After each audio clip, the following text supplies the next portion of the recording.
Welcome to Holm Park for the Eastland Match of the round. It is Beaconsfield taking on Mooroolbark. Massive Division 1 clash. Both sides still in the hunt to play finals this season. I'm Ryan Long, Media Manager of the Eastern Football Netball League. Joined this morning by Blake Tennant, Dylan Smith, and from the Mooroolbark Football Club, Caden Mackey, who will be joining us for the first half of the pre-game. Out of the side at the moment due to injury, but good to have you back up here. I know you'd be much prefer to be out in the field playing today, but thanks for joining us. Absolutely. And how have you seen the side's performances after your injury earlier on in the season, and yourself when recovering? What's the progress at the moment? Yeah, so I'm 7 weeks post-surgery now, so it's usually a 3 to 4 month injury, so unfortunately I won't get back this year. So I've been helping out with the midfield when I've been injured, so it's been a good change of role, help Brett out a bit more and stuff, so trying to stay involved as much as I can. Obviously I'd love to be out there, but yeah, unfortunately that's not the... Absolutely. And how have you seen the side's performances since you've been on the sidelines? You've had a lot of close games this year. I think even the Beaconsfield game early in the season was probably maybe 7 points or something along those lines. So you've been in a lot of games, even last week as well. It's been a little bit frustrating to fall short on a couple of those games where you probably had your chances to win. Yeah, it's been a bit disappointing. Obviously last week was really disappointing. We had a pretty good lead there at one point, let it slip. It was pretty similar the first time we played Bayswater at Bayswater. I think they kicked a goal after siren to win as well. So, but yeah, we got such a young group this year. So you're going to be up and down with a young group. It's just trying to be consistent each week. And I think if we bring our best footy, we can compete with the best. Obviously, we beat Wanty South, which was probably the best win of the year because we played 4 quarters. But yeah, it's just trying to find that consistency in our game. Yeah. Yeah, g'day, Cannon. Just a quick one as well. He was actually my designated driver today driving in, so it's always good to talk footy as well. But just a quick one as well, just begun. You touched on that you are close, from, I think you guys are about 8th on the ladder around that mark around there. But the thing about the ladder positioning, you are getting in these close games. You just feel like you're just running out that kind of that last hurdle kind of thing. And you touched on about Montana South, but do you feel like it's kind of lapses where you show that you can be in games, and do you feel like you're lacking a bit kind of that? I think comes down to a bit of confidence. We've been in positions to win games.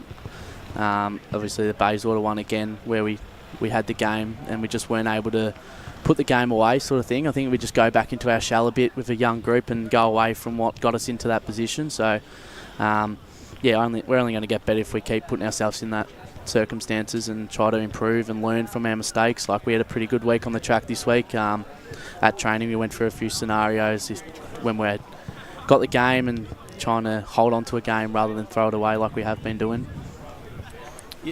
Given you do have such a young group and it's been such a big turnover with the group, has it been a big learning curve with the game plan for you guys, for those guys to sort of adapt to it? What you were doing last year was, so powerful. Has that been a learning curve as well? Yeah, it has been. I think we've had 14 debutants this year or something, which is a huge number. You don't see that too often in clubs, but we back our system and we just hope the guys coming in can play their role. Like we try to keep it pretty simple for them, don't overwhelm them and stuff because we're so young. But it's definitely different to the way we played last year. Obviously having a couple of key targets, kicking bags each week, Mullet and Jordan. Just haven't really been able to find someone to replicate their form, which has been tough. But our midfield has been good, like it was last year. Aussie Smith's kicking goals and Dobie stepped up and kicked some goals as well for us. So they've been a huge part of our forward line as well, moving forward. And if you'd be able to speak a bit about Aussie Smith, we've looked at the best each week and he's almost first listed almost every time, and he's had to obviously take a bit more of the workload with you out as well. Is that sort of just his ability on the field? What's he like off the field as well? Is he a bit of a leader on and off? Yeah, Aussie's great. He's as you see, he's great on field, but off field he's even better, helping all the young blokes. He leads by example. His training standards are extremely high. He obviously had a VFL pre-season this year at, I think it was Williamstown, and he's come back to Mooroolbark and tried to drive those training standards and chuck the younger boys on his back and show them the way how to train, and yeah, it's shown in his game. He's been absolutely fantastic for us in and under each week, doing all the hard stuff. So yeah. So you talk about your midfield, obviously. It's definitely probably been, your key point to where you guys are at the moment. When you're winning these games, do you feel like if you had like a key forward, do you feel like where you'll be now? Obviously, you're where you are on the ladder. Doesn't speak for yourself. It would have been nice, wouldn't it, to have a key forward running around? Yeah, it'd be nice to have an Aaron Mullet or someone down there who kicks goals out of nowhere. But I think it definitely helps having a key forward just to present and be a kick down the line. We had Thatch and Trent Giorgio's come back in the side the last few weeks, who's been great. But yeah, it'd be handy to have a key forward for sure. Also joining us here in the pre-game as well is the senior coach, Brett Lavers. Brett, thanks for joining us. Obviously, Caden's here as well, and I'm sure, as we just said before, you'd prefer to have him on the field, but it's a big game. You've still got a lot of good players out there today. Yeah, thanks for having us along. I would like to have this young fellow with us. He's probably one of our young stars, but unfortunately, struck down with injury earlier in the year. But with the side we've got out there today, we feel like if we play to our best, that we're every good. We give ourselves a good opportunity to tackle Beaconsfield and maybe pinch a win. Yeah, and it's a bit of an 8-point game today. I mean, even if you do win, I think you may even be in the top 5 by the end of the afternoon. If you lose, then obviously there's a bit of pressure with Croydon below, so it is quite even, the division, and as we touched on just before, there's been a lot of games this season that probably have been decided by 1 goal or 2 goals. So bring your best footy. You're a good chance still to play finals. You're exactly right. It is so tight, this competition this year, and we've been on the wrong end of a few one-pointers, unfortunately. When if we had had them the other way, we'd probably be in the 4 or the 5 as we speak, but we probably don't deserve to be there, is the honest answer, if I'm being realistic. We can't afford to be dropping the ball for small periods of time, and sides have been able to get hold of us, but hopefully we're better for longer today and we give ourselves a chance. G'day, Brett. Blake Dean here, of course. Lovely to have a nice chat again to you. Just a quick one as well. You touched on about the couple games coming up for you guys as well, but from a ladder point of view, and I think the last time I saw you was King's birthday, how have you seen your season? I know you had a massive win against Montana South, as your media personnel, Kaden Mackey, says now, officially on. How have you seen since that Montana South game after that? Yeah, since the Montana South, we thought we'd got ourselves back on track. We got 2 in a row. We knocked over Croydon.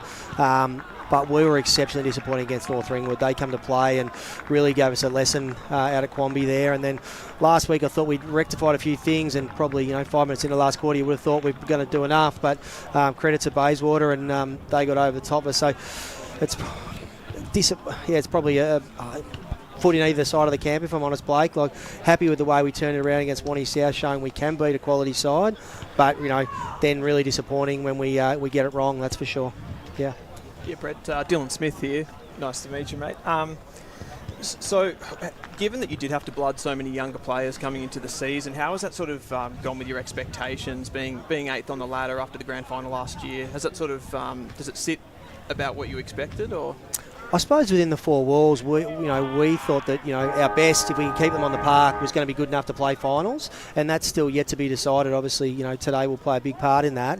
But you are right. The fact that we've lost in excess of 20 to 30 players has really hurt us as a footy club, and as you can see out here with our development, unfortunately, we had about 12 earlier today, and we've been able to get some numbers and get a side out in the park, which is a credit to everyone who's putting their hand up. We've got coaches out there from my group just to get some people on field. But we've been able to blood, I think, 14 players this year, debutants, of which 12 have been kids. So the growth and the future of the footy club is bright. We just got to get that 30 games into them before they start to feel at home and comfortable. So yeah. Again, a foot in either camp. Obviously, we'd love to be striving to play finals, and we still are. That's the goal. Win today, and then try and pinch another 2 before the year's out. And I reckon 3 might get us there. But either way, it's all about us developing those kids to be better footballers and better people in the community. So hopefully, we're ticking that box, albeit we might not be ticking it on field with our ladder position. And just on you, obviously, you touched on that just then with some of the younger players. That certainly helps you come the future and getting them in early and some games. And if you do manage to continue in Division 1 next season, and a lot more of those players. I mean, no one goes up as well, so it's a bit of a 2-year block for a lot of sides, and looking to build into next year, and then obviously finals and flags. There's a lot of sides that are in that sort of mindset, so it probably puts you in a good position to be able to get a lot of games into some of these younger guys coming into 2024. Yeah, you're definitely right, and we spoke about that as a footy club at the start of the year. The fact that no one could go up with promotion was that 2-year block in regards to hopefully consolidating in Division 1, albeit we're far from safe at this point in time, but we feel that if we can bring our best in the next 5 weeks, we will take care of that. We're all about what we can control, and we can't control what's happening beneath us or with other fixtures, but the 22 boys that take the field today will be committed to doing the job, and hopefully again it's another step in their development for a lot of them. Indeed. I was speaking as well just before Caden obviously talking. Aussie Smith, I know we've heard from a player point of view, but can we hear about a coaching point of view on how you've seen him? And is there a little bit, can I just say as well, is there a little bit, I can't separate, when I rock up here, I see Riley Moncos and Aussie Smith together. It's a two-part question. Do they stay away from each other down at the club? In answer to part one, no, they are definitely... they're definitely a couple down at the footy club, that's for sure. I don't think that Caden will vouch for that. They stick together. Bit of a bromance going on there. Absolutely. Yep. Yeah, and the second part, of course, Aussie Smith. We've heard from a player point of view, but how do you see as a coaching point of view? You must be really proud to have him. He's definitely been your star player. I wouldn't be surprised if he wins your club B&F by a whopping probably 50 votes or more. How have you seen his progress, mate?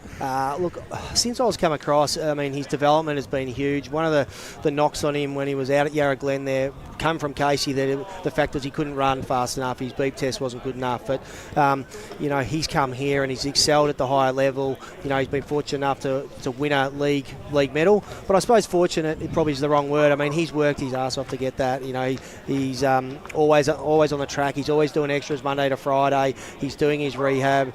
As a coach, he's a pleasure to deal with, because he's going to do the right things. His leadership's really strong. Contested footy's one of his strengths as well, so it's not like he doesn't find it, doesn't help. And without knowing how it's going with the voting, I'd suggest him and Riley would be the two out in front, that's for sure. They look after each other, seem to be waxing in the middle a bit there. Yeah. I heard there was a bit of fine dining, Riley said last night. I'm not sure what those two are. I know they were together in their moccasins on Thursday. So yeah, it's definitely a good bromance. Yes. Yeah. You spoke about those 14 new faces. Who of those guys has impressed you the most this season? Yeah, it's a really good question that you pose. Majority of them have come from our 19 system. Reece Crosley's been fantastic for us since he's come in. It's his first year of senior footy. Started him in the ruck, but predominantly he's been a centre-half back for us for the most of the year. So he's been really strong in regards to that. We've had young Cooper Rouget go through a middle. He was one of the boys who did the tagging job on Wong out at Wanturna South, and I thought he did a really good job in regards to that. Obviously, he's only small in stature, but his heart, it's huge. He just finds the footy and a will to get to it. His fitness is really strong. Jai Peacock did debut for us last year, but he's been another one who's been really strong through our middle. He's found plenty of footy, and his energy around the group's really good. Obviously closely related to the young fella in front of you here. So, I think there's three off the top, but there's a heap of them. Brett, thanks for joining us this afternoon ahead of the big game today. All the best today. It's always a pleasure to have you on board. Thank you very much for having me again, gents, and all the best up here. Thanks very much, Brett. The senior coach there of the Mooroolbark Football Club has done a fantastic job with the side, and it is still season alive. And Caden, just for you, we've always enjoyed having Brett to chat to, and he's been very, very good with his time. And just as a coach, sort of give us a bit of an insight of what he is like at the club, and sort of how he does help the boys out. Yeah, he's fantastic. I was lucky enough to make my debut when Brett was assistant to Heath Black a few years ago, and ever since then he's been a great mentor for me, especially not being able to train at the club during the week. He definitely keeps me in the loop and checks in on me, and whenever I come down here, he makes me feel welcome with both open arms. But just his positive energy, always finds a positive when there's negatives and just keeps the boys up and about. Like, he could rip them a new one after last week, but we broke it down, showed what we did well and then how we can improve. It's just the way he goes about it. It's really good, and he's a professional at what he does. So yeah, absolutely. Yeah, you can certainly get that off him just hearing him speak and across the last couple of years for sure. And we'll jump into some of the games around Division 1. And Caden, you're going to hang around for this, knowing the division pretty well. A big game today out at Montrose Recreation Reserve. Montrose take on Wantirna South in what is really a big game for the Devils because they're out of form at the moment. Dylan, they've lost 4 or 5 in a row now. That loss to Croydon last week was quite surprising, and they need to. I mean, they're in that pack as well as the two sides playing today, but they really need 4 points and just a bit of confidence back. Yeah, they do. As you said, a little bit out of form and not the ideal matchup that you want to get running into Montrose when you're not in good form because they're red hot as well. But as far as the tip goes for this one, you'd have to side with Montrose given the form lines. Yeah, I think so. I know where you're going, Blake, with this one. I can give you a summary if you want, but the thing is about Wantirna South is if they lose a couple on the row, they will be.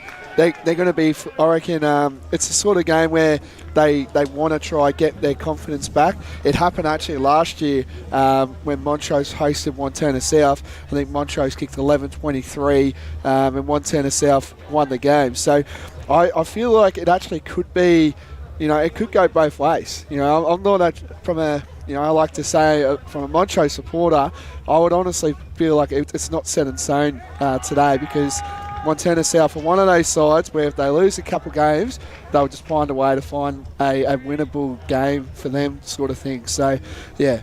Well, sorry, Dylan. Sorry, mate. What are we actually putting that loss to Croydon down to? I mean, that was a fairly inexplicable one, and that sort of brings them to 1 in 5.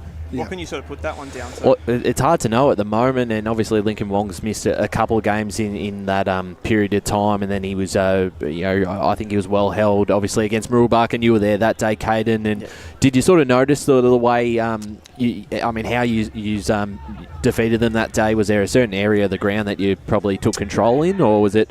Because a lot of the times we've watched Wantirna South, Lincoln Wong, if he gets off the chains, they usually do win. Yeah, we put a few strategies in place. I think last year we played them in round 18 and they gave us a good old-fashioned beating. And we felt like their aerial game is their strength, like blokes like Grimer and Hewitt really control the game. So we thought if we could limit their ability to take intercept marks, then we could transition the footy and get our smalls involved. But yeah, Lincoln Wong is a very good player.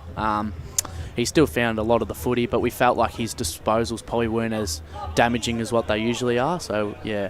When you come up against a team like that's an aerial threat, you say you don't want to give it to those intercept markers. What are the sort of strategies that you put in place to kind of combat that? Well, when we played Wanty South there, it was blowing a gale, and I think there would have been about 40 kicks on the full. So it's very windy down there, isn't it? Yeah, it was hard to not sort of kick to them. But I think if we did have a player just compete with him, just try bring the ball to ground, do everything you can that's fair to not let him take those marks. And I think that's one of the roles that went a long way in us winning the game. And from a Montrose perspective, obviously, I think they had you measure quite easily on the King's birthday weekend. Was probably a disappointing result from your behalf. But they've been a really good side, and when they're on. And we saw them a couple of weeks ago, and they used Garthwaite a lot better with the one-on-one and the delivery inside 50 to him. And there's a few players back in the midfield, Descent and Hall come back in. So it's a pretty talented lineup when they're all there. Yeah, they're a very talented side. You look all across the ground, they've got big names.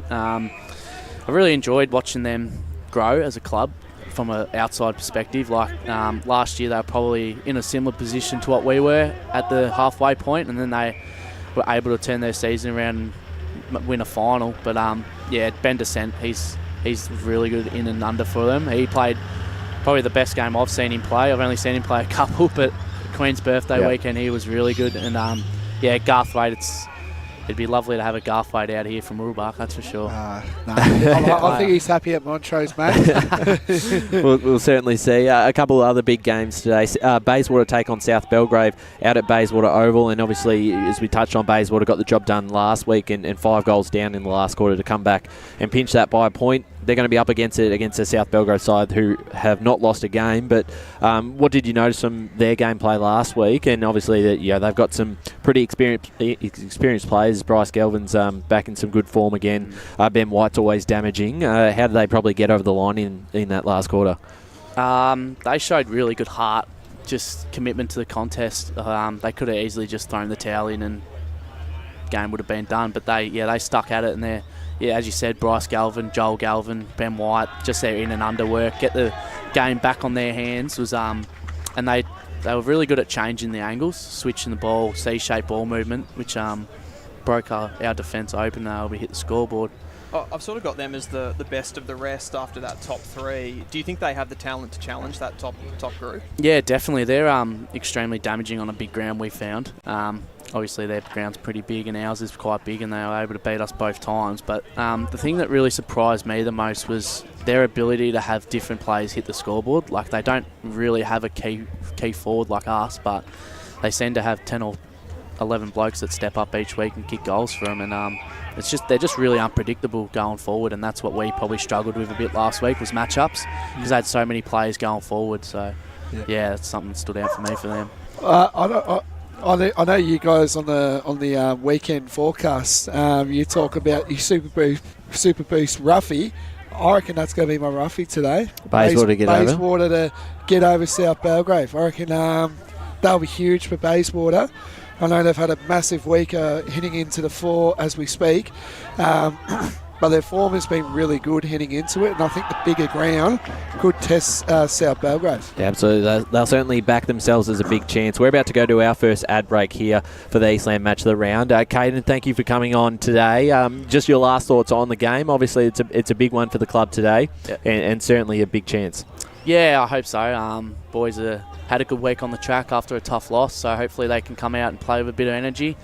It was a cracking game last time we played Beaconsfield, so hopefully it can be a good game again today for you boys. Yeah, certainly hope so, absolutely. Thank you again for joining us, Caden Mackey from the Mooroolbark Football Club. A pleasure to have you on board for the pre-game today. So we're just going to go to our first ad break, and when we're back, we'll hear from Mick Fogarty from the Beaconsfield Football Club. As Sarah opened her best friend Jackie's wedding invitation, she was overcome with a wave of emotion. While her 2 young boys wrestled on the floor, tears of happiness rolled down Sarah's cheeks as she saw the words she'd been longing to see. Please note, this wedding will be a child-free event. Well, Sarah, looks like we're off to Eastland for a new frock and some heels. And let's book in that babysitter. For all of life's little moments, there's Eastland. Eastland. Live real.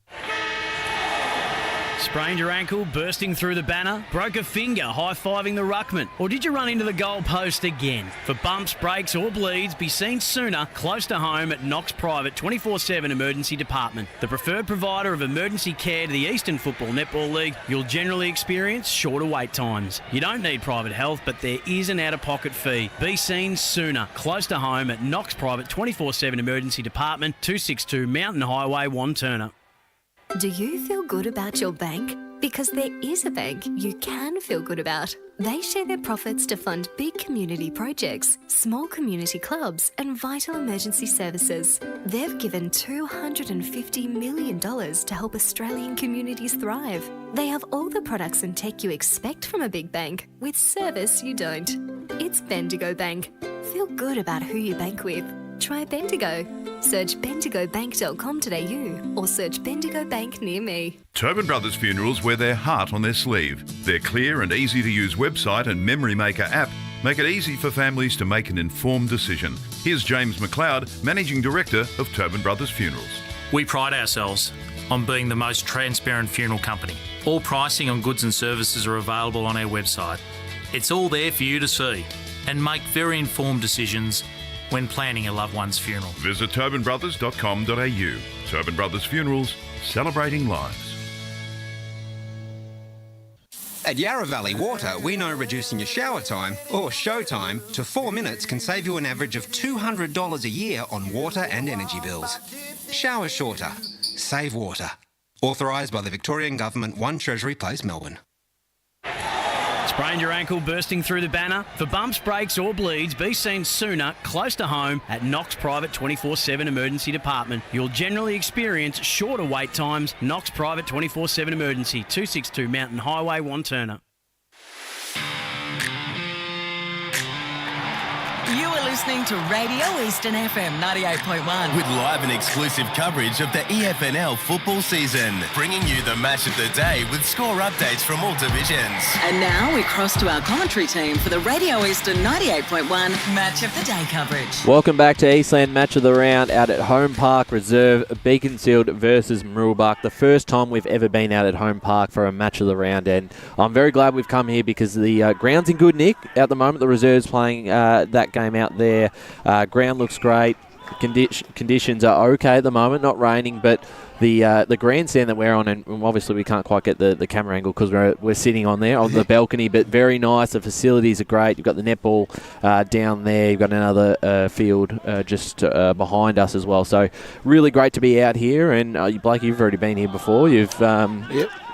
Well, I think I helped us out. I sent a few photos around to LKL and media, proud camera duties and all that. And I think that's why we're here. I think they were very proud of all that, and I've enjoyed here. Coming here, looking through the old history of the Beaconsfield Football Club. We haven't really got around to them since they've really come into the Eastern Footy League, which was last year or the year before, I think it was. Yeah, last year. I think we had one game out at Croydon last year, yes. but this is the first time we've actually been out to the... And Dill, I think it took you about 3 trains, 2 trams, and Uber just to get out here from your place. Yeah, a bit outside the regular zone, isn't it, for the Eastern footy teams? But yeah, no, it's really beautiful out here and happy to be here. Yeah, definitely. Good to be down the coast as well. First time this time. I thought the coast, down the coast. I still don't get that joke. But Yeah, a lot of people won't who are watching at the moment unless you've kept track of Blake on the podcast. If you listen into the podcast from last year, I can't remember what game it was. I think I touched on about Berwick or something, and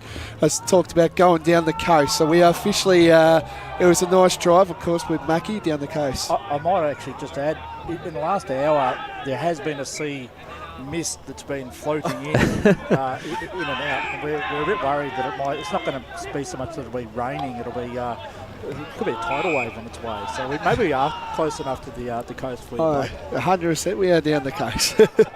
And good timing actually bringing up the lift down here. It is TAC round, and so if you are drinking today around the grounds at local football, don't drive home. That's obviously a key message there. So drinking, sub yourself out, and don't get behind the wheel. So 100%. Couldn't argue with that, Ryan. It's an important issue in society, I think, to just eliminate yourself.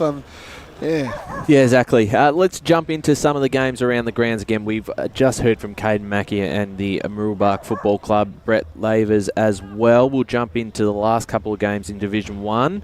Mitcham take on Lilydale today out at Walker Park. Pretty hard to see Lilydale getting their first win of the season against the Tigers outfit on their home deck. They're not going to give this one up, I don't think, Blake. No, I don't think they will. So Tigers, I think they're in some good form at the moment. I know they had a little hiccup last week when they beat North Ringwood by 7 points. I think North Ringwood had them over at three-quarter time. But I think, we talk about milestones a lot, and, we haven't really spoken much about Lilydale as much as, we would like to. But it's also Nick Del Biondo's 100th game for Lilydale, just been an absolute servant for Lilydale. He's probably one of the only few that have really stayed at Lilydale as well. If you have a look at the players that have left Lilydale in the off-season, so it's a testament to him and seeing how he sees it all. So, yeah. Yeah, absolutely, and it is obviously pretty tough. There's been a lot of list turnover for the club in the last, especially over the off-season as well. They lost a lot of players and has made it tough for them. But we are joined here by the Beaconsfield senior coach, Mick Fogarty. Mick, thanks for joining us ahead of a big game today. Another 8-point clash, really. You win, you sort of consolidate your spot in the top 5. Lose it, it certainly opens it up. Yeah, it certainly does, and thanks for having me, guys. It's obviously the next 4 or 5 games are all, massive games. If you have a look at how even the competition is, anywhere from 4th to 8th or 9th is up for grabs. So, 8-point game. I think we've got a few of those over the next few weeks. So today's massive, obviously. How have you seen the division? Obviously, it was tight last year, but I think it's come alive. Certainly in the last few weeks. I mean, the Bayswater side who, a couple of weeks ago were sitting 8th and 9th, and now they're in the top 4. So obviously, there's a lot of sides playing for those probably last 2 spots in the top 5, which makes it really tough each week. You got to be on your game. Absolutely, you're a couple of % off. You're gone, you're done. And we did that at Bayswater actually. The last couple of weeks have been in some really good form. They got us out there, they play really well. Their second quarter was just enormous. They kicked 6 goals. They had all the momentum, and we just couldn't find a way back from there. But yeah, it's just so even, and you just got to make sure that when the opposition gets momentum, you try and restrict the ability for them to hit the scoreboard and stay in the game. So yeah, we've just got to make sure that we're on and play 4 consistent quarters of footy. G'day Mick, Blake Tennant here. Just a quick one, mate. As we touched on heavily, if you win, you pretty much obviously see yourself into your first final series. And I want to talk about, Beaconsfield. And I think the last time we had our media game was against Croydon. But how have you seen the league? Because obviously, Beaconsfield's obviously come into the league. But how have you seen, first and foremost, Division 1 and also the league? How have you seen it? Yeah, look, the league's terrific. I mean, I was fortunate enough to be involved in AFL for a long time, and for Beaconsfield being a new club, new kids on the block, to be accepted into the comp and to be the Division 1 teams have been awesome. They've been fantastic, after game, that sort of stuff. It must be a pain as well, because every second week you guys will be travelling around somewhere, so you'll be pretty happy you get to come here and it's just get on the Monash onto Eastern. It's half an hour down the coast as well. Yeah, it's not that the coast. Yeah, exactly. It's not that bloody far. So look, we're loving it. Best thing I think the club going forward has done, made the transition to Eastern, and as you can see with East Ringwood, who are a powerful side last year, they've made a really strong transition in Premier and going really well there. So ultimately the goal is to eventually get to Premier. It's hard work. Division 1 is really, really hard work, and we're loving it, absolutely loving it. Yep. So just one more as well. So just talking about a couple of players, I think we've got to talk about Jaffa Oka. He's having an incredible year. Do you want to talk about him? And also, will we be seeing Matt Johnson in today? Is that correct? I don't want to, Yeah, no, that is correct, Brad. We'll speak about Jaff first. Look, Jaff's an enormous talent. He really is. His craft up forward, his ability to work up and down the ground, getting to some really good positions forward. He sees the game really well, and he's an excitement machine, and we're very lucky to have him. Yes, his last couple of weeks have been pretty strong for us. And Matt, it was a bit of a shock. I got the phone call Thursday night from him. He's had some really strong VFL form. So it was a real shock to see him, but we'll take him because he's a class player. Yeah, Mick, you mentioned new kids on the block. As you said, only been in the league a couple of seasons.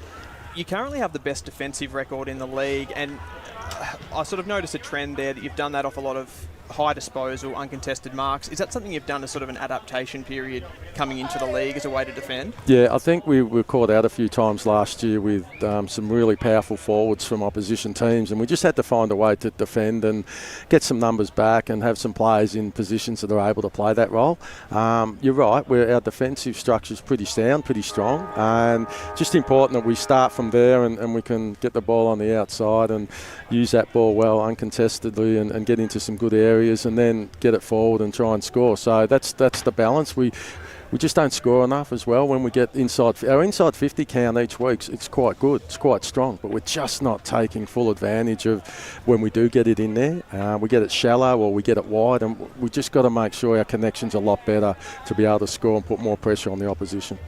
And is that probably, you look at some of the sides at the top with South Belgrade, they've got a lot of tall timber in, obviously the Garners and Tim Smith and even, Montrose have got Ryan Garthwaite into the club this year. Is that probably the one thing you'd probably look at in obviously closing that gap between you guys and the top 3? Yeah, if we had a Matty Johnson every week, it'd certainly make a difference. So we played South out here, South Belgrave, and they're at the first time, and they're a really powerful unit, and we had Matt that day because Frankston had a bye early in the year. He kicked 7. I know Cox played for South and he kicked 4, but Yeah, there's some powerful forwards. They're an awesome side. South Belgrave, they'll go well, obviously, deep end of the season. And Garthwaite, I noticed he's just come back from a knee, and he's good form. In really good form, and we got them in a couple of weeks. So it's a challenge each week, and you're right to nail that. We haven't got the biggest or strongest forward or key forward with like Jaff and a couple of others that we try to use, but that's something that certainly look forward as we go on. And one player last week, I think Premier Data clocked Damien Johnson at 21 tackles. Did you notice that during the game? No. And what sort of, was that accurate? It's a good point. There was I think a week before they had McKinder up around 50-something possessions, so I'm not sure what's going on Sunday morning when they're doing the vision. But look, it's Damo's co-captain. He's led from the front. He's inside ball. He does chalk up a lot of tackles, but I'm not sure that. I mean, is that a tackle? Is that But he's a ripper. He's a ripper. Absolutely, and obviously here at Holm Park, it's the first time we've actually been out here, and the ground's in great shape. There's a lot of grounds at the moment who are probably struggling with the wet weather we've had in recent weeks, and then the facilities here are fantastic. So it's Beaconsfield. It's the place to be at the moment. Yeah, it's a great place. As you can see, we're very blessed with our facilities. The ground is in good nick. A few weeks ago, we'd probably having a different conversation, but with the wind and the sun during the week, it's dried it out. So it should be a great day, great game of footy. And also just having a look at that board over there, a lot of AFL talent as well coming through, which is unbelievable to have a look. I think I had a look, and I reckon I saw more than 10 there. So it's a bit of an AFL blooded team as well down here at Beaconsfield. Yeah, well, Cody Waitman's our latest, and we could certainly do with him today, but I don't think that's going to happen, is it? Also a few AFLW as well that I've seen on the board. So Blackburn's another one at the Bulldogs. So look, it's what the AFL does for the kids and the juniors coming through. It provides a really strong football future for them. The good ones will obviously go through the TAC and hopefully get drafted, and our club provides all that for them. But if it doesn't work out for them, I mean, we're in a terrific competition, a stable competition, one of the best competitions, I believe, in Victoria. So it offers all our kids and our players a terrific competition to play in. Well, Mick, it's a big afternoon today for you and your boys, so we appreciate you giving up a bit of time before the big game today. Thanks, guys. All the best. There we go. The senior coach of the Beaconsfield Football Club, Mick Fogarty, a royalty in the Eastern Football Netball League, and it's great to be able to hear from him, Blake, ahead of what is another big game for them. 8-point games, all these. With how tight the ladder is, a win is so key, and certainly after Bayswater's recent run of form, and obviously Montana South as well, who are sitting 6, who are more than capable of finishing the top 5. Have a look here at the ladder. It's very tight. I think Montrose now have got a 3-game differential, but from 4th to about, I reckon, probably 9th even. Yeah, you could even chuck Croydon in there. Yeah, you can even chuck, it's just so tight in this division going forward, and I still think if Beaconsfield can get the win today, I just feel like they're going to be pretty much a set in stone to make a first elimination final. Yeah, I think they will play finals this year, and obviously you can't take anything for granted, and as you said, every club will be aware that you have to play at your best each week if you are going to win and guarantee that you do play in the final series this year. The last game in Division 1 that we haven't touched on, North Ringwood versus Croydon out at Quamby Reserve. Another side who is in the mix here, North Ringwood.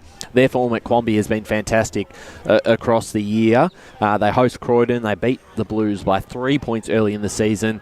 Blues need to keep winning because if Mooroolbark lose here today, it suddenly opens it up. But if North Ringwood win, depending on some other results, they'll be just outside the 5, maybe even in it. So it's again, a big game. 8-point games. They're all 8-point games. But it's also a big day for North Ringwood as well. I think they've got a helicopter or something going on down there at North Ringwood. I saw there's a big raffle and there's a helicopter ride down there. I was reading on one of their pages, so it's a massive day for North Ringwood, but it's also a massive game first and foremost. So, but the thing is, what I gather with, I just can't understand with North Ringwood. They play so well at Quamby Reserve, but their away record is just up and down. So, but like you touched on, I feel like if Croydon want to win, and let's say Mooroolbark lose today, I think they'll be level as of. Yeah, they will. And their percentage yeah. still is pretty poor at the moment. I think it's about 70-something. And Mooroolbark actually have a really good percentage, 103 at the moment. So you've got to win at least 2 to probably overtake the Mustangs come the end of the season. Yeah. So these are the sort of the games that for the Blues, if they can just get level pegging, it makes it a bit more interesting come the last few rounds of the season. And that high percentage, it kind of shows you where Mooroolbark are at. They probably are a better side than their ladder position absolutely. shows, for sure. Yeah. But it just comes back to this league. If you're placed 4th to 9th in this division, you've got to win. If you're playing one of those other teams in those places, you've got to win. Yeah, you do. Yeah, it's a very fascinating ladder at the moment, and even probably a month and a bit ago, we were almost saying the top 5's pretty solid and won't change. There's going to be a lot of changes throughout the last few rounds. I think the one above it's even more tighter, which It we'll is. get into. Let's jump into Premier Division. We'll quickly go past a few of the games once we get into having a look at this. Doncaster played Berwick this weekend. I actually gave Doncaster my Super Boost roughly the week, Blake, with their ins. Robbie Gray comes back in. I haven't got the sheet in front of me. I think they've got a couple others. Coughlin, I think, comes back in the side. So a couple of key ins for them. And they have defeated Berwick this season already away from home. So, Dylan, if they are going to win another game in the last 5 rounds, this would probably be the one they pencil in and have a look at. We need to throw everything at it to get another 4 points. Yeah, absolutely. I do agree with that. But at the same time, Berwick's last 5 results have actually been really promising. They've had those 2 good wins against Park Orchards and Norwood. They dropped 3 pretty tough games against some of the upper echelon teams in, I think it was Baldwin and East Ringwood were in that mix as well. So, I think they're 2 in a row from the last 2. So we can't really write off Berwick as well. But Doncaster would definitely be penciling that one in as an opportunity to take a scalp. Yeah, absolutely. Out at Seabeck Oval this afternoon, Roval take on Doncaster East. Last time these two sides played, Roval won by almost 10 goals. I don't think it's going to be that sort of one-sided result, but back at home again, the Hawks will certainly back themselves, Blake. Big win last week against obviously Doncaster. Got them back on track after a disappointing result at Vermont. Yeah, the thing is, Roval's got a few outs this week, which is going to pretty much, I think, I wouldn't say kill them because their reserve sides. Who's come out? I think Mitchell Struck is the main one out of Roval's list. I don't know the others on top of my head, but I think Mitch Struck has obviously got a VFL commitments going on. But yeah, just Roval, they're just playing some right footy. I know with the game we covered a couple of weeks ago against Vermont was pretty average, you would say. You don't know how much to take out of that Doncaster win either, though, do you? I mean, no, you can't really take. I mean, it's hard to probably sit down and analyse that one during the week. You probably just leave that go. It's a good bounce back win, but when they're coming up against Doncaster East, it's a different story, who have won, I think, 4 out of their last 5. Yeah, and they were disappointing last week against Vermont, but I think it's more saying what the Eagles are putting up on the field this year. But also, the one thing it does do for them is the percentage boost, because it is that even in the top 6 in Premier Division. Percentage will play a factor come finals time, come the last round of the season. So they've done themselves no favours by... they've done themselves plenty of favours by spanking Doncaster there.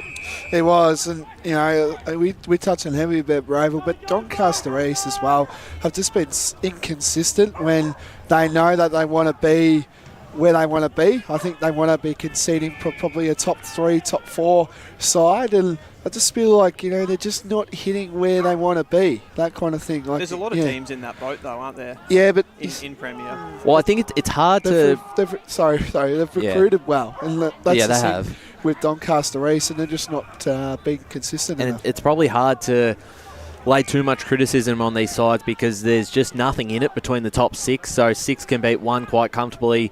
2 can beat 4, 3 can beat 1.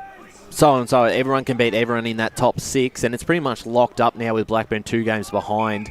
So it's hard because Doncaster East were coming off 3 or 4 good wins in a row before they ran into Vermont, who are playing Baldwin today at Baldwin Visy Park. It's 1v2, very familiar for Dylan. You're new to the league, but a lot of fans are quite used to this, seeing Baldwin and Vermont on the top of the ladder, and a lot of fans don't like to see that, and it's happened again, and both sides in some good form.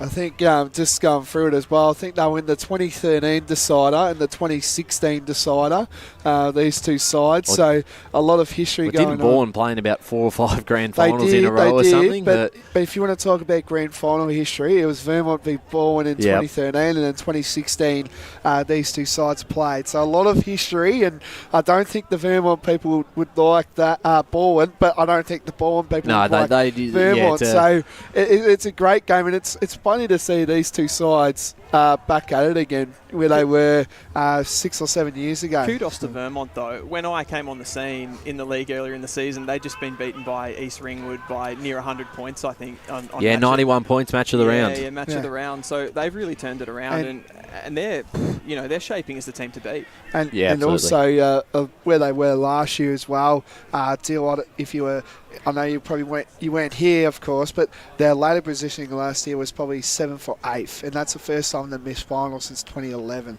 So, so it's a hard one to see, but yeah. Yeah, definitely. It's also Tim Johnson's 200th game this weekend, and I believe that's only the 11th player in Vermont's history to play 200 games. Robbie Ross played his 200th earlier this season, and coincidentally it was against Bourne, so maybe there's something in that, and they might be able to win another one on a milestone, as we always like to talk about, Blake. Milestone they games, get up for them. I just can't get a read of them. Come on, you really want to play even more harder than that, or do you just want to play like a normal game of footy? And it's hard because everyone wants to play well each week for the player, of course. So I just can't get a read on. Certainly gives them a bit of a lift. It does every time. It shouldn't though at the same time, because you want to be playing. Of course. Yeah. But as Richmond supporters, we've had a few that have played their milestone against us and beaten us in games that we should have won. It's games that we were favoured in. It's like interim coaches, like when they coach their first game, the players just want to get up for them. It's a mindset game. It's a weird situation, but it is what it is, and got to take it on board. There sort of seems to be a bit of a narrative around Baldwin that they've got another gear to go to. What do you guys how do you feel about that? It's interesting. I think at full strength, they're the best side in this division. When you look at that list, and obviously Charlie Haley comes in and out with VFL duties, and obviously there's a few others who are similar boat. I don't think Walker's, I don't know how many games he's played this season, but when we saw him early in the season, kicked 6 and was really key up forward. So we've actually seen 2 Baldwin games and seen 2 different Baldwin sides actually in terms of the attitude they had out on the out on the field. So certainly interesting if they bring the right attitude and are at full strength. Urban is coming off another 38 disposals and 3 goals, so clearly they've got that star power in the midfield as well as the forward line. I think at best they're the side to beat. So I don't know if they've got another gear to go to as such, but they probably will look and I don't know. It's hard to tell because it is that close, and East Ringwood were sitting on top just a week ago. So it's hard to say. There's certainly no one front runner at the moment. I couldn't pencil anyone in for the top 2. They certainly seem a side that likes to play their own way, and that can be disrupted. I know we saw with Noble Park, which is the main reference point I have on that, but Noble Park brought that intense pressure, took them off their game, and if you can do that to Baldwin, even with their star power, they're gettable. Yeah, I think so, and then that's probably the one game that we looked at and gone, geez, we thought they were coming into that game, they were on top of the ladder, and obviously Noble's pressure just gave them no time and space, and some of their star players just didn't get going, including Charlie Haley. He had a bit of a quiet one that day, so he copped a few knocks and stuff. Yeah, he did. A bit of an ankle injury, I think, that day. Yeah, so. Yep. Certainly a couple of things didn't go right for him. Park Orchards take on South Croydon at Domini Reserve. This game has got very interesting now that South Croydon have lost a few on the trot here, and unfortunately for them, Marcus Bazaglo has walked away from the senior coaching role, and we do wish him the best. He's been a fantastic coach for the club, and I hope people do remember that he was able to take them to a preliminary final last year, and has done a good job with an ageing list at the moment. There's a lot of players who are injured at the moment, a lot of players coming to the twilight of their career and probably don't have the depth to cover that, Blake. But it's a big game for them because if they lose, Park Orchards will be tied on the same amount of wins, and relegation is not out of the question. 100%. But can we also, before we get into the game, Marcus is just a great guy. You know, he comes on, has a chat with us, and he's really, really a great guy. He just down to earth kind of person, and he knows the Eastern Footy League obviously very well with his stints at East Springwood, of course, that he's had. I think he's also a premiership player at East Springwood. I think he was 2002, their last one, and then he was there from 2005. They came back from 10 goals in three-quarter time against East Burwood. Yes. That's probably the best grand final in EFNL history, wouldn't it be? But had to be up there. I think I wasn't. I had to be an East Burwood supporter because my old man happened to be. Was he playing in that game? He wasn't playing, but I think he was coaching there. So had to support the East Burwood, but it was pretty tough from reports. I wasn't even born, wasn't thought of it. What do you mean? You didn't know? But I had to always. But back in my day. Come on, please. But anyway, back to the game as well. If Park Orchards can win this will be amazing for them. You know, from where they were, probably at the start of the season, their first month, we knew I put them on my season predictions to be around that 8th, 7th, conceding maybe for that top 6 kind of thing. And they've really, I would say, not really exceeded the expectations where they want to be. But the last 3 weeks has just been pretty good, except for the blue last week against Berwick. But they've been. But they were close. They didn't play poorly. They only lost by a couple of goals and potentially could have been in front at three-quarter time. 100%. And but for South Croydon point of view, they want to put what happened last week away, and they want to. This will be a massive win. You know, I know if they win, but of course the interim coach. So there you go. Like it could be. I'm off that theory after we lost to Port Adelaide this year. We try not to talk about AFL. I know it's tough, but well, your theory is an AFL-based theory. But the interim coach, so South Croydon would want to win for that new coach who's just coming into the ranks. I think they'll certainly want to win either way because. They're too good of a side to go down, and I don't think they will. I think they're going to win enough games. Yeah. Just on South Croydon, do we think that was the right move, whether it was the club that, forced the hand or whether he came up with it himself? But do we think it's, moving forward, it was the best move? I mean, it's hard to know. It's up to Marcus himself, and I think from the statement he just felt like the club needed a new voice, and that's fair enough. I think he's a fantastic coach. So obviously, if I was at South Croydon, I'd want him there. But it was a mutual decision, and you'd hate to think it was a sort of a bit of a desperate move to I avoid relegation. I think it's probably a bit of a selfless move from Marcus himself, and thought it was best to get another voice in, and that's probably just the way they've. He's gone about one of those guys as well who would put himself first in front of others. He's a you really mean the other way around. The other way around. Yeah. So he's a. Like I said, he's a great guy, and 2021 was probably one of the most hardest years because I think he just stepped into the coaching role for South Croydon after Luke McCormack left, and he had to come in and really help South Croydon win. And we're touching about that prelim. I don't think anyone in the Eastern Footy League would predict South Croydon to be in a prelim final because, you had the Baldwins, of course, the Naval Parks, obviously Roval and Donny East as well. But they made a prelim final. So he overachieved last year. Yeah, and I think it was a massive thing. So I reckon, Marcus, I don't think he would have. Yeah, I think he would have left because it was the right thing for himself to leave at the same time, and he would put in the club in a good point of view. So, yeah.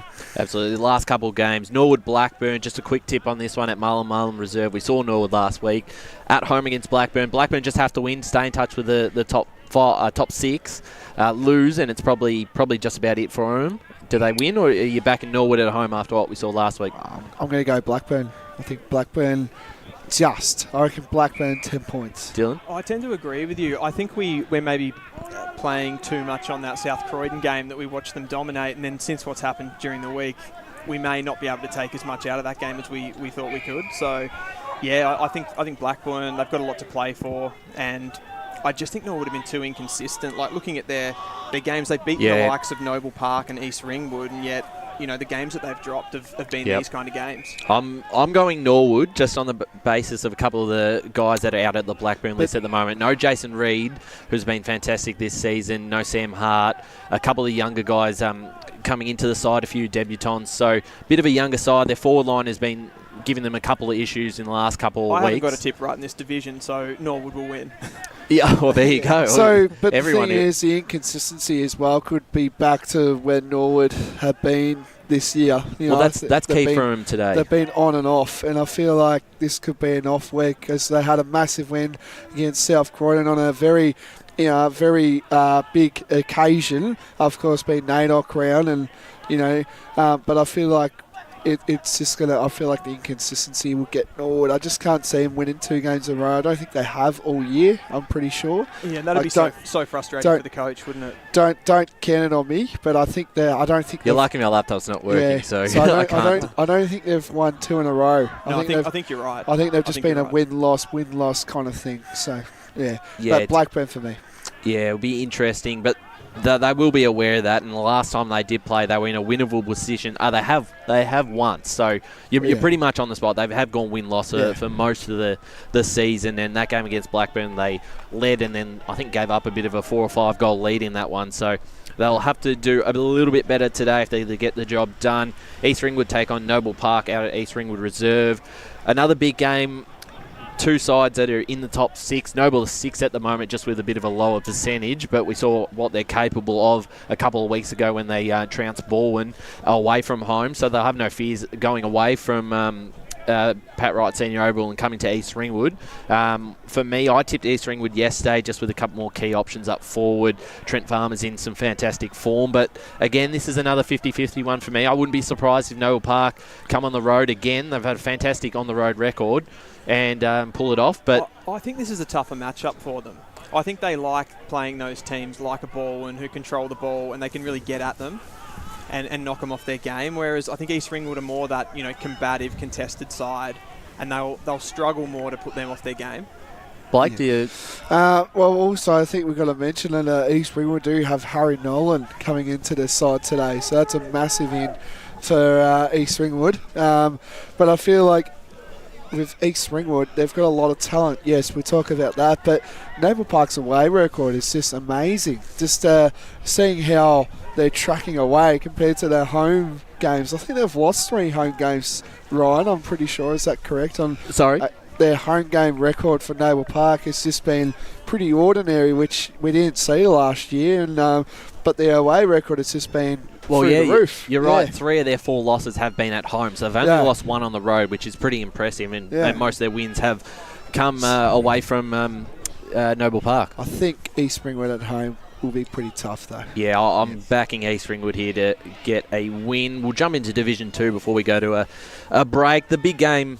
Let's quickly go through the tips here. Waverley Blues up Furniture Gully. I'm sure everyone's tipping Waverley Blues there. Yep, comfortably. Bronya versus Knox out at Knox Garden Reserve. Everyone tipping the Hawks at the moment. We're going to go the Hawk up. Yeah, have to. Ringwood against the base and a little bit more closer at Jubilee, but Ringwood probably just got way too much on the line, so Ringwood have to win. Just a quick one as well. If East Bear would lose to Heathmont and Ringwood win, I think Ringwood go in the 5. Well, that's the game we'll just have a bit of a discussion about quickly. East Burwood versus Heathmont. The Rams, their first loss in about 6 weeks last week against Boronia. They host Heathmont, who are starting to get back into some good form as well, having some players back into the side. Quick tips and just a bit of an assessment on this game, Dylan. We've seen both sides live this season. Do you think the way East Burwood have started to build into a bit of form back at their home deck can upset Heathmont, or is this I like the form line, but we saw it last week. They run into a really top side in Boronia, and they get beat. I think they did knock off Templestowe a few weeks ago, but I think Heathmont are just flying under the radar. They're playing really good footy and equal second, aren't they, on points with Templestowe Heathmont? So yes. I think they'll struggle. I think East Burwood will struggle, and I think this is the one they drop. And key for Heathmont to win as well, Blake, because you've got Waverley Blues in 4th, who are looking for either Templestowe or Heathmont to slip up for a double chance. And 100%, you're right there on the money there as well. And as I said before, this is a huge game for East Burwood if they want to make finals. Absolutely. We're going to go to our last break. for the pre-game show. And then when we're back, we'll bring in the call team for the Eastland match of the round between Beaconsfield and Mooroolbark. Today at Eastland, Lucy's trying on jeans for a momentous occasion. Coffee with the ex. She needs jeans she can move in because she's definitely moved on. Jeans that get a second look, but don't give any second chances. Jeans that say, why yes, I have spent the last 8 months in a post-breakup juice cleansing, kickboxing, personal training frenzy. And it looks as though she's just found the perfect pair. Yeah, that's great. Bravo, Lucy. For all of life's little moments, there's Eastland. Eastland. Live real. Sprained your ankle bursting through the banner? For bumps, breaks or bleeds, be seen sooner, close to home, at Knox Private 24/7 Emergency Department. You'll generally experience shorter wait times. Knox Private 24/7 Emergency, 262 Mountain Highway, Wanturna. Do you feel good about your bank? Because there is a bank you can feel good about. They share their profits to fund big community projects, small community clubs and vital emergency services. They've given $250 million to help Australian communities thrive. They have all the products and tech you expect from a big bank, with service you don't. It's Bendigo Bank. Feel good about who you bank with. Try Bendigo. Search bendigobank.com.au or search Bendigo Bank near me. Tobin Brothers Funerals wear their heart on their sleeve. Their clear and easy-to-use website and Memory Maker app make it easy for families to make an informed decision. Here's James McLeod, Managing Director of Tobin Brothers Funerals. There's no mystery about our pricing. It is clearly displayed on our website and our app. We have staff standing by 24 hours a day, every day of the year to assist you in your absolute time of need. Visit tobinbrothers.com.au. Tobin Brothers Funerals, celebrating lives. There are only 3 things that should be flushed down your toilet: pee, poo and paper. Some wet wipes and antibacterial wipes say that you can flush them, but you can't. They clog up the toilet and pipes, causing expensive blockages. Save yourself a truckload of trouble. Put your wet wipes in the bin. To learn more, head to the Yarra Valley Water website, yvw.com.au/wet-wipes. Hi, Dylan Dow from the Baroni Football Netball Club here. When I need to grab a quick coffee or a bite to eat, I'm popping into Eastland. Eastland's more than a shopping centre. They support a range of community organisations and have been a major partner of the EFNL since 2018. Cheers, Eastland.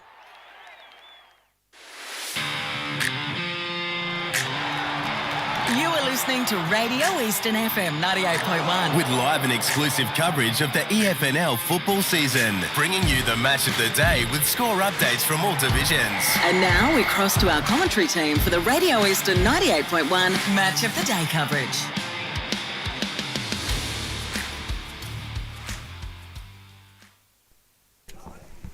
Welcome back to the Eastland match of the round between Beaconsfield and Mooroolbark out at Holm Park Reserve. We've just seen the reserves game there with Beaconsfield having quite a big win. The Mooroolbark side a little bit undermanned and a couple of players filling in for that team there, as you can see on the field at the moment.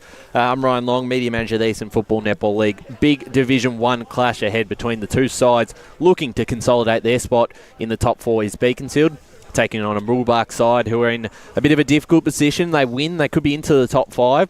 Lose, and then you could be facing a little bit of trouble with the relegation double this season with Croydon hot on their tail. I'm joined this afternoon by Brett Beston, who will be calling aside me. Brett, welcome to Holm Park. It's around the corner from your place, isn't it? It is, yes. It's one of the closer grounds, which was very nice today. I usually have to travel about 10 miles or 10 k's or 20 k's to already get anywhere. But no, it was nice today, just driving around the corner.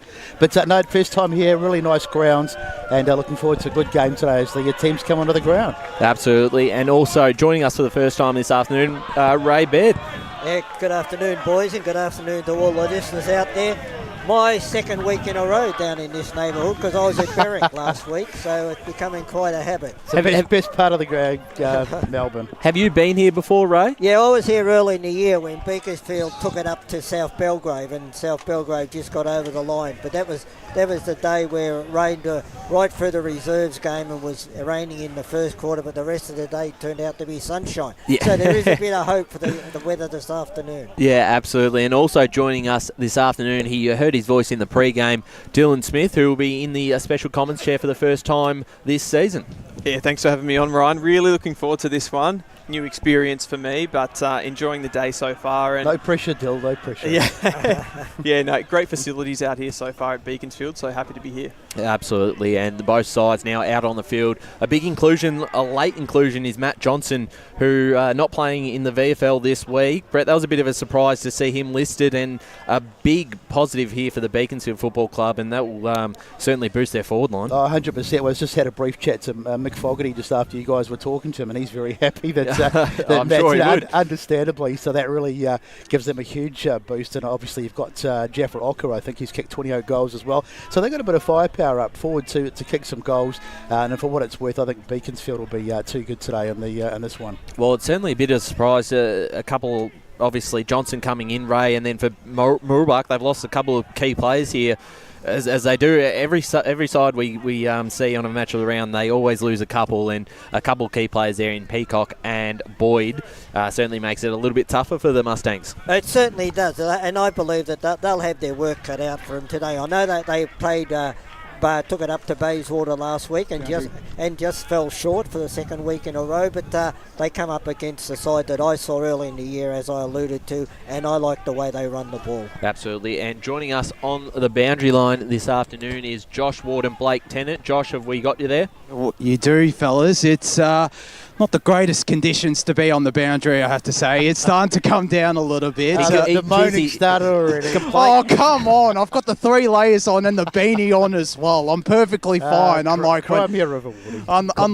every week. He does, doesn't he? Yeah. No, but it's still in really good nick, the ground. I've been out here all day. It's been quite a day as well with the women's contest early on, and now we've got the men's match of the round. I've been looking forward to this day, and it's been a great day so far. Hopefully a close contest out here. The toss has just been done as well. Kane Noonan won it, and we'll be kicking to the left of your radio dials, Mooroolbark. Beaconsfield to the right. I'm going to go Beaconsfield as well. Matt Johnson is a massive inclusion. Despite being dropped from VFL duties, he still had a really great VFL season, and he's a proven goal kicker with Beaconsfield. It's just a massive inclusion, and they're players that they've lost as well, in Jai Peacock and Jesse Boyd. They're 2 big ones. So, yeah, I'm back in the Eagles in here. Blakey? Yeah, I think you're going to go past the Eagles. As we touched on heavily, if they win today, I think they've really cemented their spot in the 5. So, but if Mooroolbark lose today, a lot of pressure could go on them because if Croydon win today, they could potentially go even on points, so it'll be even. But I think Beaconsfield by probably about 4 goals. I think the rain would cause a bit. And the last time these two sides played, it was another close one, 7 points, I think, in favour of Beaconsfield. But that was a game that finished with another thriller, and that's been sort of the story of the season from Mooroolbark. A lot of close games and a lot of close losses, so plenty of near misses. They will hopefully, for their sake, be able to put in a better result this afternoon. I was to go boundary side, Josh Ward. I just want to add the late inclusions for Mooroolbark. I think you guys would have already mentioned it. Nathan Arena and Matt Colliver for them. Colliver will be wearing the number 34 and Nathan Arena wearing the number 18. And I've noticed on Kane Noonan as well, he's wearing the number 0. I don't think I've ever seen that on local footy. That is interesting. TAC round, that will be why that is. Oh, yeah. Wonder, we're just going to have, if you may be able to check with the Beaconsfield bench to see if they've got someone in the number 0 as well. Sorry, quick one. So whoever's wearing the number 0, all captains are wearing that. All captains are wearing it. So all captains. It's something that the EFNL have adopted over the last 2 or 3 seasons. Yeah, absolutely. And there's players wearing the blue armbands as well. Armbands. So, and there's I think a couple wearing black armbands as well. So who's got the 0 in the Beaky team? I can't see anyone from Beaconsfield. Jake Bowd went to the toss, but he's wearing the number 2 though. So who knows? Keep an eye on it, but it is TAC round. And for the first bounce, Brett Beston to take us away for the Eastland match of the round. Thanks. As we get the first hit out of the way, and it goes to Coe, who will be a key figure today against Monkhurst. Big jewel on the ruck as it's taken out of there, freed away there nicely by bit of a scrap as the ball bouncing around all over the place, as you often see going, and they're trying to get hands on it was George. Now Beaconsfield do get control of the footy, and they decide to go forward for the first time. Let's see if someone can get on the end of it, but only nicely done. Ocker almost got his hands on it there. Plenty of goals for him. He goes in a great second attempt. Going across there is Crossley, close to the boundary.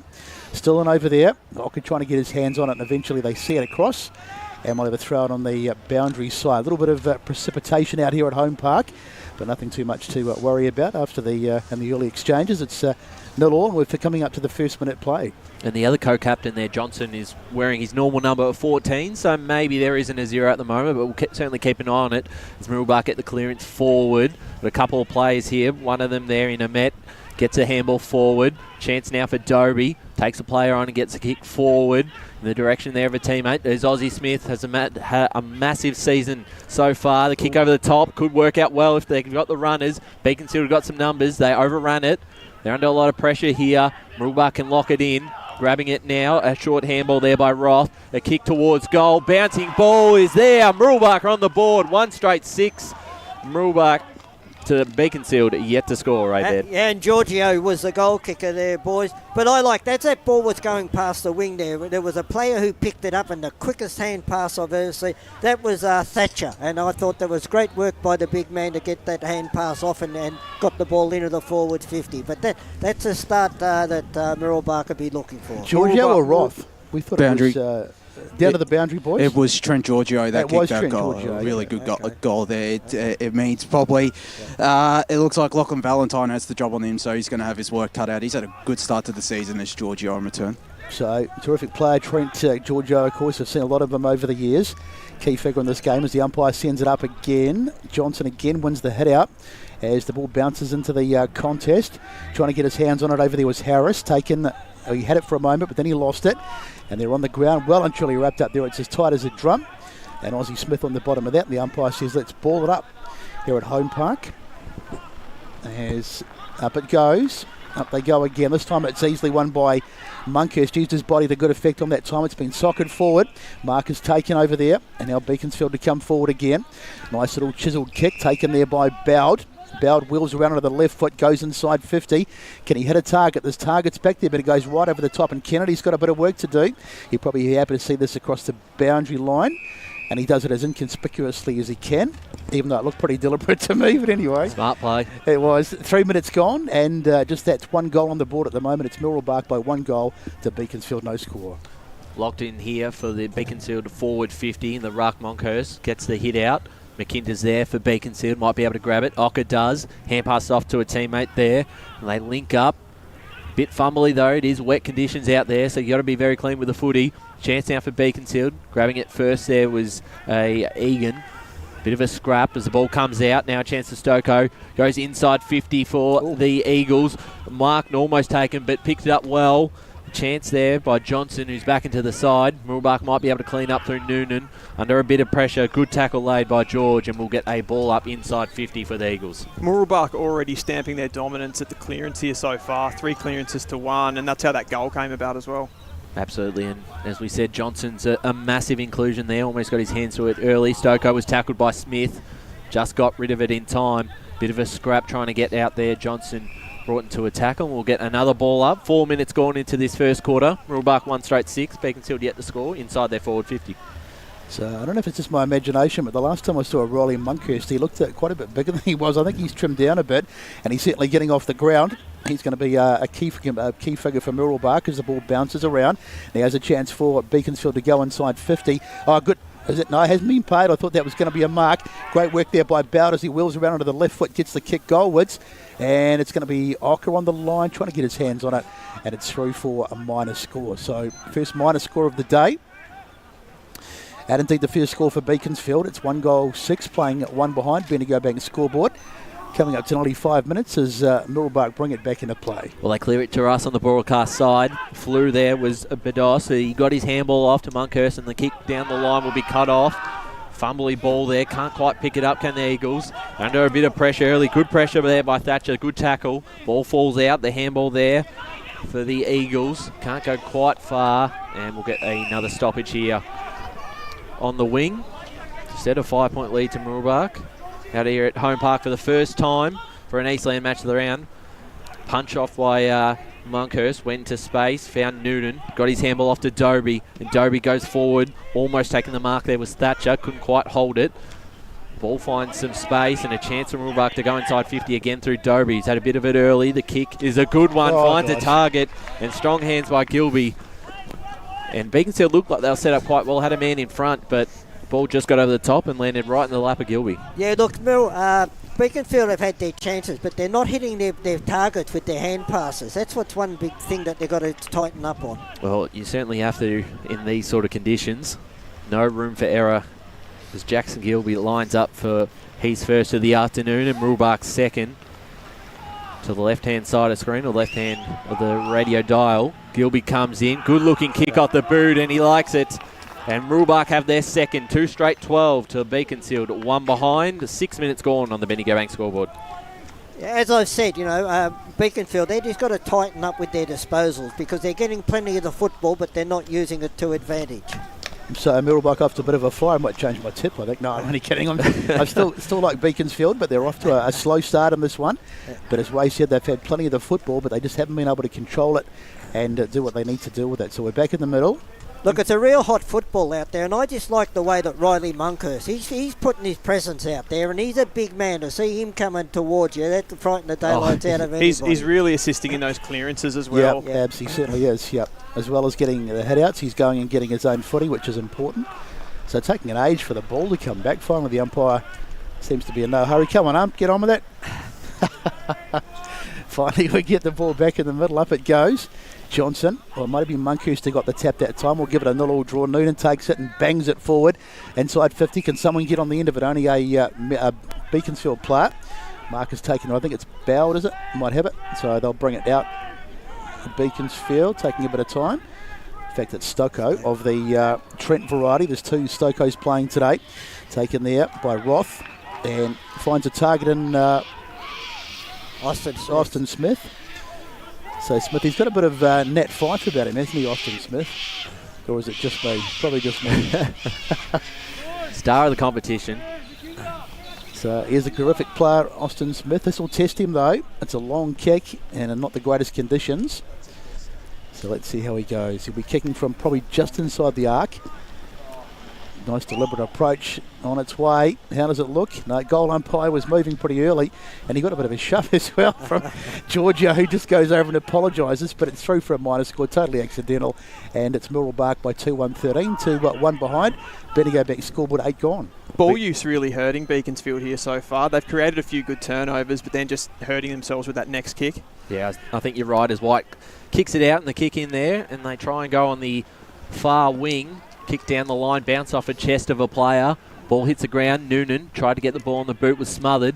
Chance now for McKinder if he can pick it up cleanly. He does. Handball is cut off, and that's been happening a few times so far. But they link up all right here. Misso goes forward. They link up again. Now they'll look to go inside 50 over the back. No one's there. Umpire's called something. I believe it was downfield. So it's a free kick to Beaconsfield, and it will be a set shot now. And it's Matt Johnson with the ball too, boys. So handy play to have. He'll play on, rolls around and has a shot on goal. He's got but plenty on that. Too far left, but you're right, he certainly did get onto it. 2 behinds Beaconsfield. Mooroolbark 2-1-13. 9 minutes gone in this first quarter on the Bendigo Bank scoreboard.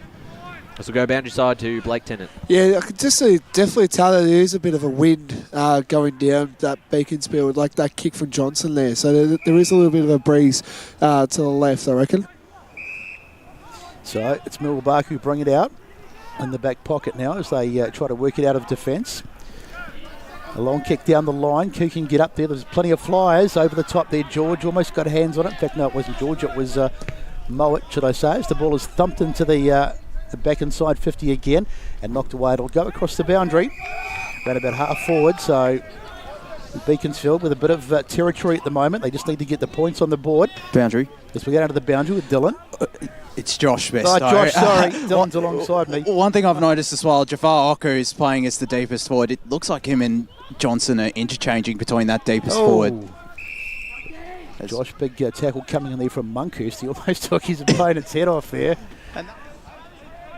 A Silker he took off. So up it goes again. And good whistle. It's Monkhurst who gets the hit out. Chasing it through was Roth. In fact, it was Raymond, but couldn't get hands on it. And the umpire says we'll have another stoppage. So we've had 10 minutes gone. An 11-point margin. 2-1-13 to 2 behinds. Bendigo Bank scoreboard. So one area of the ground they might be able to get on top here is in the midfield with Monkhurst there. Ball comes out. Chance of Beaconsfield. Ozzie Smith's first in to grab the ball, and he's brought into a tackle, and umpire pings him for holding the ball. So chance now for the Eagles. It's Johnson, the co-captain, to send them forward. Inside 50 again, yet to hit the scoreboard. Mark out the back taken. And there he is, Matt Johnson, who will have another chance at a goal. And he is a very reliable kick of the football, but it is tough conditions, so certainly will need to kick through it. That goal perfectly. came directly again from that pressure in the centre. Beaconsfield ranked the #1 pressure side in this division, so really showing there. So Matt Johnson coming back into the side this week, very handy. I think the last time he played, he kicked 7 against South Belgrave. Don't know if he's played since that game earlier in the season. Matt Johnson comes in looking for Beaconsfield, first of the afternoon. Kick on the way, nice kick of the football. Yep. You can hear it on ground level, that's through. Beaconsfield have their first, 1-2-8 to Mooroolbark, 2-1-13. 11.5 minutes gone on the Bendigo Bank scoreboard in this first quarter. And that's really a goal that Beaconsfield need to kick, because for the last 5 minutes or so, it's ball's been inside their forward 50, and when that happens, I've said it many a time, when you got momentum, you got to hit the scoreboard. Certainly, Ray, can get very frustrating if you have all the territory, but you can't put it on the board. But a much-needed goal. A nice work by Johnson. He's going to be a presence this afternoon. Of course, the Frankston VFL player having a rare run out with the Beaconsfield side today. No one gets it from the ruck contest, and one of the Mooroolbark players was taken off the ball there, and the umpire says play on. No. Away they go. It's Austin Smith now wheeling around, putting it forward, trying to hit a target. Dropped it over there, it was, by Mowat. Ball is loose on the ground. But Beaconsfield have still got it, and they'll work it out of defence. Switching it across the ground. Dangerous kick, but it worked out well for Rowland. Rowland goes down the ground. Nice mark taken there as well. This is better. Smith now goes down the line, but there's plenty of Mooroolbark defenders there. Bounces off one of them. Into the hands there of an unsuspecting George, who wasn't really anticipating it. Now the kick down the line again. Bouncing around over there, trying to get his hands on it. Was Stucco, couldn't do so. Now they go forward again, Beaconsfield. Taken there by Misso. Scragged through a tackle. That might be holding the ball, I think it is. Taken there by one of the Beaconsfield players, Smith, who got taken with the footy. And it's a free kick to Mooroolbark. So they look to go inside 50. Now through Gilby. Sends it long, looking for a teammate there. Mark out the back taken. Strong hands by Trent Giorgio for goal number 2. He'll line up. And they've just been able to quickly move the ball into their forward line multiple times this quarter so far and made the most of their opportunities because they've been limited. They certainly have, and all credit must go to Smith there. That tackle, when Beaky had the run of the ball, that tackle turned everything over, and now they got the opportunity to score. And he moved the ball really quickly as well, which if you saw on that previous entry, it just got chopped out by the intercept markers. That kick there by Giorgio, too much to the right, so just a minor score. Mooroolbark 2-2-14, Beaconsfield 1-2-8. 13.5 minutes gone in this first quarter on the Bendigo Bank scoreboard. So a bad miss by Trent. He's got one for the day so far. And the margin is back to one straight kick, so I've had 13 minutes gone. As Beaconsfield bring the ball back into play off the boot of White. Goes out wide, finds a target as well. Quickly transferred there. Nice work by Coe, the big ruckman, but he doesn't find a target. Bouncing around Johnston. He's in a bit of trouble over there, and he's been taken by 2 Mooroolbark players. And the umpire comes in and says no prior opportunity. And we'll have a ball up on the far side of the ground. Quickly throws it up, doesn't muck around. Easily hit out there by Johnson, slaps it down. Now it's Austin Smith, gets it back to a teammate in Thompson. Trying to go forward, ball on the ground. Still got it Mooroolbark. As they, funny little handball, went virtually straight up in the air, and Beaconsfield should be able to get out of this now as they switch it right across the ground. Let's see who's over here. Out into this broadcast side of the ground. Bouncing around there. Trying to pick it up over there was Egan. Couldn't do so, but eventually they do get hands on it. And now they go forward. Inside 50 again. This is a dangerous position. They'll be happy to see it over. And eventually, in fact, it's through for a minor score. So good defending in the end by Beaconsfield, but they're under a fair bit of pressure there. 1-2-3-15. Playing 1-2-8 Bendigo Bank scoreboard, and we're up to nearly 15 gone in this first term. So White to take it out for Beaconsfield. The season he's had this year, clears it, but it's going to be a turnover. Intercept mark taken, and the Mustangs will push forward again. Open players everywhere, and they've got one there in Liam George, who'll line up for another set shot here for the Mustangs. Very sloppy work by the back six there of Beaconsfield. Very sloppy. Yeah, disposal efficiency, as you've both mentioned at the moment, probably hasn't been up to scratch. This is the second shot on goal they've conceded from a kick-in. Yeah, a couple of things to work on coming into quarter time. 15 and a half minutes gone. There's a chance here for Liam George. But they've got to use it while they've got the chances. Because, you know, Beaconsfield will come when they get going. So, lines up.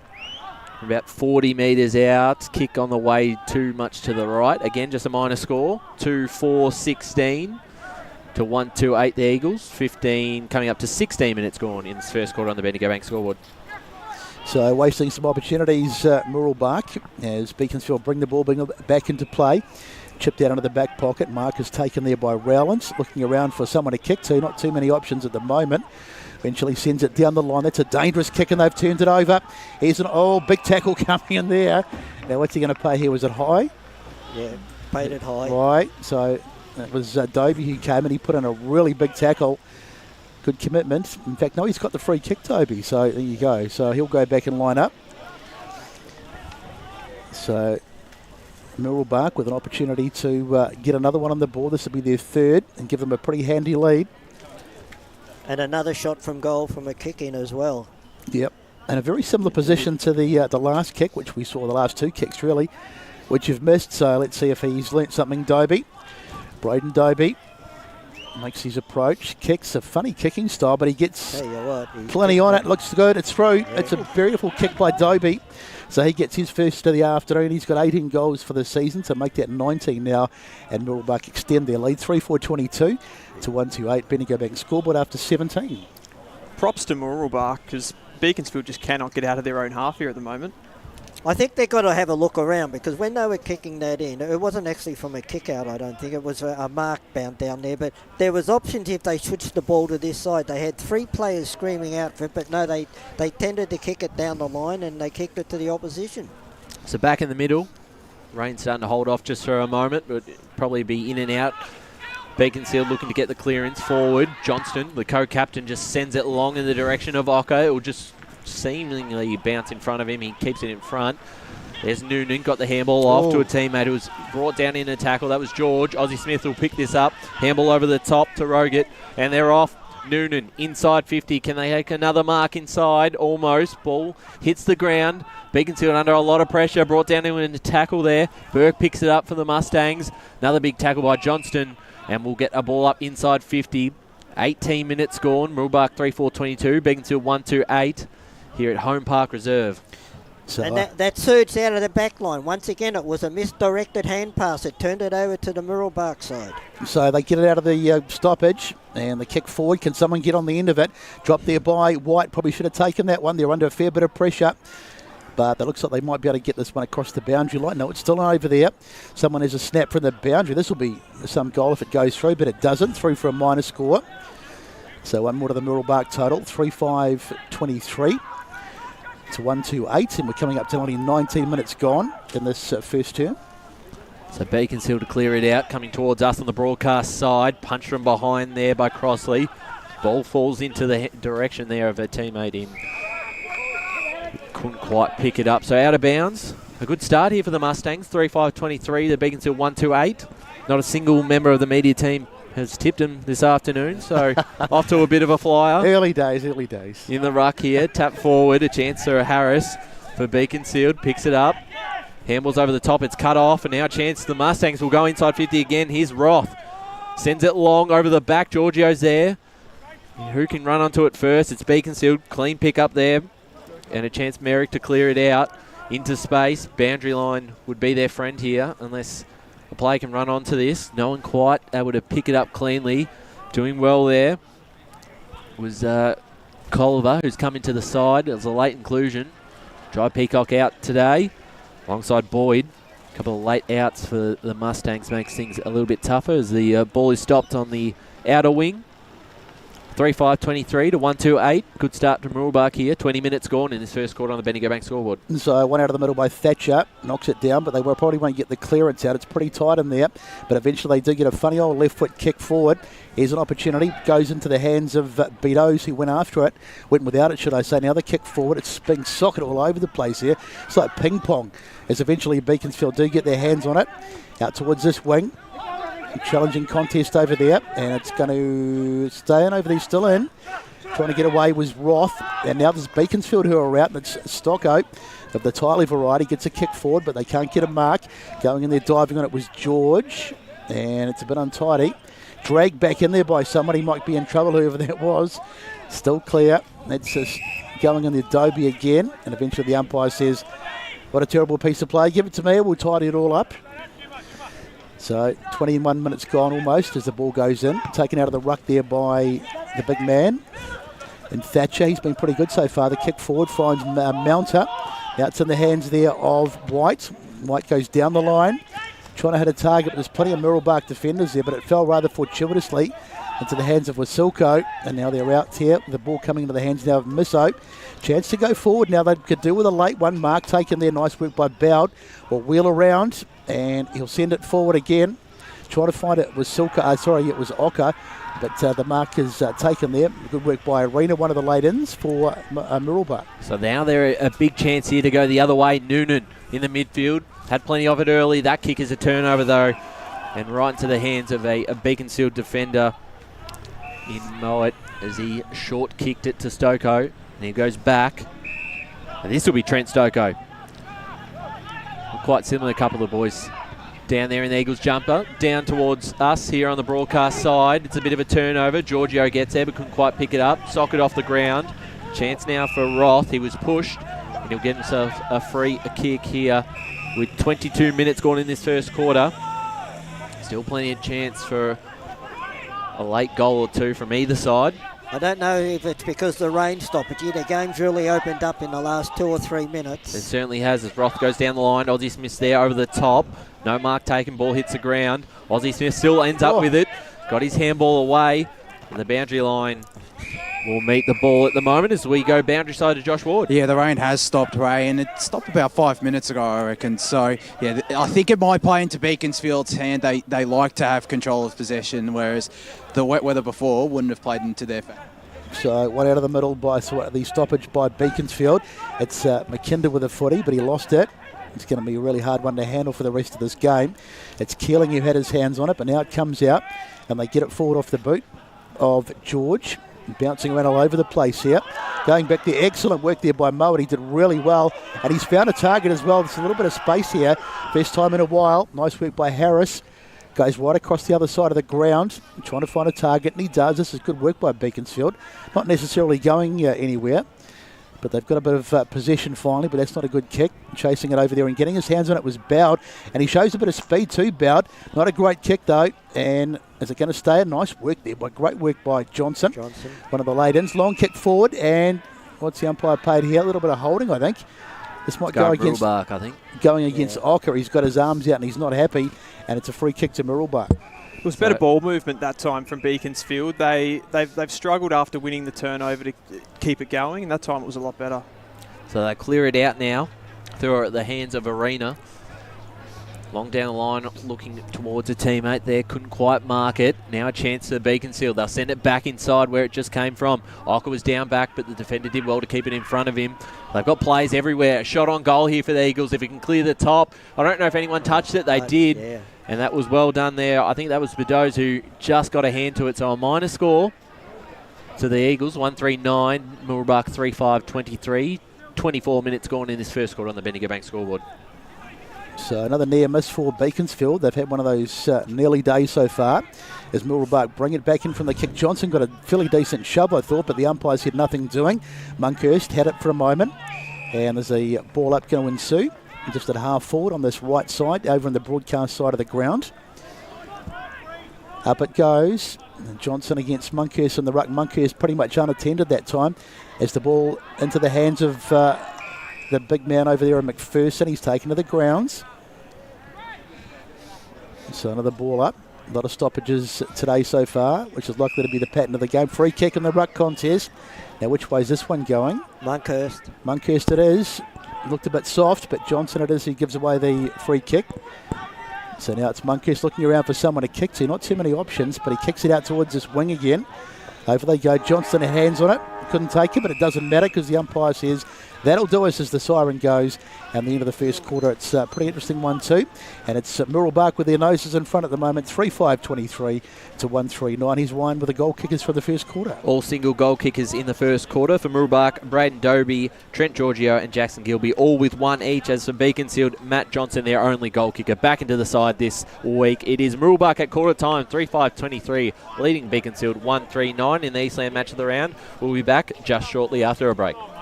As Sarah opened her best friend Jackie's wedding invitation, she was overcome with a wave of emotion.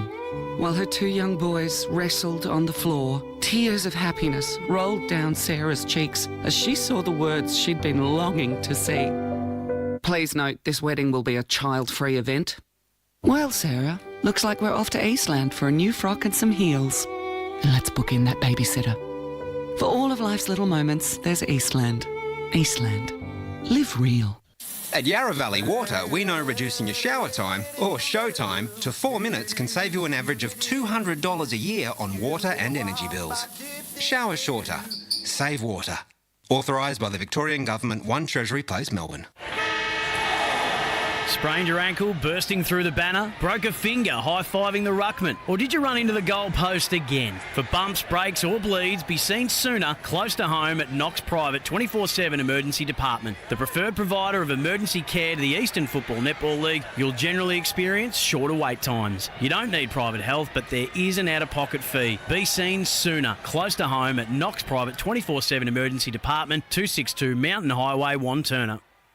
Do you feel good about your bank? Because there is a bank you can feel good about. They share their profits to fund big community projects, small community clubs and vital emergency services. They've given $250 million to help Australian communities thrive. They have all the products and tech you expect from a big bank, with service you don't. It's Bendigo Bank. Feel good about who you bank with. Try Bendigo. Search bendigobank.com.au or search Bendigo Bank near me. The first time I met the team at Tobin Brothers Funerals, I felt like I'd known them for years. They're so caring, honest and passionate. James McLeod, Managing Director of Tobin Brothers Funerals, sums it up best when he says, Every day our people get out of bed to assist client families in their absolute time of need. Our people love what they do, and you will not find a more highly trained group of people than those at Tobin Brothers. Visit tobinbrothers.com.au. Tobin Brothers Funerals, celebrating lives. Hi, I'm Ben Desson from Montrose Football Netball Club, and when I need a new kit for a night out, I head over to Eastland. But Eastland is more than a shopping centre. They support a range of community organisations and have been major partners of the Eastern Football Netball League since 2018. Thanks, Eastland. You are listening to Radio Eastern FM 98.1. With live and exclusive coverage of the EFNL football season. Bringing you the match of the day with score updates from all divisions. And now we cross to our commentary team for the Radio Eastern 98.1 Match of the Day coverage. Eastland match of the round out at Holm Park Reserve. Beaconsfield versus Mooroolbark, and it is the Mustangs off to a quick start. 3-5-23 to Beaconsfield 1-3-9. I'm Ryan Long. Joined by Brett Beston, Ray Baird and Dylan Smith. Ray and Dylan, your thoughts on that first quarter? Yeah, well, look, the honours has to go to Mooroolbark for the quarter. Look, the rain come down, not heavy, but just steady drizzle rain, and I think that played into their hand. Monkhurst in the ruck was dominant, and there was a lot of stoppages, but once the rain went and it dried up a little bit, Beaconsfield were able to get the ball, and just on the odd occasion where they did get it, they run the ball from end to end really quickly. Whereas in the first 10 minutes, 15 minutes of the game, they were definitely missing their targets with their handballs. Yeah, I'll certainly echo that about the conditions suiting Mooroolbark. What Beaconsfield are going to have to do in this second quarter and for the rest of the game is try to get some sort of equilibrium in the clearance, because they're getting absolutely smashed in that area at the moment through Monkhurst from Mooroolbark. If they can break even in that area, I think their ball movement will see them through. So we go boundary side to Blake Tennant.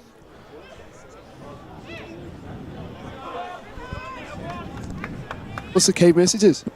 Yeah, the key message, I suppose, before game was obviously to bring that intensity towards Beaconsfield, try and control stoppage, and I thought we did. We had our fair share of footy there. I thought, we probably adapted to conditions a little bit quicker than them, and we gave ourselves some really good looks inside 50, and unfortunately we probably didn't convert as well as we'd like, but, geez, we've started well. Can't ask for more from the boys. Yeah, do you feel like the wet weather footy definitely suits your game? Of course, there was a bit of drizzle going on. That really put you guys in the front. I know Beaconsfield were probably a bit overwhelmed by it, but you guys took it by storm that quarter. Yeah, I definitely thought the weather, if it rains, will help us. I think it takes away a couple of their marking strengths up forward. So I don't mind if you bring the rain out here. That'd suit. I'm happy with that. Yeah. No worries, Brett. All the best for the game, mate. Thanks there, Blake Tennant, with Brett Lavers, the senior coach of the Mooroolbark Football Club. Just a couple of quick results around the ground. Sylvan lead Oakley 44-8 at quarter time. East Burwood leave Heathmont 20-19.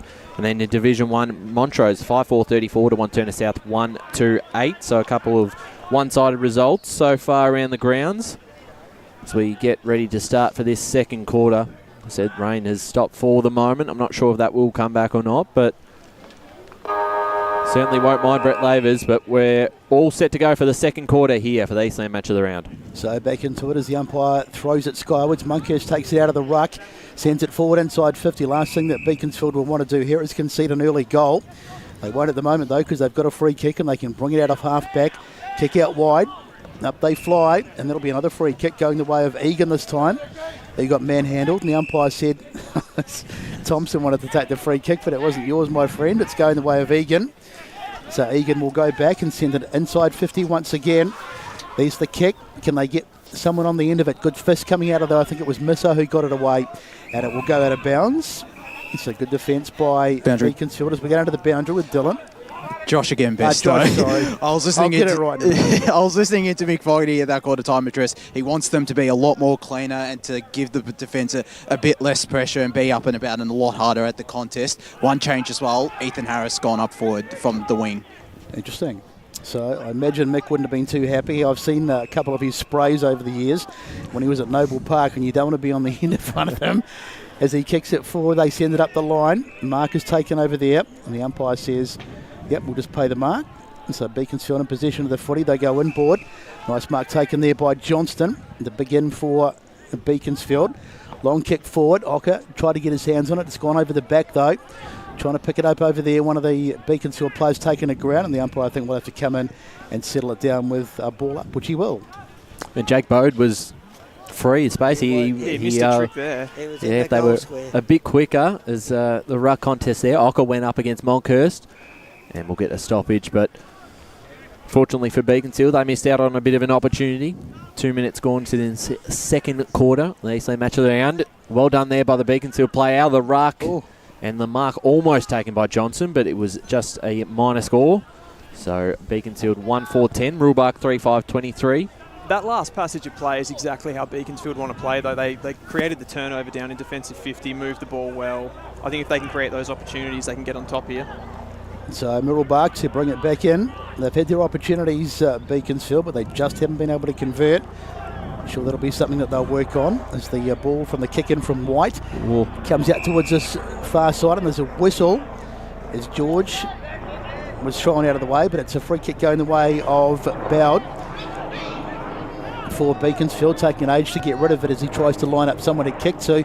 Austin Smith says, thank you very much, I'll take it. That's a terrible kick, and Smith will be able to bring it out of half-back. One of the better players of the first quarter, I thought, Austin Smith. Goes backwards, that was not great. Gets it back though. Couple of cheap touches. He gets it out wide. Trying to hit a target to, of course, the zip man with the 0 on his back. Now that's Noonan. Noonan gets it up the line. And I think that's out of bounds over there, is it? Or is it a mark? No, it's a mark. It's a mark. So play on they do through the hands of Roth, who gets it down the line. Up they fly. Bouncing around over there. Had it over there in the hands of White.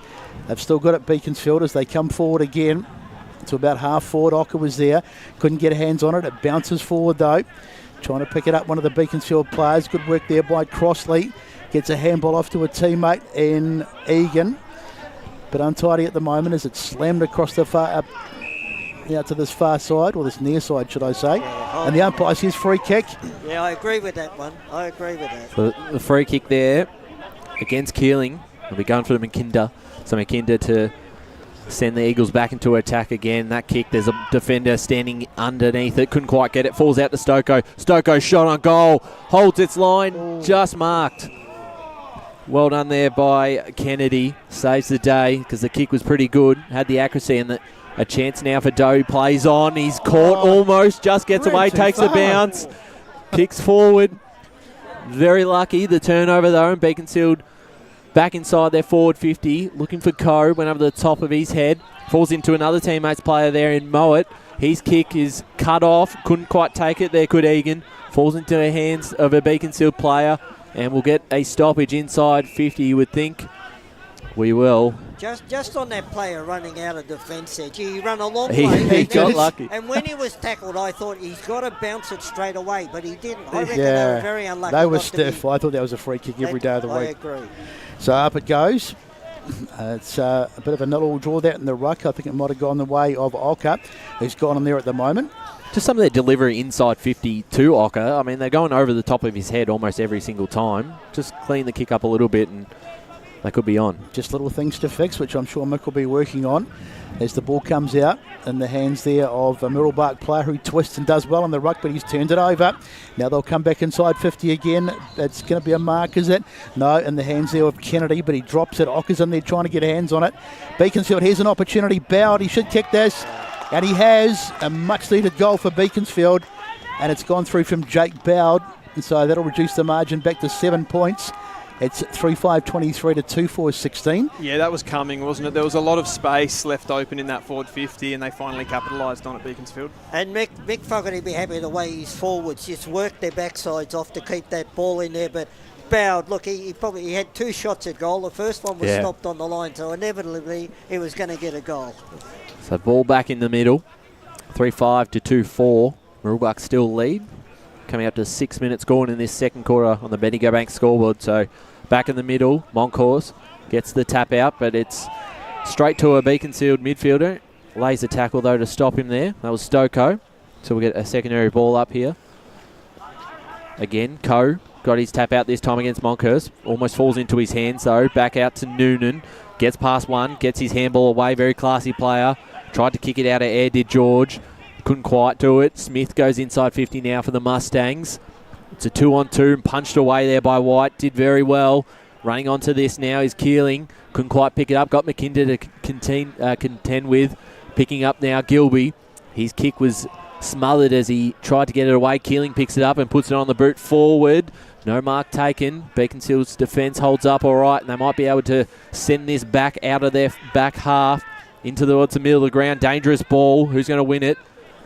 And a tackle here laid by Arena will hold it up in the middle of the ground. 7-point lead to Mooroolbark in this second quarter. Do we think Smith needs a tag?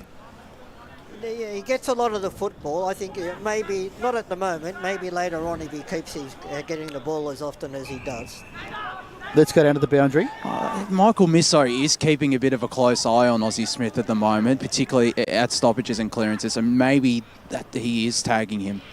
He has been very influential so far, Aussie Smith, as the ball has dropped out of the ruck contest. Now it's Ocker. Ocker gets a handball over the top. Doesn't really a bit of an untidy one, but nicely done there by Raymond.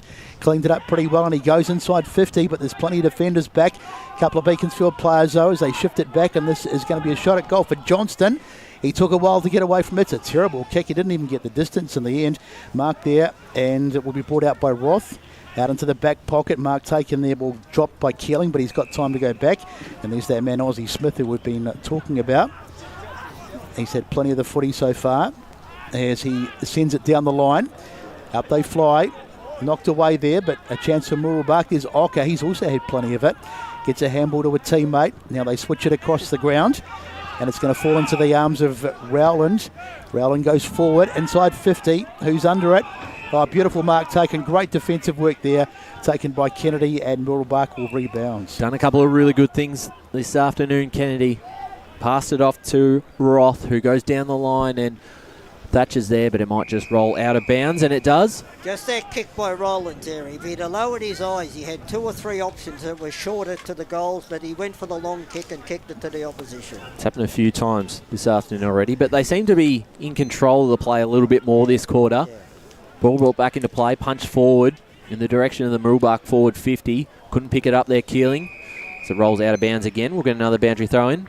As we mentioned, Kane Noonan wearing the number 0 for the TAC round. If you are drinking around the grounds today, make sure you're not driving. leave the keys at home as the ball brought back into play. Monkhurst versus Coe. Coe got his foot to it, but to the advantage of Mooroolbark. And now they go down the line looking for a teammate out the back. Beaconsfield have got some numbers. Kicking towards the middle of the ground there.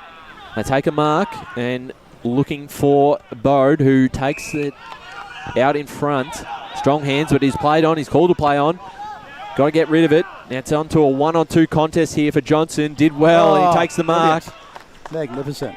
A lot of class, plays on, and looks the short kick is cut off. Mark dropped, though, there by George, so it might still work out here. Johnston got the handball away. Under a lot of pressure there by the tackle by Aussie Smith. Out the back now, Kennedy. And the kick bounces towards the boundary line and will go out of bounds, so missed opportunity for the Eagles again. Why Johnson would not go back and have a shot for goal? Even if he doesn't make a distance, it puts it in the worst possible place for the defence. He's right on the goal line. 100% Ray. It was a beautiful mark, but he rather unblotted his copybook. And it's only 45. It's not 50, that mark. Yeah, that's true. Yeah, Ray said his ball out. He knows that for sure. So the ball's on the ground. And wrapped up in a good and tight turn there. And the umpire says we'll ball it up. Big Monkhurst in there. They've wrestled back a bit of control at the clearance here in this quarter, Beaconsfield. So it's going to be another free kick. There was a bit of pushing in the ruck contest there. They're going to go and the way. 25. And 25. A bit of back chat. So Monkhurst happy to just take the extra distance, and he will play on. Sends it under the middle of the ground, trying to find a target. Oh, that's a beautiful mark taken there. Fantastic work by Roth it was. And they go forward. Here's a chance off the boot of someone. Bouncing around over there. Good work by Amiot. Taking in the tackle. And what's the umpire going to pay here? Free kick. So it must have paid holding the ball. And it's going the way of Beaconsfield, and they'll be able to bring it out through Nez Godcup. So they managed to take a mark here in the back pocket at the moment. They trail by 7 points. Had most of the play this quarter. Short kick. Finds a teammate there. Nez Godka switches the play. They don't seem to have too much going forward at the moment, so they'll just keep chipping it around until they do find something. Here's Mounter out at full back, plays on and switches now back to the other side and punched over the line there boundary by Mooroolbark. As we go boundary side to Josh Ward. Just one number change as well. James McManus wearing the number 8 for Mooroolbark. Was originally listed as 9, but he's number 8 now. And thanks that was him running into goal there, Brett, who you didn't know it was. I'll tell you what, number 8. It's absolutely inevitable every week. That we ask the coaches what no, we've definitely, that's no more changes, and then you get out there, and sure enough. So bouncing around now, it's Beaconsfield who come away with a footy. They get it in the middle of the ground. Oh, good mark. Beautifully taken there. So they've got a chance to go inside 50 again. The long kick, and Ocker's there, but it's nowhere near him. There's a bit of a push there, I think. It was Johnson. He got a fairly decent shove out of the way. He might have put a bit of... Look, it was there, but he really milked it make sure the umpire saw it. I was going to say, he did put a bit of mustard on it, so he'll go back. Even Leroy Green agreed with that, didn't you? Oh, absolutely right. That's all the experience coming in there. Look, Mick Fogarty, we have to be really pleased with the way they've played this quarter. They're actually controlling the game. Absolutely, yeah. Yeah, they look a lot better in this term than they did in the first term. So this will bring it back to a 1 point game if he can kick it, Johnson. Not the easiest of kicks, but a player of his class, he should give it a reasonable go. There's the kick on its way, I reckon. It is there. The goal umpire doesn't move, goes straight over his head. So Johnson gets a much-needed goal. That's his second of the day.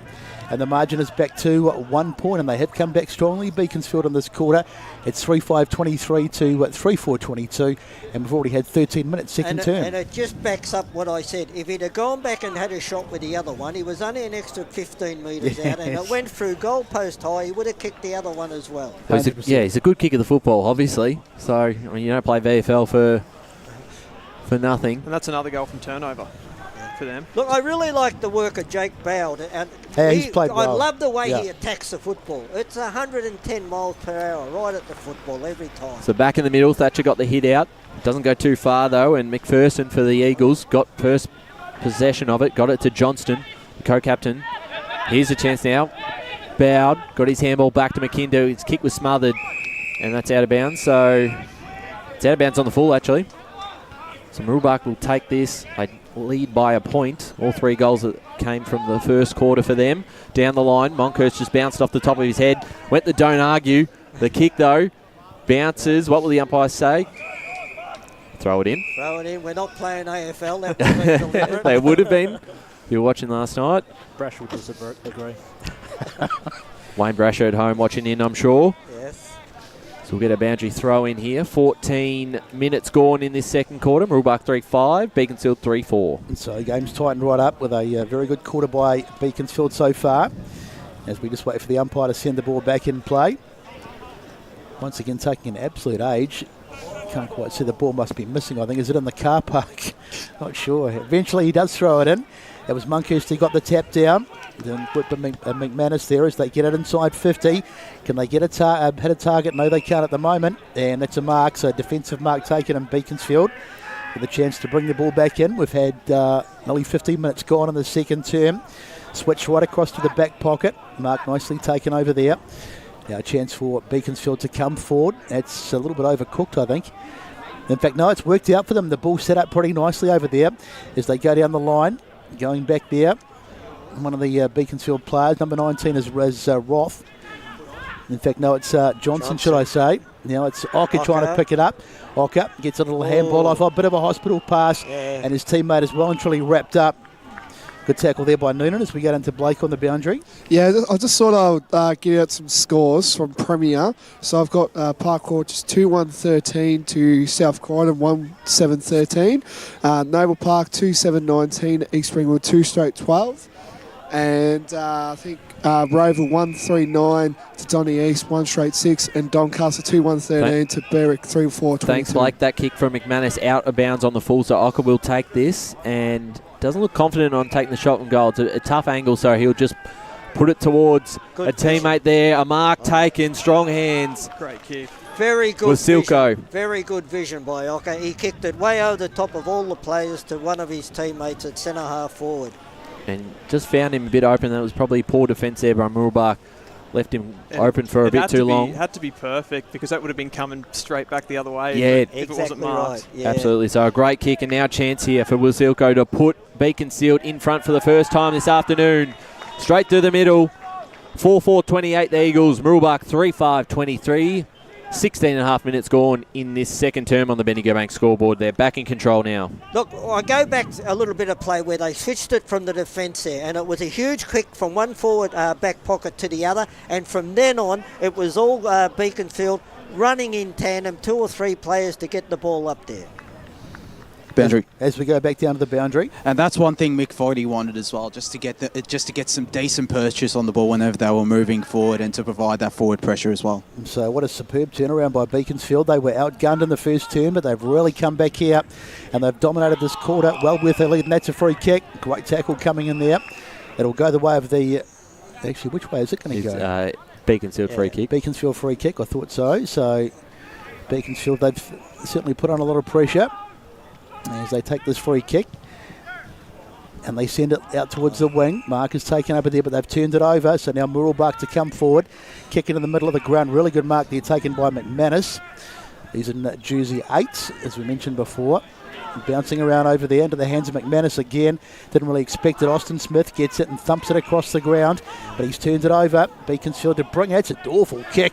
Might still work out though because there's players out here, but Mooroolbark, a couple of Mooroolbark players taken nicely there by Roth as he looks to go inside 50. Up they fly through the hands of Giorgio. Going back, good work there by Mounter, and he will send it out wide, and the mark is taken there by Nizgodka, and a chance for Beaconsfield to bring it out. He goes back to Mounto, who's had plenty of the football in this first half. Been pretty solid down back for the Eagles. He's used it pretty well. Short kick forward. Mark taken still in their defensive half. They lead by 5 points. He's kicked all 3 goals in this quarter. That kicks a turnover though now. And now a chance for Giorgio to send the Mustangs towards goal. And play there standing back on the last line of defence. And a mark taken by Samuel Merrick. Saves the day for the Eagles. Shaw kick into a dangerous spot, but had the player in a bit of space. Shaw kick forward again to Smith. Played on, passed it off. The running player down looking for White. Giorgio. Strong hands there. Yeah. Oh, it was Gilby, in fact. Yeah, very good mark. Very good mark. Positioned himself well. Kicks it down looking for Monkhurst, who uses his body in the contest. Johnson picks it up here for the Eagles. Got rid of it. Monkhurst handballed it off to a teammate. Here's Noonan. Noonan, he's taking a chance, just gets his handball, was caught in a tackle, was very lucky, and now a free kick here going to the direction of the Mustangs. That'll be Colliver, who's come to the side this afternoon. A late inclusion. Kicks it towards the hot spot. Can there be a mark taken out the back? A lot of numbers here for the Eagles. White lays a tackle, and we'll get a ball up inside 50. 19 and a half minutes gone in this second quarter. 4-4-28 to 3-5-23 in favour of Beaconsfield. And so umpire to throw it up again, and it's one out of the middle there by Monkhurst. He gets his kick smothered though. Beaconsfield under a bit of pressure, but there's a whistle. So which way is this one going to go? Beaconsfield free kick. That was excellent play by the defence there of Beaconsfield. They all stood that close to Monkhurst that when he was going to grab it out of the air, he had no leg room to kick it. That's out on the full, I think. That's a poor kick, so that undoes the good work, and it's over there. It's going to be in the hands of Noonan, who's going to send it back inside 50. So Mooroolbark can get an opportunity to maybe get themselves back in front going into half-time. Chisel's a nice little kick back inside, taken there by Thatcher. He's had a good game in the ruck. So Thatcher wheeling around, puts it onto the right boot, kicks to the hot spot. Who's going to get under this one? Oh, great mark taken back there. Fantastic work there by Coe. It was the big ruckman on defence. Gets it out wide, and Beaconsfield will bring it out. Although that's not the best of kicks. Ocker's over there, but they can't keep it in, and it's out of bounds. They're still struggling, Beaconsfield, to exit defence when Mooroolbark have time to set up behind the ball. Yeah, certainly. Yeah, good point. A couple of long kicks, though, inside forward 50. Beaconsfield just have the numbers down there. So in the last play, punched forward there from the Eagles, falls into the hands of Rowland. Rowland goes down the line, looking for Ocker. Couldn't quite take the mark. I certainly looked for him a few times. Probably hasn't had the best delivery. There's a stoppage here on the far side. 21 minutes gone in this second quarter on the Eastland match of the round. Beaconsfield 4-4. You quite often see every player in one half of the ground, but not in one half the other side of the ground like it is right now. That's true, as Ocker gets the ball and throws it on the boot, and that is out of bounds on the full. So Beaconsfield will give away a free kick here to Mooroolbark. 4-4-28. They lead Mooroolbark 3-5-23. 21 and a half minutes gone in this second quarter. Yes, thank goodness for the monitor, otherwise we wouldn't be able to see anything as the ball comes inside. Little handball back, so here's a chance for Mooroolbark to go inside 50 late in the quarter. Almost taken there by Dobie. He lost it. They're under a lot of pressure. Handball back there from White. They're under enormous pressure, in fact, as the tackle is put on there put on with Silco. Ball on the ground there as they dive in trying to get it. It was Thatcher, I think, on the ground. Happy just to wrap it up, and the umpire says we'll have a ball up. In fact, it was Roget. Up it goes. One out of the middle, one out of the head out. Austin Smith gets a kick which is virtually straight up in the air. Punched there down by Arena, one of the late-ins for Mooroolbark. They've got an opportunity now to get the ball back inside 50, but not for the moment because a good strong tackle comes in. And we'll have a ball up. So we've had 22 minutes gone. And it's a 5-point ball game in favour of the home side by 28-23. And they've just been given a free kick here too. High tackle, so Wasilko plays on and sends him inside 50, looking for Johnson. Mark, not quite taken. Ocker's there. Beaconsfield, they miss out on an opportunity as Mooroolbark mop this up. Now a chance for Roth, plays on the wing. Kick inside 50, looking for Giorgio. Punched from behind. Ball hits the deck. Monkhurst comes in and flattens someone there as we get a... I wouldn't have liked to be on the bottom of that one. Monkhurst I was just thinking the same thing. Well, you and Monkhurst would be roughly about the same height. Yeah, no. The tap out there. Smith caught high, and Smith just inside the arc will probably be in range to have a shot at this one. Only if Ray had a chair. See, will play on though. Puts it on direction of Giorgio over the top of his head. Bit of a dangerous spot. White did very well, got his handball out. And the Eagles survive. McKinder here takes the mark, and they'll slow things down before an opportunity presents. So just taking a bit of time to get out of defence here, Beaconsfield. They've got to be careful though. That's a good safe kick though, taken by Merrick. They won't want to do anything silly late in the term. Don't want to be on the end of a Mick Fogarty halftime spray as they send it out towards this far side. It's a 2-on-1 contest. Great work by Bowd. He's had a fantastic game. Yeah. Bowd, he really has been one of the standouts of this Beaconsfield side, and he won that against two Mooroolbark players. Terrific effort. Yeah. He's just a bit undecided what to do with it though as he puts it onto the boot and goes inboard. Good kick. Now they've got a chance to open it up here. Going through the middle, that was Misso. Gets it out wide. Just taking a bit of time now. It's Rayment. Rayment goes, and that's a good mark. That's terrific play. And the mark is taken by Mac Johnson. He's already kicked 2 goals today. Brett, you said about Bowd there when he had that kick. I was looking downfield. All was there was a wall of Mooroolbark players. That's why he couldn't kick it down the line. Yeah, no, very good he's been. So Johnson will try and put his 3rd on the board. It's pretty dark, Brett. Lucky a couple of those cars over there have got their parkers on still. So if you're listening to the radio over there, turn your parkers off. Might You'll have a flat battery. Might be a world record for the earliest the lights have come on here, because they normally get them in the 3rd quarter or late in the 3rd quarter. Needs the kick on its way. How does it look? No, it's off target. So missed opportunity, goes through for a minor score as the siren goes to bring to an end this for second term. And what an interesting term it's been. Beaconsfield have bounced back big time, and 4-5-29 to 3-5-23 Beaconsfield lead on the Bendigo Bank scoreboard. Here's Ryan with the goal kickers. Goal kickers, Matt Johnson back in the side this week has kicked 2. Wasilko has 1. Bowd has 1. As from Mooroolbark, all single goal kickers, Gilby, Giorgio and Dobie. Half time is Beaconsfield 4-5-29, leading Mooroolbark 3-5-23. We'll be back for the half-time show in just a break. As Sarah opened her best friend Jackie's wedding invitation, she was overcome with a wave of emotion. While her 2 young boys wrestled on the floor, tears of happiness rolled down Sarah's cheeks as she saw the words she'd been longing to see. Please note, this wedding will be a child-free event. Well, Sarah, looks like we're off to Eastland for a new frock and some heels. And let's book in that babysitter. For all of life's little moments, there's Eastland. Eastland. Live real. Sprained your ankle, bursting through the banner? Broke a finger, high-fiving the ruckman? Or did you run into the goal post again? For bumps, breaks or bleeds, be seen sooner, close to home at Knox Private 24/7 Emergency Department. The preferred provider of emergency care to the Eastern Football Netball League, you'll generally experience shorter wait times. You don't need private health, but there is an out-of-pocket fee. Be seen sooner, close to home at Knox Private 24/7 Emergency Department, 262 Mountain Highway, Wantirna. Do you feel good about your bank? Because there is a bank you can feel good about. They share their profits to fund big community projects, small community clubs and vital emergency services. They've given $250 million to help Australian communities thrive. They have all the products and tech you expect from a big bank, with service you don't. It's Bendigo Bank. Feel good about who you bank with. Try Bendigo.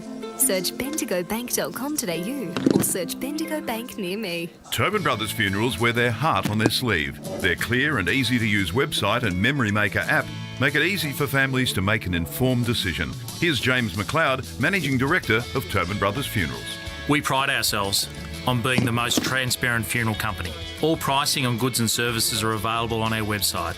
It's all there for you to see and make very informed decisions when planning a loved one's funeral. Visit tobinbrothers.com.au. Tobin Brothers Funerals, celebrating lives. At Yarra Valley Water, we know reducing your shower time, or show time, to 4 minutes can save you an average of $200 a year on water and energy bills. Shower shorter. Save water. Authorised by the Victorian Government, 1 Treasury Place, Melbourne. Sprained your ankle, bursting through the banner? For bumps, breaks or bleeds, be seen sooner, close to home at Knox Private 24/7 Emergency Department. You'll generally experience shorter wait times. Knox Private 24/7 Emergency, 262 Mountain Highway, Wantirna. You are listening to Radio Eastern FM 98.1. With live and exclusive coverage of the EFNL football season. Bringing you the match of the day with score updates from all divisions. And now we cross to our commentary team for the Radio Eastern 98.1 Match of the Day coverage. Yes, welcome back to Holm Park Reserve down here in Beaconsfield as the Beaconsfield Football Club hosting the Mooroolbark Football Club. My name's Blake Tennant and I'll be hosting the halftime show. I'm joined, of course, by my fellow boundary reporter, Josh Ward. Josh, welcome aboard to halftime. Thank you, Blake. It's been interesting down there, to say the least. We're pretty cosy down there as well, and doing a terrific job in his debut in special comments today. Dylan Smith, welcome to the Halftime Show, mate. Thanks, mate. Glad to be here. No problem. Also, if you deal first, how have you seen the game from a Beaconsfield point of view? They started off slow, but now you feel like they're controlling this game, and it's wide open for them. Yeah, certainly a tale of two quarters so far, hasn't it been? So Mooroolbark got off to that great start, obviously. I think they were really dominant around the ball. Weren't able to allow Beaconsfield to exit defensive 50 and get that ball movement going that we know they can do so well. And then I guess in the second quarter that just sort of dried up a little bit from Mooroolbark. Beaconsfield were able to get back into the clearance battle through the rucks. I think the rucks competed really well for Beaconsfield in that second quarter. And that led them to break even at the clearance, and then they could get that ball movement going as the conditions dried up, and now they're really on top. Yeah, I think the conditions in that first quarter really suited Mooroolbark. I don't think the Beaconsfield do get a lot of contested possessions and do apply plenty of pressure, but they're more of a side that likes to have control of the ball, that likes dry conditions, and that first quarter wouldn't have played any favours. Whereas I feel like Mooroolbark, with the midfield that they have, with not too many experienced players, they'd rather push it further forward, play that aggressive style of play and look to provide pressure. Obviously, the amount of tackles they have per game in contested possessions, it doesn't show that, but I feel like just given that midfield, they probably prefer that style. And yeah, then that second quarter, it started to dry up a little bit, and it really played into Beaconsfield's favour. There are dark clouds looming over, so it'll be interesting to see. Interesting for us. But those dark clouds have been here all day, Josh. True. So, yeah, but anyway, from Mooroolbark, we'll touch on with deal with Beaconsfield. Mooroolbark, can you see? I know they're 6 points down, and they had a very good start to the game. What do they need to do to get back in? I know that they are in the game as we can speak, but what can they do to get back into their hands? Because it was all Beaconsfield that quarter. Yeah. No questions asked about that. Where do you think they can do to get back to where they were in that first quarter to hopefully get a lead heading into three-quarter time? It's simple. They need Riley Moncourse to get on top in the ruck. That first quarter, he was supreme in that ruck duel against Harrison Coe, who's, he's more of I feel like a key forward or a key defender than he is a ruck. He's done a good job in that, particularly in that second quarter, but he sort of lost. He was sort of a bit lost against Moncourse in that first quarter, and if they are to get on top again, Mooroolbark, it needs to come through him. Yeah, I was going to ask you actually at the quarter-time huddle if Coe and Vasilko actually got a bit of a talking to about how they could better go up against Moncourse, because they really turned it around. There wasn't really. In Mick Fogarty's address, there wasn't really any mention of Vasilko and Coe up against Moncourse. He just he just pointed out the midfielders of Mooroolbark and how they'd gotten on top and provided the pressure. It's and he didn't really say anything about that duel, but if he does get on top, I'm sure at three-quarter time we'll probably have some words about it. Alrighty, so that's the game. I think I better go through some scores. I've got quarter-time scores down at Baldwin Visy Park. I have Baldwin 3-2-20 to Vermont 2-1-13. That was at quarter-time, so I haven't really got scores there as we speak. Park Orchards 4-1-25 to South Croydon 2-8-20. I've got East Ringwood 4 straight 24 to Naval Park 3-7-25. Doncaster 2-1-13 to Berwick 3-4-22. I still don't have scores down at Seabeck Reserve. Ravenwood 1-3-9. Doncaster East 1 straight 6. Josh has got something. I got a score from Norwood and Blackburn. Norwood 3-3-21. Trail Blackburn 4-2-26. That was at quarter time though. Yeah. I've got South Belgrave 3-1-19. This is First Division over Bayswater. Down at the Montrose Recreation Reserve, we've got Montrose 8-10-58 to Wantirna South 1-4-10. So I think that was over by quarter time. Mitcham 6-5-41 to Lilydale 1 behind. And we go into second division now. East Burwood 3-2-20 to Heathmont 3-1-19. Ringwood 5-5-35 to the Basin 4-3-27. Boronia 4-3-27 to Knox 2-3-15. Waverley Blues 12-7-79 to Upper Gully 6-1-37, and Templestowe 4-1-25 to Mulgrave 4-24. That's second division. We go into third division now. Domvale 5-4-34 to Fair Park 1-3-9. Sylvan 9-3-57 to Oakley District 4-4-28. Whitehorse Pioneers 1-2-8 to Warrandyte 4-3-27. Ferntree Gully 5-4-34 to Coldstream 4-1-25. Heading into fourth division now. Turnside Park 4-4-28 to Forest Hill 3-3-21. Scoresby 7-5-47 to Croydon North 3-4-22. And Surrey Park, well, anyway, 6-3. Come on, say the score. 6-3-39 to Nunna Morning, 2 behinds. I think that might do us. Josh, you want to? I just got a question for both of you fellas. What do you, for both Beaconsfield and Mooroolbark, what do you want to see for them in this second half? Obviously, we talk about Mooroolbark. I said wanting to get on top in that ruck duel, but is there any other areas for both sides still? I think one thing that Mooroolbark will be really happy with that they continued through both quarters was how well they still trapped Beaconsfield in.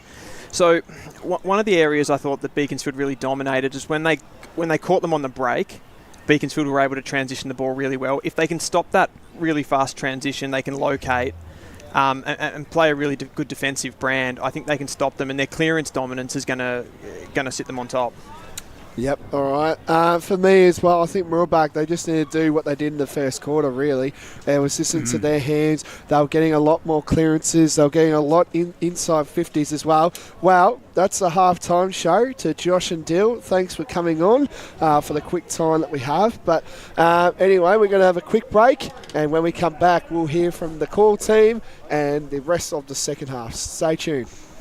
Today at Eastland, Lucy's trying on jeans for a momentous occasion. Coffee with the ex. She needs jeans she can move in because she's definitely moved on. Jeans that get a second look, but don't give any second chances. Jeans that say, well, yes, I have spent the last 8 months in a post-breakup juice cleansing, kickboxing, personal training frenzy. And it looks as though she's just found the perfect pair. Yeah, that's great. Bravo, Lucy. For all of life's little moments, there's Eastland. Eastland. Live real. Sprained your ankle bursting through the banner? For bumps, breaks or bleeds, be seen sooner, close to home, at Knox Private 24/7 Emergency Department. You'll generally experience shorter wait times. Knox Private 24/7 Emergency, 262 Mountain Highway, Wanturna. Do you feel good about your bank? Because there is a bank you can feel good about. They share their profits to fund big community projects, small community clubs, and vital emergency services. They've given $250 million to help Australian communities thrive. They have all the products and tech you expect from a big bank, with service you don't. It's Bendigo Bank. Feel good about who you bank with. Try Bendigo. Search bendigobank.com.au or search Bendigo Bank near me. Tobin Brothers Funerals wear their heart on their sleeve. Their clear and easy-to-use website and Memory Maker app make it easy for families to make an informed decision. Here's James McLeod, Managing Director of Tobin Brothers Funerals. There's no mystery about our pricing. It is clearly displayed on our website and our app.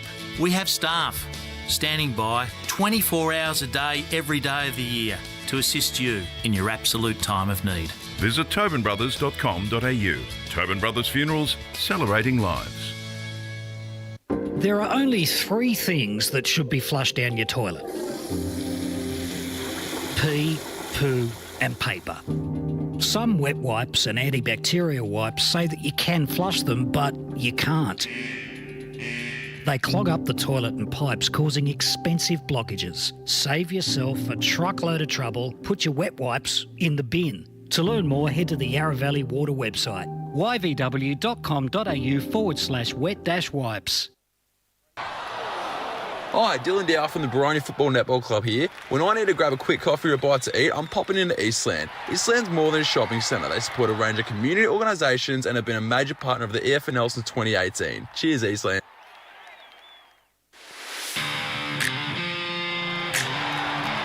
You are listening listening to Radio Eastern FM 98.1. With live and exclusive coverage of the EFNL football season, bringing you the match of the day with score updates from all divisions. And now we cross to our commentary team for the Radio Eastern 98.1 Match of the Day coverage. Welcome back to Holm Park Reserve, Beaconsfield versus Mooroolbark for the Eastland Match of the round at half-time. Beaconsfield lead 4-5-29 to Mooroolbark 3-5-23. I'm Ryan Long, joined by Brett Beston, Ray Baird and Dylan Smith. And Ray, that second quarter, it was all the Eagles, and they put it back on the scoreboard a little bit. Yeah, they themselves in a good position. Yeah, they certainly did, and Mick Fogger to be very happy with it. They kicked 3 goals, 2 to Mooroolbark, didn't score for the quarter. But I think that...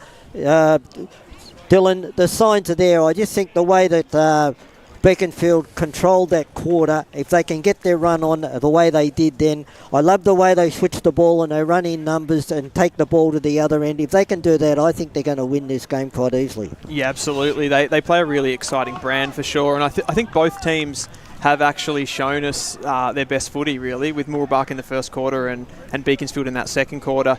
Predicting what's going to happen in the second half, you'd have to sort of back Beaconsfield in based on that second quarter. It was great to watch. There is a lot of reliance on that midfield group for the Mustangs at the moment. You see them out there at the moment. Monkhurst in the ruck, Ozzie Smith and Kane Noonan, some big names there. As we go boundary side to Josh Ward. Conditions might favour Mooroolbark this third quarter at least. The rain has started to come back down out here, so potentially favours them. Not too sure about Beaconsfield. We talked about it on halftime.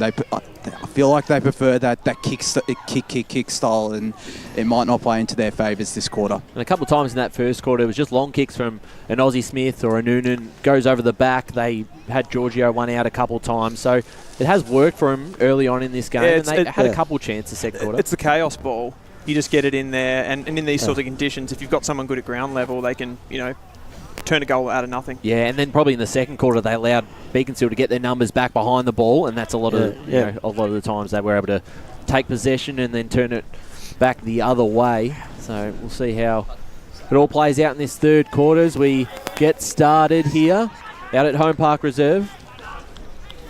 A 1-goal lead to the Beaconsfield Football Club. Finals on the line. Beaconsfield looking to consolidate their spot in the 5. Mooroolbark might be in the 5 if they win today. So plenty to play for this afternoon. Yeah. Brett Beston to take us away. So third quarter about to get underway. The lights are on out here at Mooroolbark. It's not the greatest of days, but nonetheless, Austin Smith gets a handball off, kick forward. A little bit untidy, but all good work. Here's a chance now as they burst away from the clearance. The kick is going to be off target, though. It just drifts away. Giorgio was there, and he won't be happy with the service, but the ball's gone out of bounds, so they'll have a throw in the forward pocket. So anyone's game this one. It's Beaconsfield by 6 points at the halftime break as they get it out from defence. Taken there by Stoko, that's Tyler. Just looking around for someone to kick to. Eventually decides to go down the line. The safe option gets over the back there. It was Roth who got hands to it, but he couldn't hang on. And eventually I think it's going to go over the boundary line, which it does. Someone have a throw it on the far side of the ground after the first minute of the second term. That's that same kick that troubled Beaconsfield in the first quarter, just that second kick after the kick in. It certainly will be a focus in this quarter as they look to clear it out. Back in the ruck here. Well done there by Coe. Got front position. Ozzie Smith, though, picks it up from the clearance, kick it forward. Turnover here with Eagles. That player just dropped it, kicked off the ground here for Mustangs. Gained a bit of ground. We got some players out. Passed it backwards. Went back to Dobie. Dobie shot on goal. Touched on the line, was it? Or did it make it? I think it's over. Umpire's decision. I think it's over. Yeah, it was over. It's a goal. First of the third quarter goes the way of the Mustangs. 4-5-29 now lead Beaconsfield. 4-4-28. Boundary side, Josh Ward. I have to say, Braden Dobie nearly went the early crow with that celebration. He was celebrating a little early there, Dobie, but luckily it went through for him. Well, you can fool the umpire sometimes when you celebrate. We saw that in the elimination final last year. When Great. you did and don't do it. Great intent so far from Mooroolbark in that first quarter. Won the clearance, got it forward and trapped it in. Yep. So perfect start to the third term. This is going to be a tight one. You get the feeling it's going to go right down to the wire. Monkhurst didn't get the head out that time. It went the way of Coe. Now they get it forward, bouncing around on the grounds. Here's a chance for Mooroolbark to go inside 50. Oh, good tackle. Yeah. Just a little bit of poor match awareness there. Came in from White. He's been pretty good too.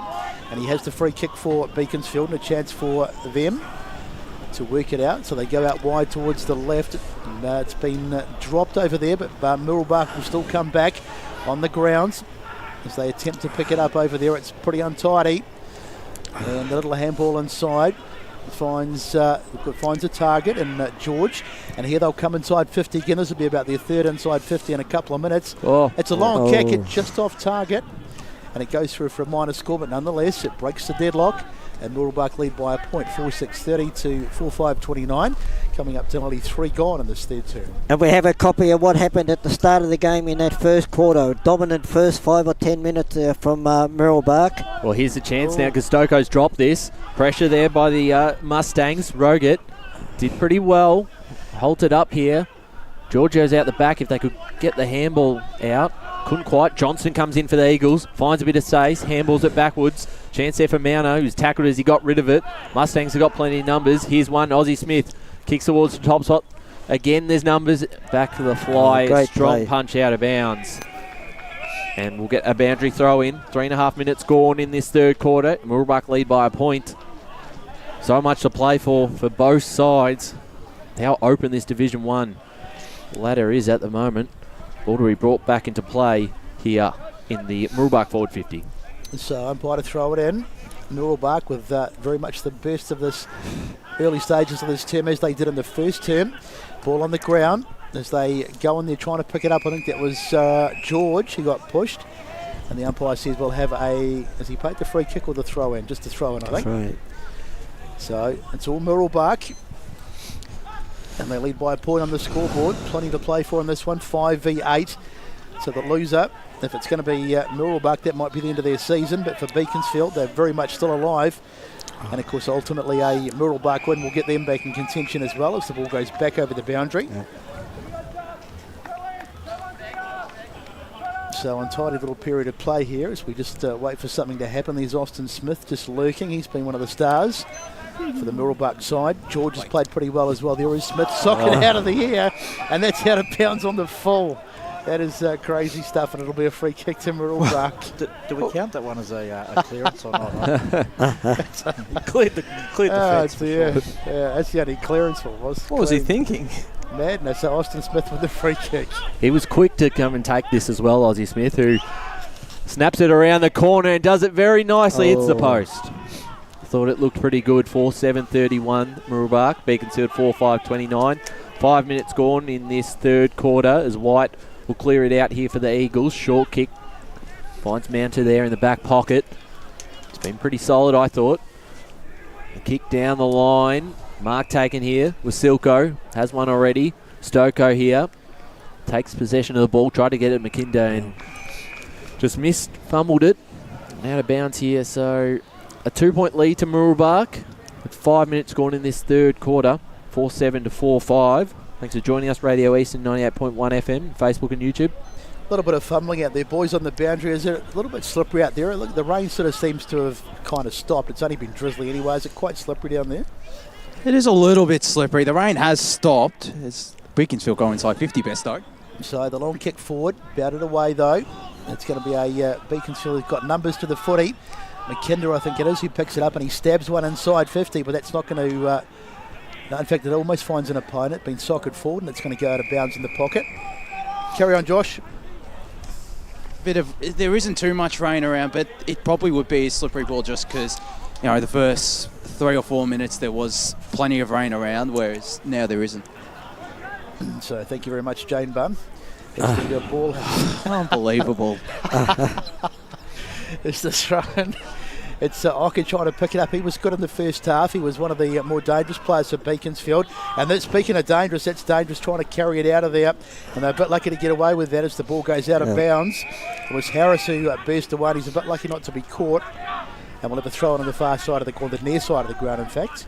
Well, Mooroolbark don't want to concede a goal here because for the first 6 or so minutes they've had it inside their 50. Now it's down the other end, and if Beaky could get a goal, that's going to be a real bonus. Yeah, definitely. As the ball brought back into play, Monkos got first touch of it. Stoko here for the Eagles. Over the top there. Wasilko was caught in the tackle. And a high free kick. So they have a chance here to send the Eagles forward. Just their second inside 50 for the quarter. Kick in the direction of Johnston. Or Bow, that might have been. Mooroolbark some numbers to clean this up. George here kicks it towards the far side. Giorgio's got to beat 2. He's chasing behind there. Merrick, who's able to get away from Giorgio and send it inside 50. The kick isn't great, but works out pretty well for Harris. He got the handball off to Ocker. Gets past 1, gets past 2. Still going. Could take a set shot. Passes into space. Finds a teammate. Back to another team out in Johnson, who just launches it up in the air towards the goal square. Punched over the line by Kennedy. No, it stays in and out of bounds. So no score and still inside. That is a good result for Beaconsfield. Yep. So Beaconsfield putting some pressure on. It was Mooroolbark that had the best stage, the best of this early term, this early stages of this third quarter, but it's Beaconsfield coming back. They're on attack, ball bouncing around inside 50, trying to pick it up was Stoko of the Taylor variety, and the ball is probably over the boundary, I'd say. Eventually it is. Like the patience of Ocker, who probably had plenty of chances just to blaze away and probably miss the shot, but he takes his time and thinks out the right decisions. He's played well. He's been quite influential. He goes into the ruck on this occasion, and there's a free kick. Yeah, giving a free kick away that time. So give a guy a rap, and he lets me down. And it's going to be Monkhurst, I think, who's going to take the free kick and bring it out of the fence for Mooroolbark. He'll switch it towards the far side. Dangerous kick, and Kennedy did okay, but Johnson was there waiting for an error. Now into the pocket, snap around the corner. Ocker, did he get a goal? I think it's a goal. It's a goal one way or the other. Yeah. And Johnson puts it through for his third of the afternoon. And the Beaconsfield Eagles go back to 5-5-35 to Mooroolbark for 6:30 or 4-7-31. Mooroolbark struggle on that transition game there. Just couldn't get it out of the back half. They tried it a couple of times, and it was sort of inevitable there in the end. And Matt Johnson's done his job. 1 goal in each of the 3 quarters so far. Yep. I think Ocker was trying to claim that we might have to get Snicko out. He did, put a foot out got for a little touch on it. So back in the middle, up it goes. One there by a bit of a little draw really in the end, but Coe might have got it. Now Austin Smith gets it and bangs it out wide. No one in particular. There's a bit of a chase out there. Eventually it's the number 24 Merrick for Beaconsfield. Was going to get a hand pass, but decides to kick instead. Puts it forward to a teammate who can't take it. And Mooroolbark will come forward again. They dangerous kick in the middle of the ground. It's gotten out of the top. Going back there trying to get it was Smith. And still on the ground there. It wasn't Smith actually, it was Rogette. And Beaconsfield to bring it away. Funny little kick out towards this side of the ground. Goes past everyone. Oh, good. Beautifully picked up. Fantastic work there by Mowat. And Mowat will send it forward. This is good play taken there by Bowd. One of the stars of the first half gets a kick down the line. Mark is taken. This is good play. Harris. He needed to probably go quickly, but I don't think there was anyone to kick to, which was a bit of a shame. Harris stabs it inside. Mark is taken there by Tyler Stoko. So, can he find a target? He certainly can. It's just a bit too soft, but it's too far out to score. McKinder, poor match awareness. And McKinder's been run down, and it's a free kick going the way of Mooroolbark. And what looked like it was promising little movement there for the Beaconsfield side is broken down, Ryan. Well, that was a beautiful tackle. He was running in towards goal then. So, a goal-saving tackle, and the kick down the line here for Keeling. Sort of just dropped it. They may get away with one. Ozzie Smith picks it up. His kick was smothered by Stoko. Lays a tackle, though, in response. As the ball goes out of bounds. Good pressure from both sides. Currently, Beaconsfield lead 5-5 to Mooroolbark 4-7 on the Bendigo Bank scoreboard. 4-point lead, 11 minutes gone into this third quarter. Punch forward there by Beaconsfield. Doesn't go too far. Here's Thatcher. And now they chance to load up through McManus. Down the line. Ball bounced off the chest of Dobie. Couldn't quite take it. Here's Noonan, the captain, who grabs it. Tackle. And he's tackled out of bounds. And a bit of feeling in that one. And Noonan won't like that. He'll push him back, Stoko. 4-point lead towards the Eagles. So umpire to throw it in. Just right about centre wing, or just forward to centre wing. Good wrestle in the ruck, but it gets right over the back. And here they come forward again in the hands of Dobie. He gets a handball off. Here's a chance as they go inside 50 through Emmett. He gets a kick to the hot spot. Going back there, almost a mark taken, and Beaconsfield should be able to get out of this. Kick out towards McKinder, and he does really well. Yep. Great mark by McKinder. He's done a lot of pressure there. If he dropped that, although his kick inside. Gee, he had to hit his target then, or else it was gone. Flirting with danger, but the mark is taken. And Beaconsfield to bring it out in the hands of Smith. And Smith sends it down the line. Up they fly. Ball goes over the back, and Mooroolbark get their hands on it. No, in fact, it's still with Beaconsfield through the hands of Bowd. Now Mooroolbark. Great smother. Terrific smother. That was McManus who got the kick in, and you can hear it on the effects mic. That would have hurt, no doubt. And a free kick here, Mooroolbark, Josh Ward. Deflected off the boot of Jake Bowd. Well, there's McManus who goes inside 50, standing under it there. White, who takes the mark. In front of Gilby. Short kick to the co-captain in Johnston. Johnston takes his time. Coming off 21 tackles, according to Premier Data last week. Has he had 21 today?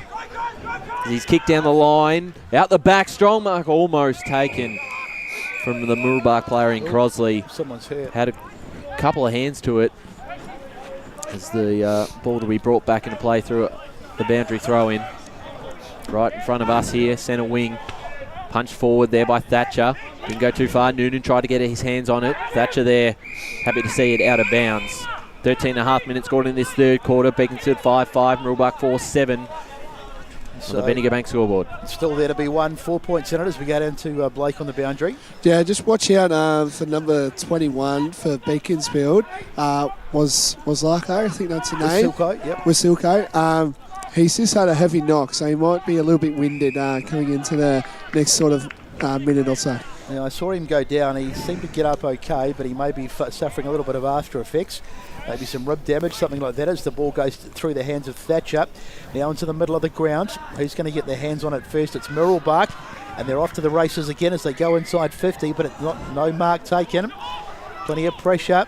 Dropped over there by White, and they're still under pressure. Here's a little handball back inside, but no, in fact, he didn't get the handball away. And then too high, free kick. Taken across the boundary, but he draws the free kick and a play on, and that's a goal, and it's gone the way of, is it Giorgio? Dobie? Dobie it might be. Boundary. Let's go to the boundary. Yeah, he's just come off the ground at this stage and is getting attention by trainers. So we'll give that one to Dobie. So that's his... Yeah, Dobie. Yeah, that was Dobie that kicked that goal. So that's the third of the game for Dobie. He's been pretty good.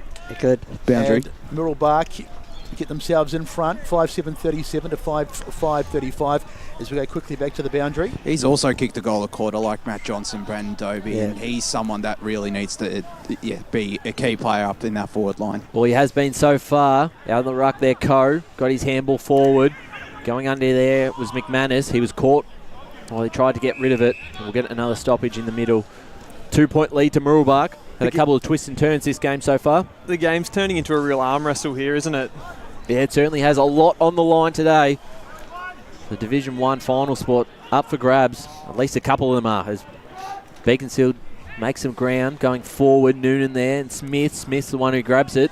Got his kick to the ball and brought down to a tackle there by McManus was the Beaconsfield player.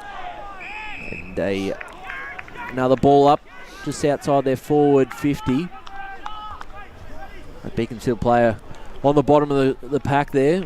Thought he may have got himself a free kick there. McPherson.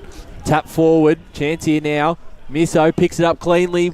Puts the ball on the boot. Punch forward there by the Mooroolbark defender into space. Running onto this. Beaconsfield will get there first. There's Bowd. Got the handball over the top. Finds Harris. Harris goes back. McKinder throws it on the right boot. Bit of a shank of a kick forward as Kennedy punches it over the line. So just a minor score, 5-6-36 Beaconsfield. Mooroolbark 5-7-37, 16 minutes gone in the third quarter on the Bendigo Bank scoreboard. I noticed this quarter that Mick Fogarty's put Devon Smith running with Austin Smith and has sort of nullified him a bit in this quarter. Yeah, needed to do something because Austin Smith was having quite a big say in the game as the ball bounces around.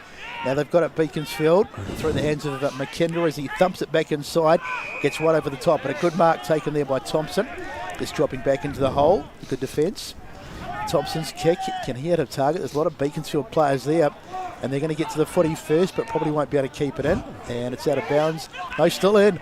I thought it had got out of there on the far side. It's very close to the boundary. And that's out on the full, off the boot of Mounter, I think it was. So free kick to Mooroolbark. Austin Smith just taking a bit of time, sizing up his options, eventually puts the boot to the ball and sends it down the line. Up they fly. And that's a mark. No, dropped over there. It was almost taken. Gilby it was. Now the ball towards the boundary again. And it's going to go out just in front of us here on the broadcast side of the ground. And after 17 minutes, it's 37 playing 36 on the Bendigo Bank scoreboard. Everything to play for. Ball to be brought back into play in the ruck here. Grabs it out the ruck. Handball forward. McPherson caught into a tackle. Umpire says ball it up. Follow up there by Thatcher. That was a big tackle by Thatcher as well. It was huge. He certainly played a pretty impressive game so far. So has Coe. He may have just got the tap out there. Noonan grabbed it and he just dropped it. Getting in and under there is Smith. He's brought down another tackle, and you can hear the Beaconsfield fans in front of us not like that decision. They've come to life a bit, haven't they? Oh, they certainly have. Yes. So the rain goes away and they come out. We've got the rooms behind us, so they may use. As Coe again in the ruck, just grabs it out to Johnston. Couldn't quite use it well as Noonan grabs it and goes forward inside 50. Mark almost taken by Wasilko's back out on the ground. There's Gilby who kicks it to a one-on-one contest. Giorgio's there. Oh, and lays a big tackle. Ball falls to the ground. Shot on goal. Rushed over the line for a minor score. Mooroolbark 5-8-38, Beaconsfield 5-6-36. 18 and a half minutes gone in this third quarter as we go boundary side to Blake Tennant. Yeah, just a quick one. Beaconsfield have got a couple players winded at the moment. Of course, we just touched on as well there, Ryan. But Nicholas McPherson, just after the Paul Thatcher tackle, came off second best. So it's not looking good. Few players winded at the moment for Beaky. So speaking of Paul Thatcher, he takes a good mark and he will send Mooroolbark forward again over the back. They do. That might be a high tackle. I reckon it was. Home fans don't like it, but it was pretty obvious. And there's a bit of pushing and shoving. Dobie again. Dobie again will go back and he'll try and kick his fourth. He's becoming a bit of a problem for Mooroolbark. Really smart play there by Dobie. He just sort of invited the contact and played it well. Yep. No question about the high tackle though, despite the remonstrations from the home faithful. So here he comes, Dobie, just giving the Matthew Lloyd grass stripe there as he tries to work out which way the wind's blowing. Here he comes, looking for goal number 4. And a chance to extend Mooroolbark's lead. He hasn't made the best contact and it's off target. He'd be disappointed with that. That was certainly kickable. Through for a minor score, it's 5-9-39, playing 5-6-36 on the Bendigo Bank scoreboard as we head back to the boundary. Casey Wasilko back onto the ground for Beaconsfield. Good news there for Beaconsfield. White to kick this one out. Finds a target. That's a good-looking kick. And finds Mounter. This second kick's probably been a bit of an issue, as Dylan has mentioned, a couple of times in the first and third quarter. Mounter passes it back off to White, who clears it. They need a mark out here, and it's a turnover. Again, this time, Colliver, who's come back into the side this week, kicks it towards their forward 50. Beaconsfield have got a whole lot of numbers here. Stoko's one of them. That kick went off the side of the boot, but might work out okay. Ocker's there. He's well pressured. So he gets it again. Caught in a tackle. A bit of space now. Well. Kicks it forward. That's Great a good-looking kick, and he did very well to clear that out. And a mark taken here right in front of us. Again there, he had that composure, didn't he? Just didn't blast away. Yeah, 100% Dylan. He's really composed, isn't he, Ocker? Thinks about everything he does. It doesn't just blaze away like you see so many. And the ball out of bounds on this near side, just in front of us. Dylan, Beaconsfield are having that same problem as they had early on in the game, coming out of that defensive 50. Yeah, I think they don't like it when Mooroolbark are set. If they get them on the transition when the ball's in play, it's fine. But So the other way. Monkhurst gets it into the hot spot, a bit of a fly kick or attempted fly kick. The ball is on the ground again, and we'll have a ball up, but it's a dangerous position. And as Mooroolbark lurk and try and grab a late one in this third turn. Mind you, we've only had 21 minutes, so there could be a bit of time to go. Umpire to throw it up again. And up they go. Giorgio went into the ruck. Hasn't had a big day, Giorgio. Been rather quiet, although that can often happen when the weather's a bit like this. Not a day for tall forwards. He did kick one early in that first quarter. He did, but he hasn't had a massive... Hasn't had a lot of the ball. No. You're right there, Brett. So ball to be brought back into play, deep into attack here from Mooroolbark in the pocket. 22 minutes gone. Won't be a long quarter, you wouldn't think. The ball brought in play. Monkhurst got the tap forward and cleared out here by Stoko for the Eagles. Clears their back half. It might just come back though. Colliver picks it up for the Mustangs. Short kick and finds Arena. Had a good smother on the broadcast side not long ago, wearing the helmet. He'll send the Mustangs forward. A lot of Beaconsfield's players back there. One of them is Coe, standing in the middle of the pack to take a strong mark. Similar to what was happening in that second quarter when they get their numbers back. Pass it off to White. He kicks it down the line and might come back. It falls into the hands of Bode. If he can get his hands off, he's brought down to a tackle, and umpire says, give it to me. Well done there by Keeling to wrap him up. So Austin Smith has his arms out there as if to say, what's going on, The umpire won't change his mind. You can remonstrate as much as you like. So umpire to throw it back in. Monkhurst didn't get to him in the end, but he finished up with a footy. Felt a bit short. Now the ball comes out. Dropped there by Wasilko towards the boundary line, and eventually it's across once again. So a little bit of a stalemate at the moment. And it's Mooroolbark still by 3 points, 39-36, and we've had 23 gone in this third term, and as Ryan said, probably not a long quarter. Hasn't been a lot of goals kicked. I've got the heads up from Josh Ward that it is 4 minutes ago. 4 minutes to go. We've got inside word as the ball goes out of the clearance. Beaconsfield look to work it out, and they do pretty well in the end as they thump it forward into the middle of the ground. Mark not taken there as Oki gets a boot to the ball. So it's just the soccer at ahead. This is dangerous. Little snap around the body. How's this going to bounce? Oka's got it. That's brilliant. Absolutely brilliant. I think it was... what's he paid? Hasn't claimed the mark. Oh, come on, umpire. Oh, have a look in the replay there. So it was Nez Godku, I think, he got the ball and he put it forward, and Oka that's a mark. Had already been involved. That's a mark. Mark every day of the week. That's absolutely terrible. We don't want to bag the umpire, but that looked, they were robbed as the ball comes out, and Mooroolbark to bring it away. So Roth tries to clear it out. White's going to put some pressure on. He does well. Stoko here for the Eagles. Sends him back inside 50. Mark not taken by the Mooroolbark defender. Falls out here, and the Eagles will have a shot on goal. If it just reaches the line, it will. And that was Curry. And the Eagles are back in front, 6-6-42. The Mooroolbark 5-9-39. And they get one back after probably a free kick that they should have been having a shot on goal. Just a question. If that wasn't a mark to Wacko and it was a free kick, what was the free kick for? Because if it had been a free kick, it should have been in. It was in Wacko's back as well as he marked the ball. I can't understand why it was not. The football god spoke. I know. They got their goal. I know, but if it's a free kick, but no one knows why. Yeah. Confused as you are, Ray, as we go back to the boundary. I was just about to say, he's still having a big impact, though, Jafar Oka. They need to keep a close eye on him, Mooroolbark. Certainly is. He went out of it for a little while, but he's come back with a vengeance as the ball is on the ground. Trying to get his hands on it over there was Curry as it comes out, and they'll get it forward. So here's Mooroolbark coming forward again. It's end-to-end stuff. You just really got no idea which way this one's going to go. And it's batted out of bounds for a throw on the far side.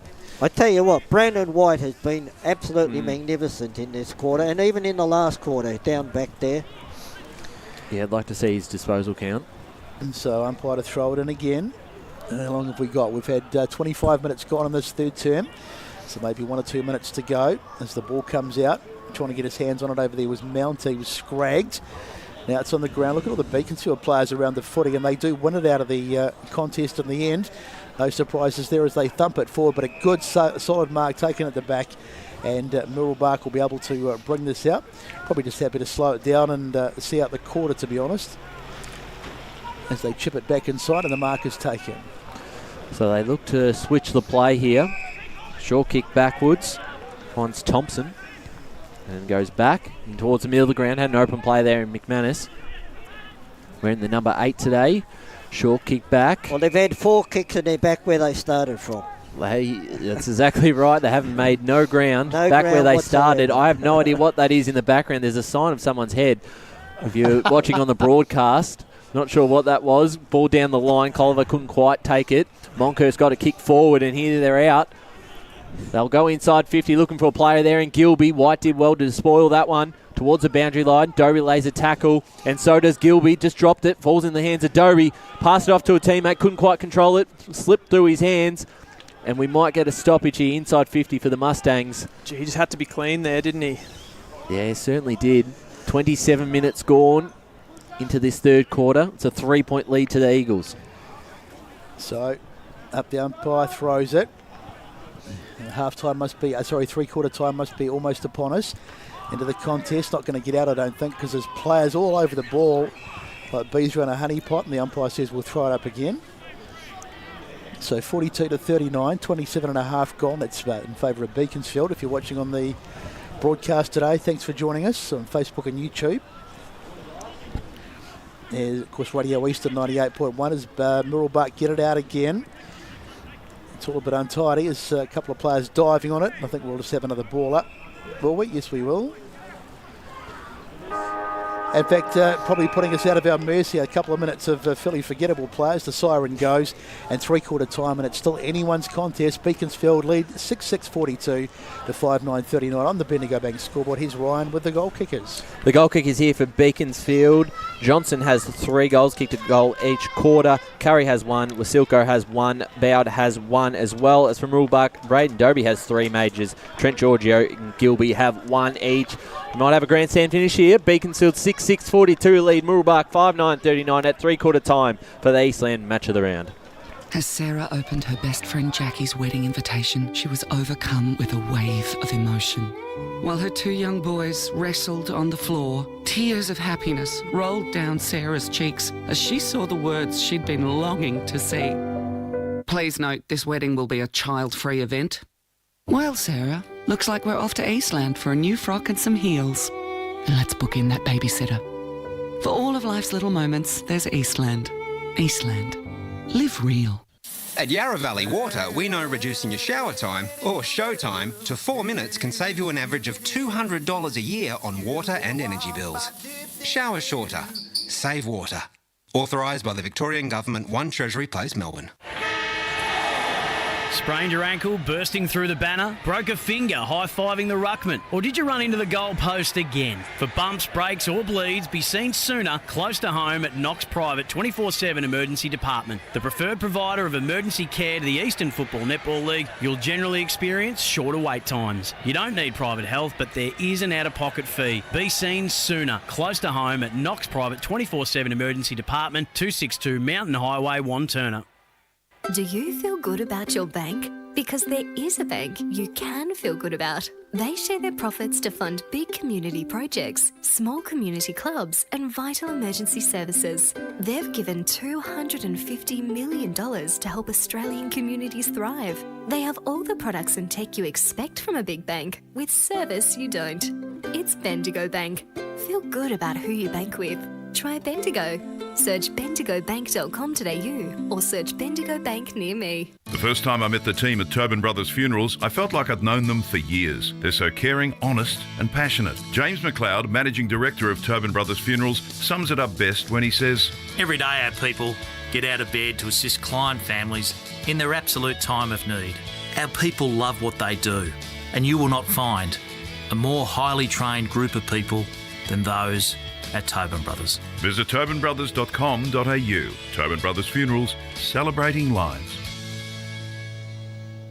Hi, I'm Ben Desson from Montrose Football Netball Club, and when I need a new kit for a night out, I head over to Eastland. But Eastland is more than a shopping centre. They support a range of community organisations and have been major partners of the Eastern Football Netball League since 2018. Thanks, Eastland. You are listening to Radio Eastern FM 98.1. With live and exclusive coverage of the EFNL football season. Bringing you the match of the day with score updates from all divisions. And now we cross to our commentary team for the Radio Eastern 98.1 Match of the Day coverage. Welcome back to Holm Park Reserve. Beaconsfield versus Mooroolbark, a final spot on the line. The Eagles lead 6-6-42 to Mooroolbark 5-9-39 here at three-quarter time. We're going to be shortly joined by Mick Fogarty to hear from him after three-quarter time. But before we do that, we'll just go quickly around the grounds, have a look at some of the scores here. Park Orchards 4-7 lead South Croydon 2-10. Very interesting game. A lot on the line for both sides there. Berwick 9-5-59 lead Doncaster 2-2-14. Doncaster East a 8-3-51 lead Roval 5-5-35. Noble Park 43 to East Ringwood 32. Jumping into Division 1, some around the ground scores. Montrose 65-18. Don't believe that's been updated since half-time. Mitcham 92 to Lilydale 10. South Belgrade 51 to Bayswater 17. Jumping into Division 2, couple surprises. Mulgrave lead Templestowe by 12 points. They're I believe that's the half-time score. Waverley Blues a 47-point lead over Upper Ferntree Gully. Boronia 68 to Knox 24. Ringwood 35 to the Basin 27. So holding on there, Ringwood in a close one. Heathmont back in front against Eastbuild 45 to 31. Jumping into Division 3. A couple of games. Donvale lead Fair Park comfortably 49 to 17. Sylvan over Oakley 79 to 40 at three-quarter time. Warrandyte 45 to Whitehorse 32. The Pioneers really need a win there. Ferntree Gully 58 to Coldstream 41. And then in Division 4, Churnside lead Forest Hill by 15. Scoresby lead Croydon North Hemlock by 21. And Surrey Park lead Nuttawading 86 to 8. And I believe we'll have Josh Ward on the boundary line, who has Mick Fogarty with him. So Josh, boundary, ready. Take it away. Got Mick Fogarty indeed, Ryan. It's been a tussle this game, Mick, hasn't it?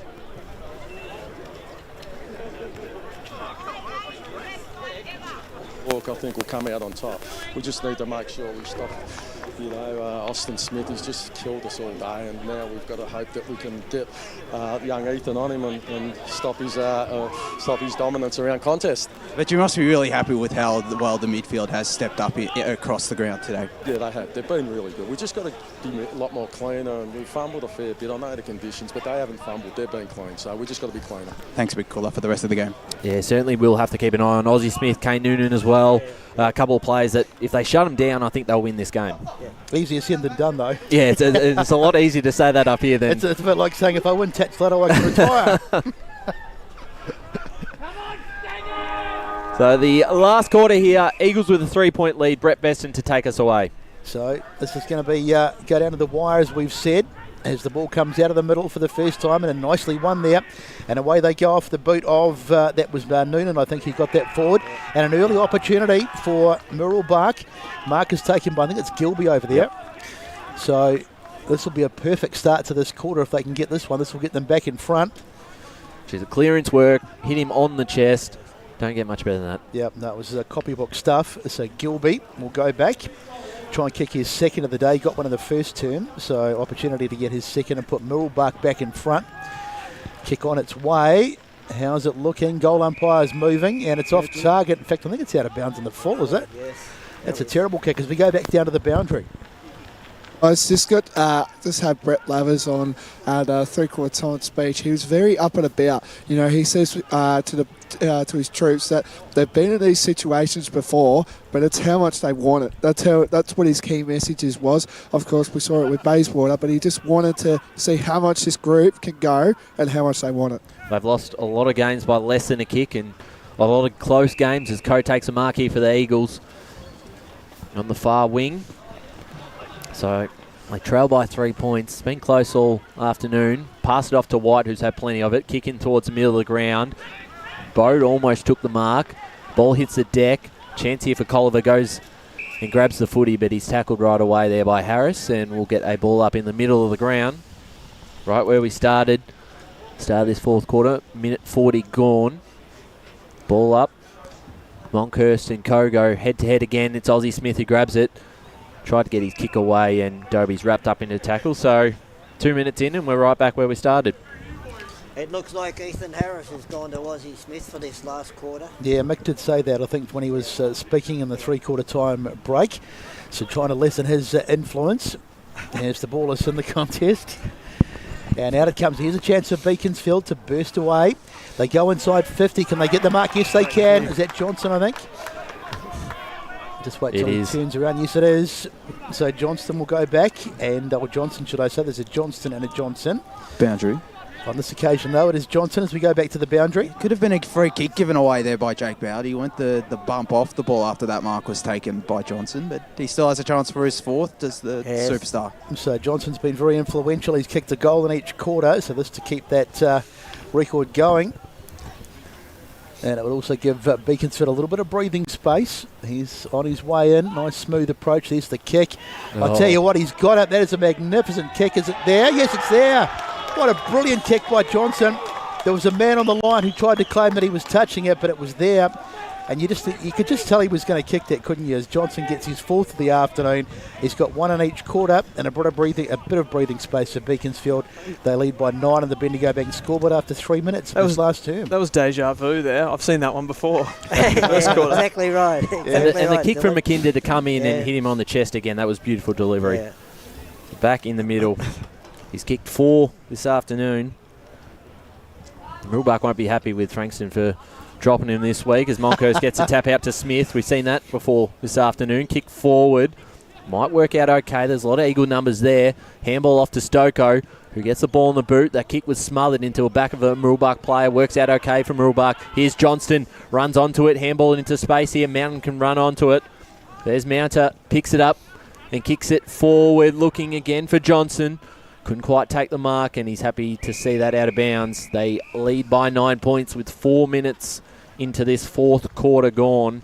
The Bendigo Bank scoreboard. As a coach, you love the way some of these players run at the ball. Full ball. They don't worry about any danger to themselves whatsoever. It's just hard attack at the football. It's been a hard game of footy at the moment. It has, yes. Monkhurst is tackled by his opposing ruckman and co. We'll get another ball up here.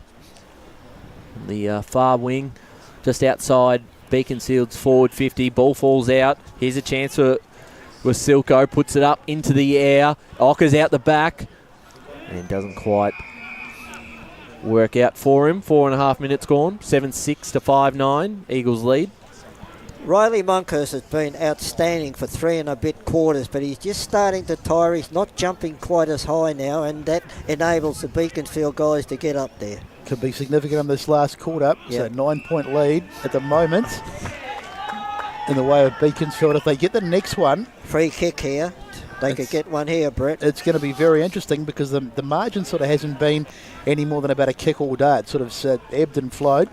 But now it's going to be Tyler Stoko who's going to go back and line up. And if he kicks this, suddenly they'll need 3 goals, Mooroolbark, and a pretty tight contest. So massive kick. It could be a game-deciding one, even this early in the last quarter. So Tyler Stoko's played pretty well, I've thought, on his way. Should have any problems with the distance. It'll just be the accuracy, you would think. And in fact, speaking of the distance, he's come up a little short. Yep. Quite surprising. And it's seen through for a minor score, so 1 more to the total. Makes it a 10-point game, 7-7, 49, 5-9, 39. And we've had 5.5 in this last term. So Mooroolbark to clear it out. Short kick finds Keeling. Keeling goes down the line. Might work out okay at the back almost. Good grab there by Burke. Juggled it.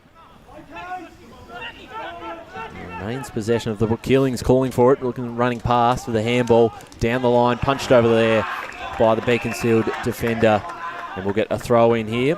Probably just took too long to get his foot to that ball because he had players running down the field.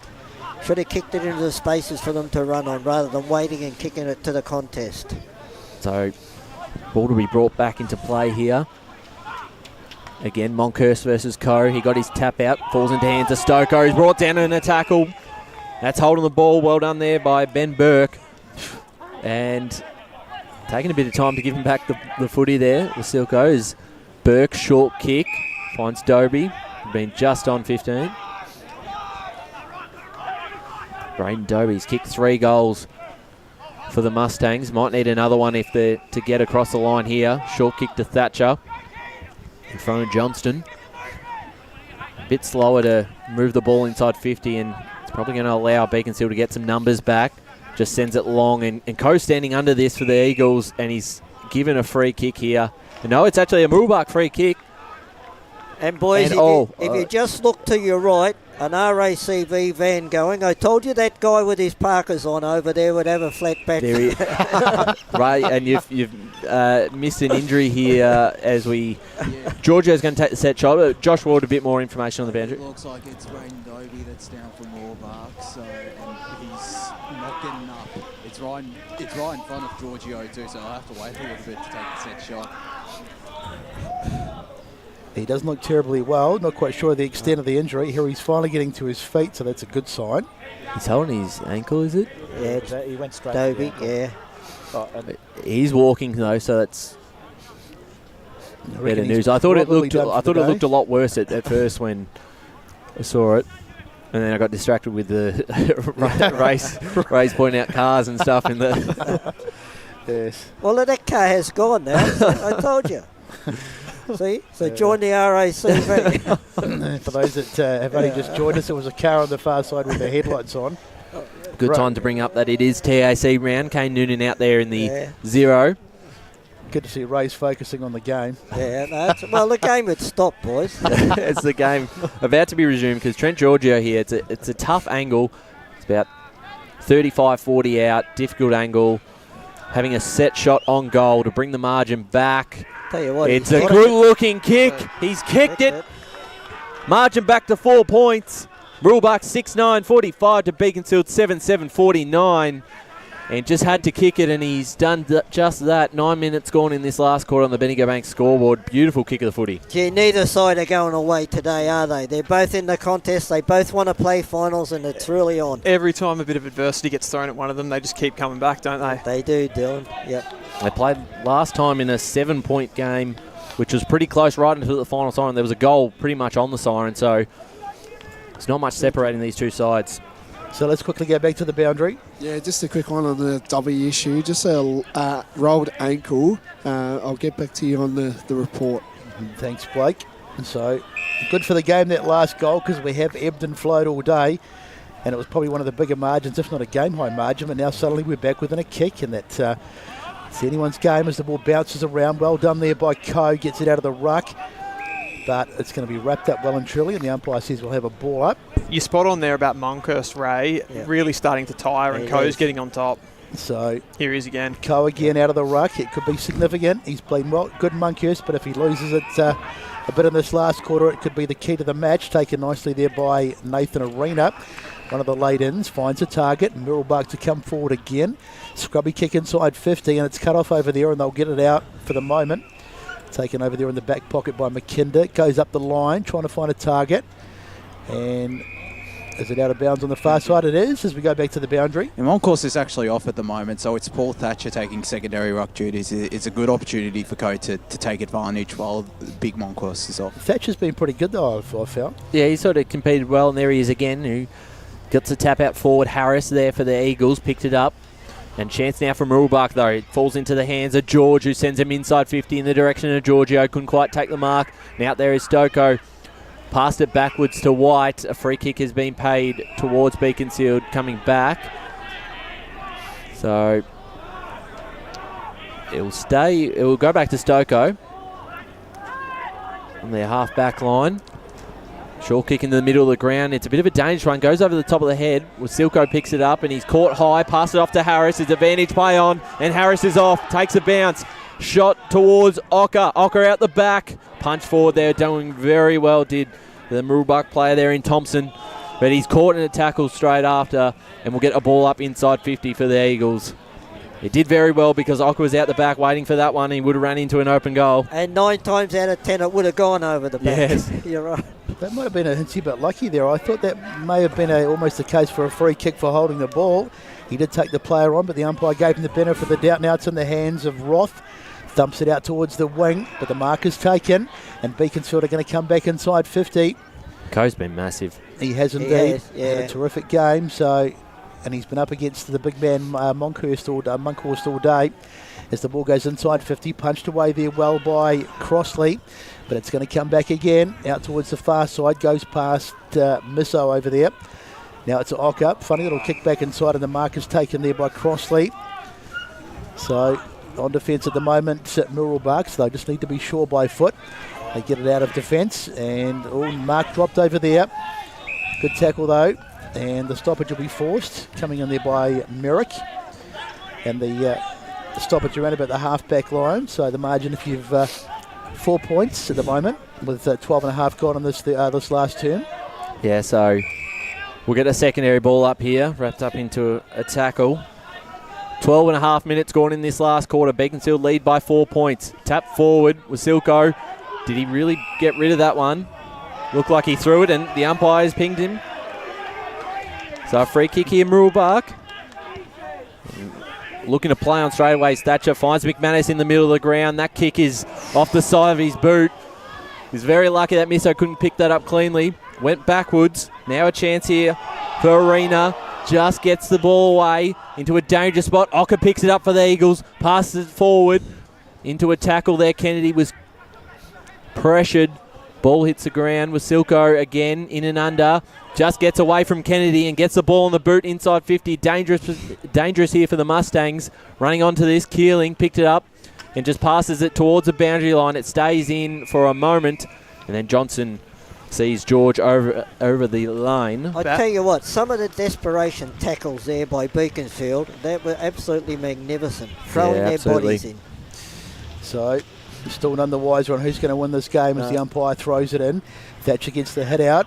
Back into the tight stuff though, but they managed to work it out, Beaconsfield, sort of bouncing around over there, trying to get his hands on it was Harris.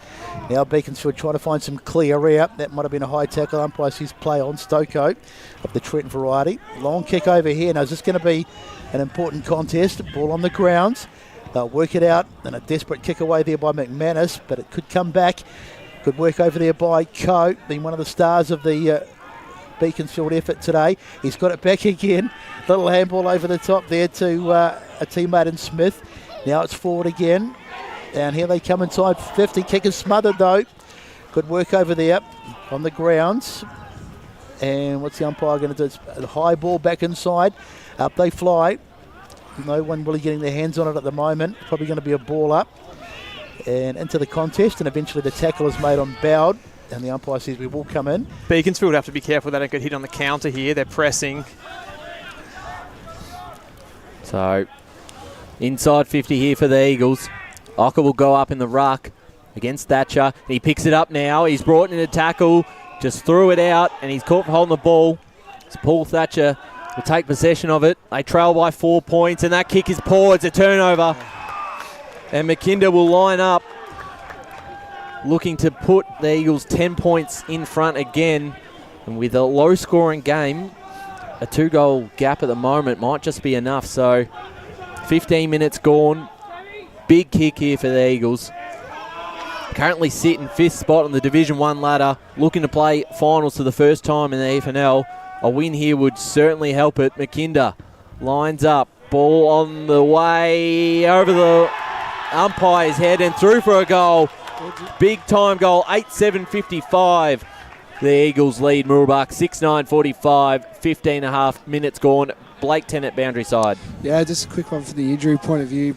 Braden Dobie is officially on the ground right now after his ankle. So another huge in for the Mustangs, but let's see if they can try get up with this margin.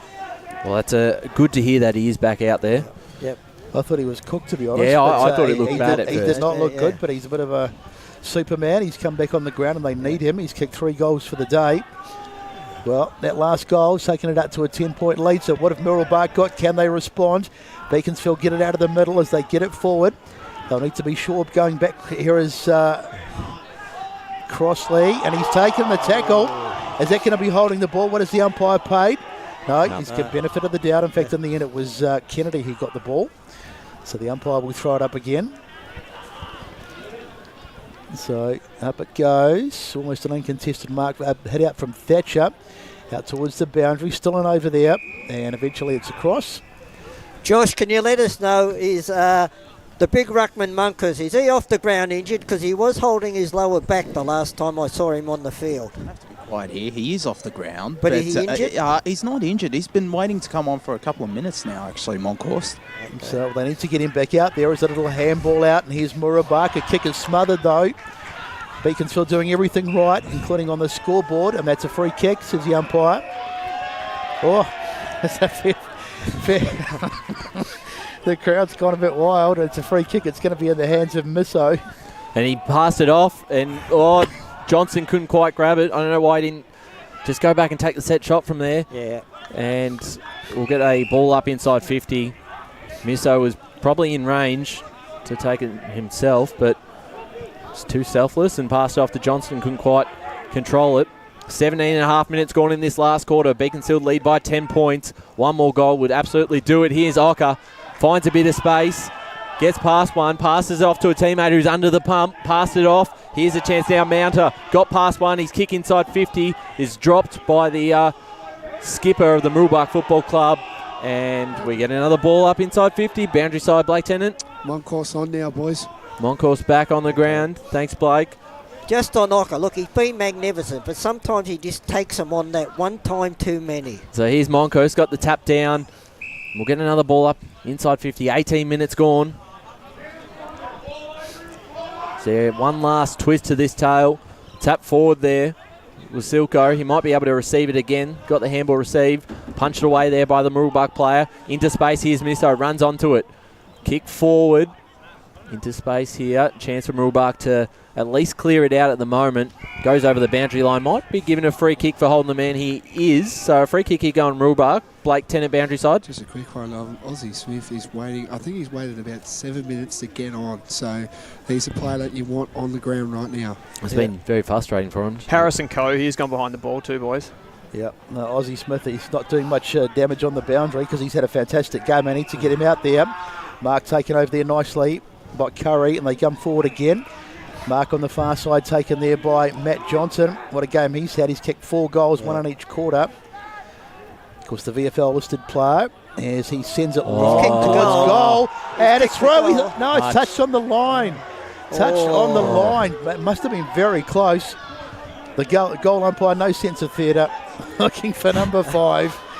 And they'll bring it back into play, the Mooroolbark side, and they'll have to get on with it quickly. So Kennedy moved it on straight away. The kick off the boot there from Roth wasn't a good one. So he'll come right back in towards the direction of Ocker, but he slipped over and gave Kennedy a free mark of the football. They clear it out looking for McManus. He's spoiled there by Harris, who's able to pick it up. The fans there want a free kick for being held, and they will receive it. So Harris here outside 50 still for the Eagles. Kick inside, looking for Bowd. Got his handball forward. Back out in the direction of Harris, who picks it up nicely. Inside 50 again for the Eagles. In the direction of Ocker out the back. Couldn't quite take it. Gave away the free kick in the process. Kennedy will take it. 20 minutes gone in this last quarter. They lead by 11 points. They just got to roll the dice now, the Mustangs. So back to the boundary, Blake. Yeah, Smith on now, boys. So here's Mooroolbark coming forward again. They need a goal from this excursion, you'd think. It's in the hands of Nathan Arena. He kicks it long, but it's only Beaconsfield players back there, and Stoko of the Trent variety takes a good safe mark. Happy just to switch it inside. They can just knock it around now, Beaconsfield, because they've got the, it's Mooroolbark that need to make all the running, although having said that, they drop one.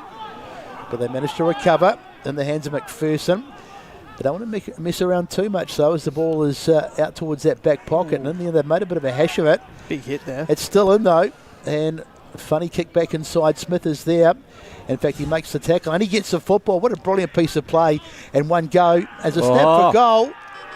And that is brilliant. That is absolutely brilliant. Who's kicked the goal, Noonan. boys? It's Noonan, but put that one down to Smith, because that piece of play before that was outstanding. He made the tackle, and he got the ball out of the same hit. Besso, good point. How about that? He's been off for 7 minutes, straight away as an impact, and leads to a goal. Yep. That is just sensational. That's probably the piece of play of the day, and Noonan gets the goal, and it's game on. That touch on the line could become crucial now. Well, it certainly could. 8-8-56 the Eagles. Mooroolbark 7-9-51. And look, at the end of the day, if Beaconsfield are going to fall on the sword, it's because they've got to take their time. When they had kicks up here on the forward 50, they rushed. They were 11 points in front. Slow the game down, play it on your terms. And Brett Lavers would have been tearing his hair out that he couldn't get Ozzie Smith on the field there for so long. That's right.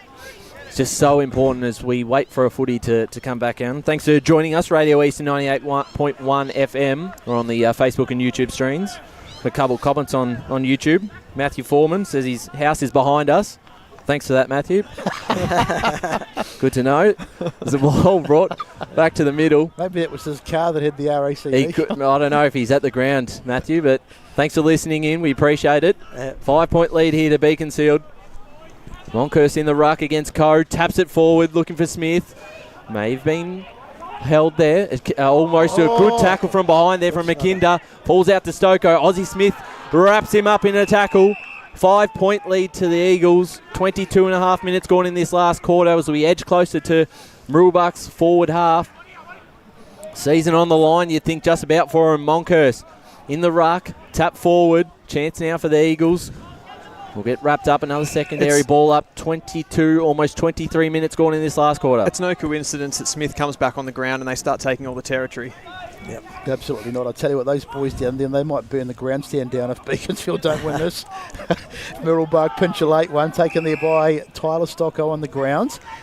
Umpire to ball it up. So what have we had now? We've had 23 minutes gone in this term, and it's been so close right throughout, and Mooroolbark can still pinch this with a goal.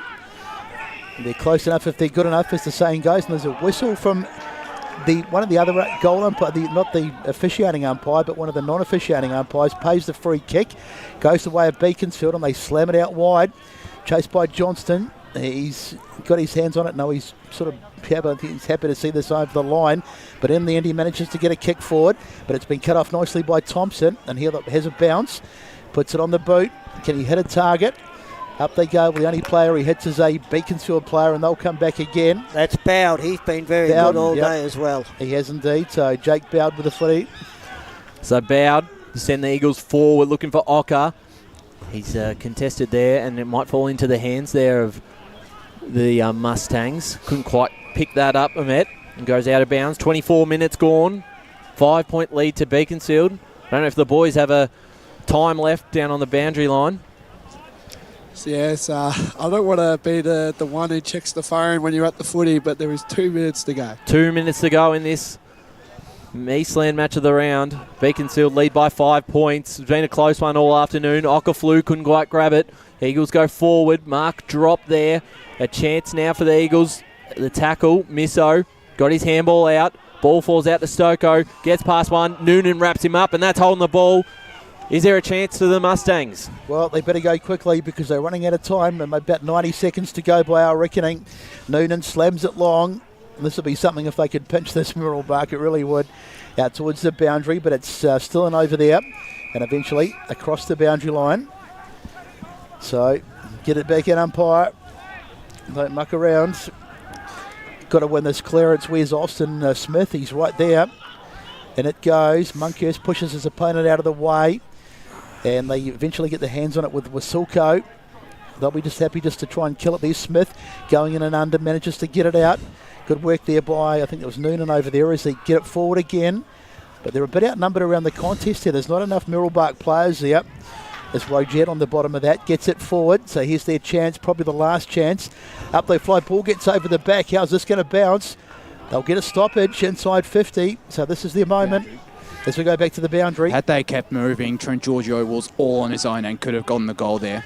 So not inside 50, sorry, as the umpire throws it up. I was looking at the how they come forward. Now they'll go inside 50. Here's the kick. Long towards goal, and it's missed everything, I think. It's gone across for a boundary throw-in. That's out on the full. Out on the full, in fact. So that's disastrous for Mooroolbark, and that might be their chance gone. And it'll be Beaconsfield just to chip it around. It's about here in the back pocket, and if they're smart, just slow it remain, keep possession of the football. They should be able to win it from here. Long down the line. Mooroolbark need a mark. Monkhurst sort of pushed the player out from behind. Falls out to Ocker here, the ball. Kicks it forward, and this is pretty much it for the Eagles. If they just get a mark here from Johnson, they do. He plays on, takes a bounce. Matt Johnson, he's kicked 4, takes 4 bounces, passes it off. Misso in the right in the corridor. Mark taken. Well done by Matt Johnson. Seeks him out, and Beaconsfield can ice the game right here.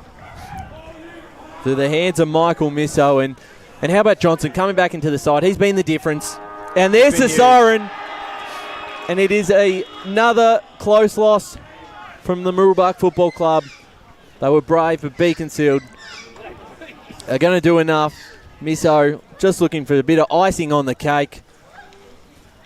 Will line up about 25 metres out, right in front. Misso's kick is on the way, and it's a goal. And Beaconsfield 9-8-62 are going to defeat Mooroolbark 7-9-51 in a close game all afternoon out here at Holm Park Reserve. And they get across the line. There was an opportunity for the Mustangs. They got a couple of times, got the ball up forward, and just fell short, but a great contest between two sides who are fighting for a top 5 spot. It certainly is, and at the end of the day, you have a look at all. There's nothing between these two sides. They could play this game again tomorrow, and you'd have a 10-point less point result. Yeah, absolutely. Oh, I do feel for the Mustangs there. They threw everything they had at them. They were brave. They were both throwing punches all day, and it's just someone had to win in the end, really. Yeah, absolutely. And it's a big win for Beaconsfield. They'll remain in the top 5 and one step closer to their first finals appearance in the Eastern Football Netball League. So a big win here. The Mustangs will be disappointed. It's an 11-point loss, another one by less than a couple of kicks, and a really similar result to the last time they played. A very close game, and they really threw everything out. Aussie Smith was massive, and I keep going back to Johnson, having him come into the side this week to kick 4 goals. You just saw him there set up the last goal as well. He was massive. Coe in the ruck was fantastic. I believe the boys on the boundary might be able to grab one interview here as they shake hands in the middle, but a great contest between the two sides, and Beaconsfield will take a lot out of this. Mooroolbark probably out of the race for the finals at the moment as we go boundary side to Josh Ward. I've got Jake Bowd, the captain of Beaconsfield, alongside me. Jake, a very close contested game. Must be happy to get over the line. Yeah, for sure. We knew how big this game was for both sides. Obviously level on points coming into the later part of the year. Such a big win for us. We've done tough the last few weeks, so for the boys to dig deep there in the end. So, well fought out win, and one we definitely needed. And how much confidence does this give you for the final month of the season, just being able to get over the top and, almost booking your spot in finals? I hate to go the early crow, but it's a big victory for the club, isn't it? Yeah, for sure. Like I said earlier, we knew coming into this game how big it was going to be. And just so proud of the boys. So much on the line there. We dug deep in the end and, managed to. We backed ourselves going into the last. We've done the hard work. We've had a big few weeks on the track, so we knew we had the legs in the end, but we just had to keep putting our heads over the footy. We knew we'd get him in the end, and that's what the boys did. Super proud. And finally, Matt Johnson, Jafar Ocker alongside you up forward. That must be a luxury playing alongside them. Yeah, super exciting. Obviously, you saw how electric Jaff and Matty Johnson are forward. They give us so much, so many options going forward. And when we move the ball like that, coming through the wing, there's no one catching those two players. We love having them down deep. Well, Jake, we better let you go and sing the song. Congratulations on the win. Cheers. Thanks, mate. Appreciate it. Thanks there to Josh Ward. Alongside Jake Bowd, who was fantastic this afternoon, and we saw the fan squad in front of him with the sign that we saw on the far wing, so you would have been able to catch that if you're watching on YouTube and Facebook. But a fantastic win for the Beaconsfield Football Club as they come off the ground. Disappointing for Mooroolbark, because that probably means their season is done. They've still got to keep winning because Croydon will be behind them looking to pinch a couple of upsets on the run home. But they threw everything they had at them today, and they were probably undermanned a little bit, so it was a really strong effort. Yeah, you've got to give them credit for that performance. It was a really good performance, and I know they probably are out of the finals race now, but I think the one thing that they'll rue from that performance is some of those situations, like at the end there when they couldn't get the players onto the ground. I think that really cost them in the end. Yeah, exactly. When Austin Smith was stuck on the bench for several minutes. In those situations, you just need to get your best players on the ground, and having him off for 7 or 8 minutes in the last quarter, they're going to rue that. But they have to be proud, and they're a young side, so I think it's not the end of the world for them missing the finals. Yeah, it's not. Boundary if you can. We I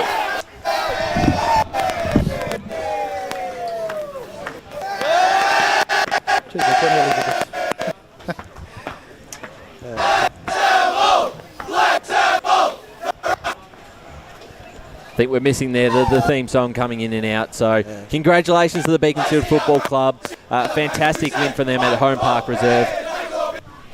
It certainly was. Look, we've got a little bit of time. Is there any chance that the boys down there can grab Mick Fogarty?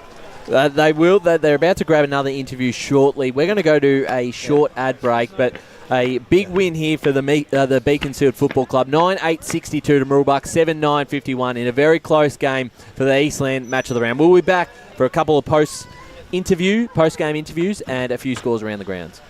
As Sarah opened her best friend Jackie's wedding invitation, she was overcome with a wave of emotion. While her 2 young boys wrestled on the floor, tears of happiness rolled down Sarah's cheeks as she saw the words she'd been longing to see. Please note, this wedding will be a child-free event. Well, Sarah, Looks like we're off to Eastland for a new frock and some heels. And let's book in that babysitter. For all of life's little moments, there's Eastland. Eastland. Live real. Sprained your ankle, bursting through the banner? Broke a finger, high-fiving the ruckman? Or did you run into the goal post again? For bumps, breaks or bleeds, be seen sooner, close to home at Knox Private 24/7 Emergency Department. The preferred provider of emergency care to the Eastern Football Netball League, you'll generally experience shorter wait times. You don't need private health, but there is an out-of-pocket fee. Be seen sooner, close to home at Knox Private 24/7 Emergency Department, 262 Mountain Highway, Wanturna. Do you feel good about your bank? Because there is a bank you can feel good about. They share their profits to fund big community projects, small community clubs, and vital emergency services. They've given $250 million to help Australian communities thrive. They have all the products and tech you expect from a big bank, with service you don't. It's Bendigo Bank. Feel good about who you bank with. Try Bendigo. Search bendigobank.com.au or search Bendigo Bank near me. Tobin Brothers Funerals wear their heart on their sleeve. Their clear and easy-to-use website and Memory Maker app make it easy for families to make an informed decision. Here's James McLeod, Managing Director of Tobin Brothers Funerals.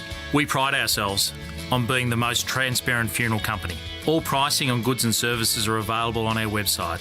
It's all there for you to see and make very informed decisions when planning a loved one's funeral. Visit tobinbrothers.com.au. Tobin Brothers Funerals, celebrating lives. At Yarra Valley Water, we know reducing your shower time, or show time, to 4 minutes can save you an average of $200 a year on water and energy bills. Shower shorter. Save water. Authorised by the Victorian Government, 1 Treasury Place, Melbourne. Sprained your ankle, bursting through the banner? For bumps, breaks or bleeds, be seen sooner, close to home at Knox Private 24/7 Emergency Department. You'll generally experience shorter wait times. Knox Private 24/7 Emergency, 262 Mountain Highway, Wanturna. You are listening to Radio Eastern FM 98.1. With live and exclusive coverage of the EFNL football season. Bringing you the match of the day with score updates from all divisions. And now we cross to our commentary team for the Radio Eastern 98.1 Match of the Day coverage. Welcome back to the Eastland Match of the Round. The Beaconsfield Football Club 9-8-62 defeated Mooroolbark 7-9-51. In a great contest between the two sides. It was close all afternoon. A few times the momentum did shift and Beaconsfield finish up on top with a strong last quarter. We've got a fair bit of time left, so we will get into the scores around the grounds quite shortly, but we'll also try and grab an interview with the boys on the boundary down there at the Beaconsfield rooms at the moment, so I'm sure they'll have someone quite shortly. But also our votes for the Sportsco Eastland Best On Ground Award. I'll start with Ray because you've got your 3 already lined up. Yep. So your 1, 2, 3 for this afternoon's game? Well, one vote I gave to Jake Bowd. I just thought that, I love the way he runs at the contest, 110% full, non-stop, doesn't worry about who's in his way. And he did kick a goal there in the second quarter. I thought he gave them options up forward.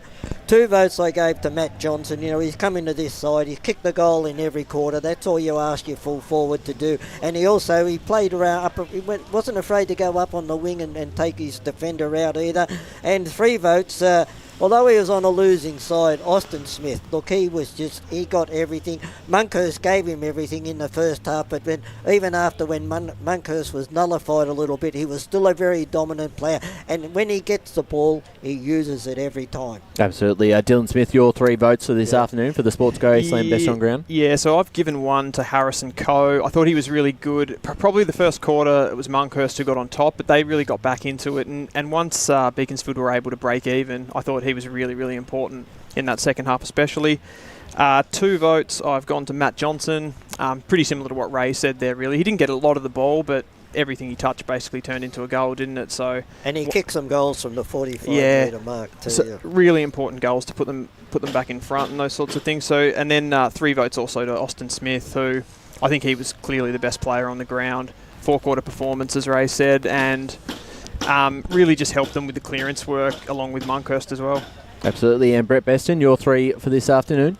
Yeah, pretty similar to the other guys. I would have Jake Bowd as well. I thought he was terrific and gave him 1 vote for all the reasons really that Ray said.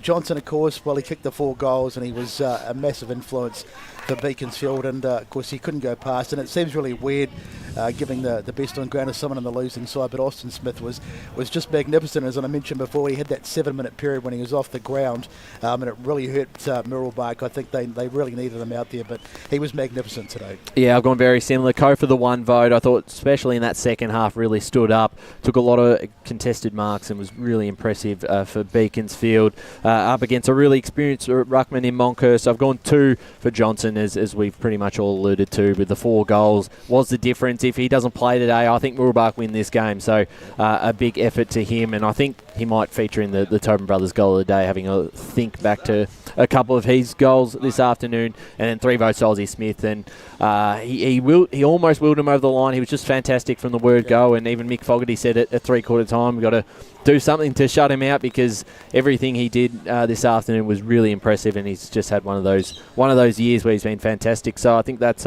pretty unanimous, which is rare for someone from a losing team to take out the Sportsco best on ground. But congratulations, Aussie Smith. Look, when you have scores that are reasonably level, why should not a losing player be best on the ground if he's had most possessions? That's right. If it's a big blowout, fair enough, But in a close game, it's fine. Yeah, and Tom Lovell was probably stiff the other week against Montrose, where he was pretty much best on ground. I'm surprised if he didn't get 3 votes. I agree with you, though. It's almost like there's this rule that we can't do it. Oh, it happens. Nathan Buckley won the Norm Smith in 02, and Chris Judd won it as well, and so it does happen. There was that piece of play. It was down this far end towards the end of the game. I can't remember what goal it led to, but Austin Smith, he went in, he made the tackle, got the ball, freed it, and they kicked the goal from it, and that really just typified his day. He was just brilliant. Yeah, absolutely. And our Tobin Brothers goal of the day, thinking back a couple, are we giving it to Johnson? He kicked 4 and they were all pretty good set shots. I think they were all set shots. He had one that was arguable. I thought it was there. It was touched on the line, which would have definitely been the Tobin Brothers goal of the day. But any other contenders? I think it could have been either of the 2 that Johnson kicked at this end of the ground, kicking to the left there. The Aussie Smith goal in the last quarter was quite spectacular too, from memory. But is that the Noonan one, the Smith to Noonan in the last quarter? Yeah, that was pretty good. I think we'll give it to Johnson. I think so. I think he deserves something after the performance he had this afternoon. He was fantastic, and I believe one of the boys on the boundary line will get an interview. But just until we get that, we'll go through some of the scores around the grounds. Baldwin hasn't updated this on their socials or their the website on Sportscast, but not Sportscast, Game Day. But the scores level out at Baldwin against Baldwin Vermont. Big game there, 1v2. That's 16 minutes ago when I got that last update that the scores were level. Out at Domini Reserve, Park Orchards 10-9-69 to South Croydon 8-12-60. Wow. I think that's final. So that is massive if that's true, because Park Orchards would draw level with South Croydon. I think the Dogs will still have them on percentage, but very interesting result there. East Ringwood have hit the front against Noble Park 9-6-60 to 6-14-50. Very inaccurate from the Bulls, so they may have dropped one there. Berwick big winners, 15-13, 103 to Doncaster 2-5-17. And Roeville, I don't know if this is final, Ray, but 8-8-56 to Doncaster East 8-3-51. So that's a big game out there out at Seabed. That's amazing, because Roeville were trailing all day. Yeah, they were. Well, the last time we checked. As we go boundary side to Blake Tennant, I believe he's got Matt Johnson down there. Yes, I do, Matt. Mate, unbelievable game from your point of view, and also the team to win by 11 points. Pretty hard against Mooroolbark, who probably gave you a bit of a shock in a run of your money. Yeah, they're a good outfit, and I haven't played against them this year, but the way they're going all right. So they jumped out of the blocks, so it's real credit to the boys that we sort of stuck in there, and on a wet day it was always going to be tough, so it was all about that territory, and the boys stuck fat, and it was a good win. Talk about your game, mate. 4 goals, 1 in every quarter, if you don't mind. Is this something that you want to try pride yourself on? Obviously, coming back from the Frankston VFL, is this something that you want to be a bit more consistent kind of thing, like that sort of for you? Yeah, I mean, I always pride myself on my goal kicking. I I missed a couple today I'd probably like to kick, but from Frankston's perspective, they wanted me to work on my aerial contest and stuff at the ground, so I felt like I was able to impact a little bit there as well, and got on the end of a couple with some good ball use coming inside. Talk about it. Do you feel like it was a slow first quarter, and then you guys felt like? Did you felt like it was under your control, pretty much under there? I know Mooroolbark came at you again in that third quarter, but do you feel like majority of the game it was on your terms? You felt like, or was it vice versa, 50-50 split kind of thing? Yeah, no, we had belief all day that we could do it, and it was kind of a do-or-die game for us today, because obviously it's pretty tight in that 4th sort of to 7th region. So, yeah, we felt okay. We were just a bit slow out of the blocks, but no, the boys never stopped believing, and it was a great win. All right, I'll hand it over to the boys on the balcony, and any questions for Matt? Matt, coming back from the VFA playing there, mate, and you slot into this side very, very well. You must be very happy to have guys like Jake Bowder and the big Ocker around you as well on that forward line.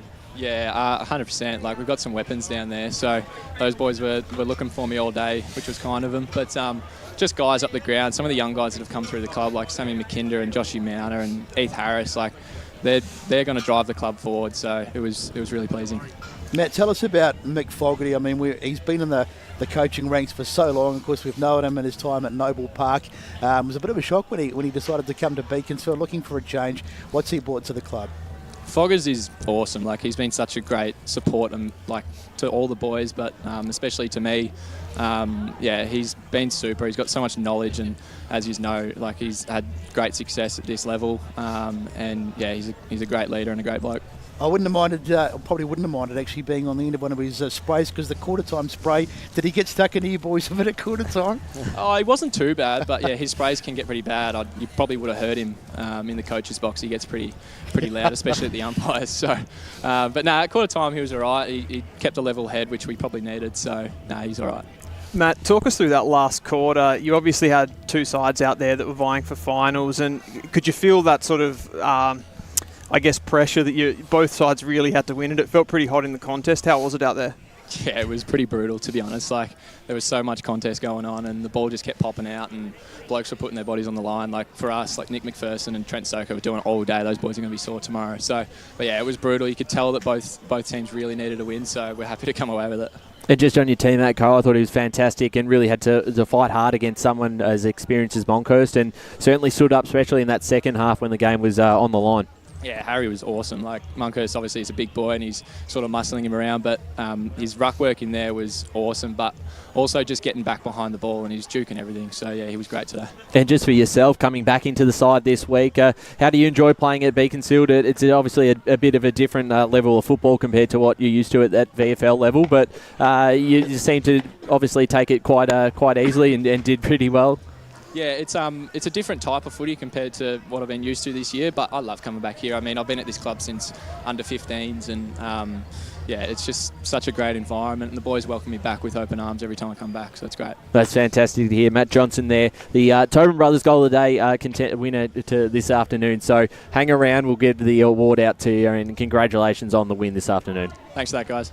There you go, a big afternoon there from Matt Johnson. It was fantastic. 4 goals, a big performance from him. And again, as I said, he probably was the difference, because if Mooroolbark, Dobie was pretty impressive up forward, kicked a few goals, but to have someone of that sort of talent and that player, that key forward, probably just missing that. And obviously in the off-season, losing both Jai Jordan and Mullet as well, made it a bit tougher for him, and it's probably been their biggest issue this year. Just on Johnson, though, I like the way he grabs the ball. Even on a lead where he's running full pace, he's so clean in his marking, and that, every time you'd back him in to mark the ball. And that last play, being able to play on and bounce the ball a few times in these sort of conditions and then hit up a target perfectly, he just does it so easily, and obviously that's just the talent that he does have, Dylan. Yeah, absolutely. There was actually a moment, just to highlight how much he likes to take the game on, there was a moment a couple of minutes before that, and I thought he should have probably taken the ball out. but he was always looking to keep it in, keep the ball going, and I think that sort of mentality it just really helps when you're trying to push for the win as well. I suppose the interesting thing is that it's nothing that he can do about this because it's just the nature of the situation. But he's probably going to get called back into the VFL side at some point, whether it be next week or whatever. And I'm sure that Beaconsfield, he's such an influential player. You just don't know how many more games he's going to play throughout the year. Well, it's an interesting point. With Beaconsfield having Johnson there up forward, come on final series if they're lucky enough to get there, which I think they will from here. I think they're good enough to do so. They're in a good position now. Bayswater have lost as well, so they'll jump into 4th position. With Johnson there, can they do some damage come finals time, Ray? Oh, they certainly can. Look, all the clubs that get these VFA players back can do. But look, I'm not 100% sure on the rule, but the big concern with these guys coming back and being eligible to play finals is not so much how many games they've played for the EFNL side. If they've played too many VFA games, that is when they cannot come back. That's the way I understand it. So it just depends on how many games these guys have played in the VFL. It's an interesting conversation because obviously Johnson for Beaconsfield will be key come finals time. Parenti will be key for Mitcham. So there's a few players who, if they're there, might be able to shape up the final series. Roval as well. He could go to. Well, that's another one. Because you could name 6 or 8 of them without any problems at all. Especially when you look at the state of the game today. If they didn't have Johnson, where were their goals coming from? Yeah, well, that's right. Yeah. Well, Ocker's been one who usually kicks 4 or 5, but. The delivery to him a few times were pretty poor in the first half, and he looked thereabouts and probably couldn't quite finish. He was more useful higher up the ground really at times, wasn't he? Actually, sort of had a Nelly day, didn't he? Really? Yeah, he was more of a facilitator. Just an update from Bourne, Vermont by 27 points, 13-9 to 9-6. So they've ran away in the last quarter after the game was all tied up.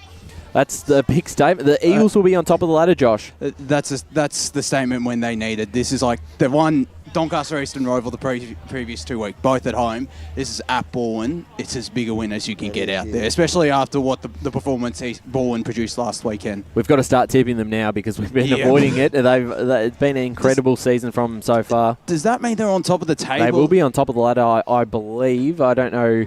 They were sitting second, and that was just off percentage off Bourne, so they'll definitely be on top unless someone else who is on tied wins with them had a really big win today. Dylan's got the ladder up at the moment for Premier Division. Yeah. Do we have an update on the East Ringwood game? East Ringwood by 10 points, I believe. So they shouldn't jump them on percentage. No, they won't. No. So Vermont will be sitting on top of the ladder come the end of this round, you would imagine. We'll jump into some Division 1 scores where we were up to. South Belgrave 12-6 defeated Bayswater 3-5. At 3/4 time, Croydon trailed North Ringwood by 33 points. So unless there was a bit of a late comeback, you would think North Ringwood would have held on there and put their case forward to potentially play finals. They're still in the mix. Mitcham 130 to Lilydale 30, so big win for the Tigers, who are wearing their Indigenous jumper there, designed by Jarman Impey, who spoke with the club this afternoon out at Montrose Recreation Reserve. This is a bit of a blowout now, 14-24, 108 to 6-4, 41 Turner South. Massive turn of the tables from the last time they played, where we were out and one Turner South won, and they've fallen off a cliff at the moment. They were going well earlier in the season, but not sure what's happened to them, whether they've got injuries or what. But they have just, as you say, just fallen off a cliff. I mean, Kai Barlow was out today, and they've had changes week in, week out, but it's still no excuse given. It's still been a huge drop in form. Kai Barlow, a very good player, but probably doesn't make up 70 points in terms of that. So yeah, it's a bit of a worry now because they'll remain outside the top 5, and that spot is certainly still up for grabs, and that probably helps Beaconsfield's case again, sitting in 4th. I just can't see him slipping out now. So really good news if you're a Beaconsfield fan. We'll jump into Division 2. A couple of results here at the moment. East Burwood 10-13, 73 to Heathmont 8-3, 51. Big win for the Rams. Wow. Yeah, certainly 22 that's points. one that they really had to knock off. They said they needed to get a scalp, and that's a scalp. And that probably just not quite does it. Ringwood and Mulgrave look like they both might pull off a win here. Mulgrave 13-8 to 11-6 Templestowe. That's a 14-point lead there for the Lions. I'm not sure if that's final or not, but Mulgrave win that one. They keep themselves alive. Ringwood defeated the Basin 65 to 43, so they're both still alive, but East Burwood's doing them no favours. They just keep winning. Huge win for Mulgrave there. Yeah, absolutely. And that is a final score. Mulgrave 86 that is final. to 72 Templestowe. They'll be disappointed when they walk off the field and see that East Burwood have beaten Heathmont, though.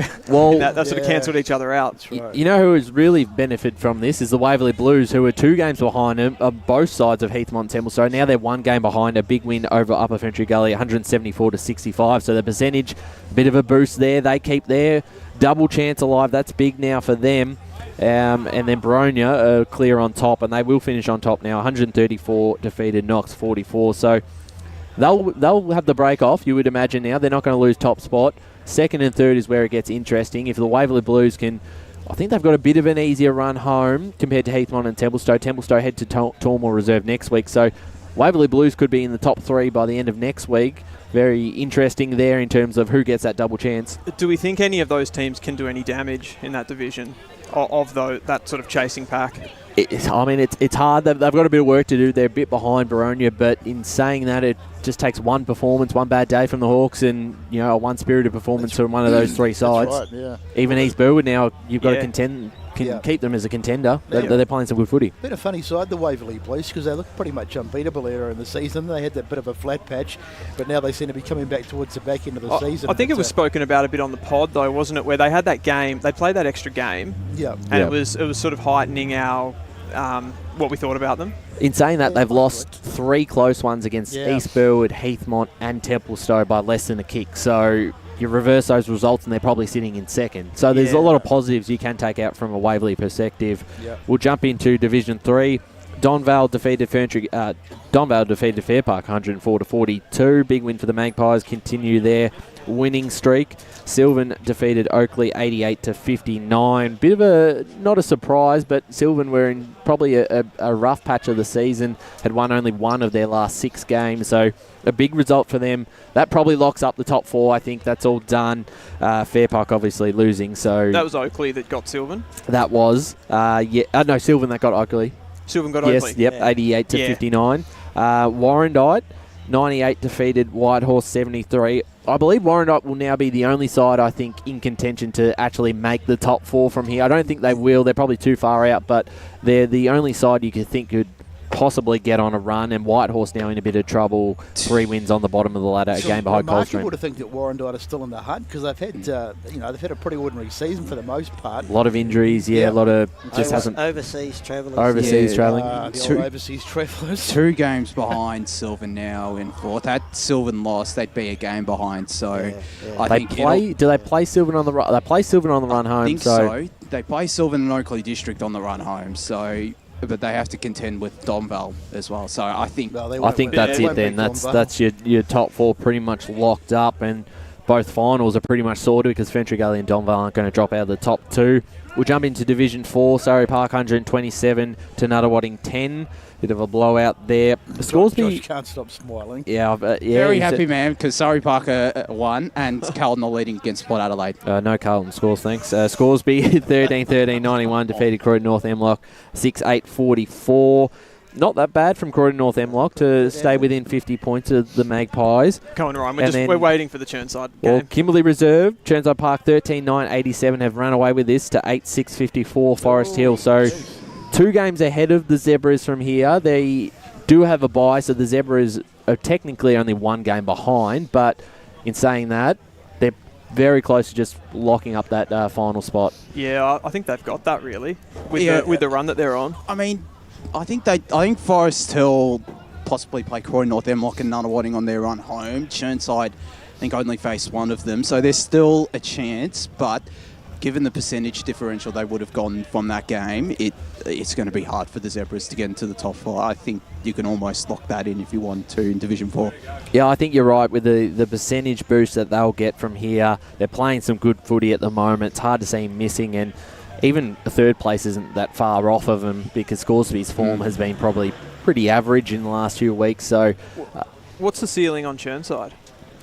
I mean, I think it's wide open. I think this division is anyone's game because obviously it's not like division, obviously not like Premier or 1 or 2 where the setup is different with the top 5, top 4. You just got to win those 2 finals, get into a grand final, and it's there. So you only have to play the 3 games if you finish 3rd and 4th. Yeah, and they have a big test next week at home against Scoresby. So they've passed the Surrey Park and Kilsyth test, and if they pass Scoresby, the ceiling is very high for the Panthers. Then we have to start taking them really seriously. Yeah, definitely. Look, it's important to win games early in the season, but premierships are won from about round 14 onwards, and that's when Churnside have come good. If they can go into those finals winning the last whatever games are left, they're going to be a huge threat to the top two. Yeah, and they beat Scoresby next week, Josh. They would have beaten all top three sides in recent weeks, and that will give them a whole lot of confidence. Very different way they've come into this final series compared to last year, where they pretty much hobbled in and they were pretty exhausted by the preliminary final. Yeah, they're coming in with a full head of steam at Churnside Park, and that'll give them great confidence, especially if they do get over the top next weekend. And they're starting to get players back as well. They'll come into the finals with a full list, I reckon. Yeah, Scott Dwyer's come back, I think, last week against Kilsyth. Only kicked the one goal, but I'm sure up forward he's going to have a massive impact. Lachlan Tyndall, Warren Schmidt coming into the club. It's they're looking the goods, Churnside Park. Yeah, certainly right. I'm just trying to do the Division 1 ladder in my head at the moment, trying to fix this up. I believe North Ringwood will move into 5th place, Blake. You've got the ladder in front of you as well on the computer. Beaconsfield will move into 4th. Bayswater lost. Wanturna South lost. So North Ringwood will now be on 7 wins, tied with Beaconsfield. So there's your top 5 at the moment. South Belgrave, Mitcham, Montrose, Beaconsfield, and then North Ringwood. And then a game behind is Wanturna South and Bayswater. Yeah. Yeah, I think that might. I just think that might be it. I think that top 5 might stay that way. So you think North Ringwood now? I just don't trust North Ringwood, unfortunately. I don't know. Their form's been pretty impressive in the last. Their away record is probably what's going to kill them. I reckon. So who comes in? Wanturna South still? Because Wanturna South's form at the moment has been awful. That's right. That's what Wanturna South maybe just, but Bayswater potentially. Bayswater they've got Mitcham that last round, so that doesn't really help. Still a bit inconsistent for me, Bayswater. That Bayswater North Ringwood game in a couple of weeks' time, that could possibly decide who gets that final spot. Because I think that's a good one coming up. Who's got the better run? I would have to probably. Ray's got the fixture in front of him, so let's. In the last round, though, North Ringwood play Wanturna South at Crombie. That could all come down to that game. Could be a crucial game, Yeah, that's another big one. That's another big one. There's a lot of interesting games, and we've kept that last round vacant because there's going to be a few games that probably decide the top 5 and even some relegation battles at the end of the season, which will certainly be interesting. We've got still another 7 minutes. We finished this game quite early, so... the bloody quarters were, I think, 23, 24 minutes. I haven't seen this sort of action going down it's here. the shortest game we've had for ages because we're normally running out of time and having to rush everything at the end. Yeah, that's true. So now we know why Brash wasn't here, because he wasn't needed to do the time. And also we can... I think they just want to make it early game for us so we can travel up the coast to our homes. Up the coast. Man. And speaking of the coast, how about the Coasters, the Gold Coast? They had a good win. I know. Did they? Actually, what other VFL, the AFL scores from this afternoon? Don't bring up Carlton. I know Collingwood had a big win. That's all I know. Just waiting on sorry, bring it back to the Eastern Football Netball League. Sorry, Blake. At 3/4 time. No problem. Blackburn led Norwood by a point. Just trying to wait for a final score there. I don't know if anyone has seen that as well. I'm just really checking quickly, Blackburn's. So how many times in recent years do you see an AFL coach get the punt and their side's going really badly and they win the next game? The sugar hit. But South Croydon, the sugar hit. Did South Croydon win? No. I've got a final score from Norwood Blackburn. Norwood 7-8-50. They go down to Blackburn 8-8-56. A one goal game out there at Mullum. Jeez, I wouldn't have thought that would have been as close as it was, but they played a close game earlier in the year. I think it was 14 points out in Moorton Park, but it keeps them on track. I think maybe... Well, they'll be a game behind Noble Park now. In saying that, I just don't see their form being good enough to knock out anyone in that top 6. I think Noble Park is... Obviously, we saw last week Noble Park kept Blackburn to just 2 goals to the match. So I'm pretty certain that will be your top 6. Blackburn will make it interesting, but in saying that, I think their form's a bit... And also, I think my, I know this is off topic, but my Super Boost Ruffy just completely went the wrong side. Bayswater, of course, we just Yep. touched on. I think I put Bayswater be my Super Boost roughie, but that did not work. Can someone explain to me what a Super Boost roughie is? Oh, you're not listening to the podcast if you don't know the Super Boost roughie. I hear it come all the time, but I don't know. Just a tip, is it? It's just the a bit of an upset we think that might happen on the weekend, and thanks to Super Boost, Has anyone ever nailed the Super Boost roughie? not really. I might have done it. I'm not too sure. I think maybe 1 or 2 times, but not this week because I also had Bayswater as my Super Boost roughie. There we go. Ray's got a final result out at Seabeck Oval with Rowville versus Doncaster East. Ray, where was it? 12-10-82 Rowville, 10-5-65 Doncaster East. The Rowville juggernaut continues. Ran away with it. Well, they play East Ringwood at East Ringwood next week, Rowville, so that's another- going to be another another big big game. game. Another big game. Although Rowville don't have a good record at East Ringwood. Over going back on the years? They have not. At East Ringwood, at Ringwood, I mean.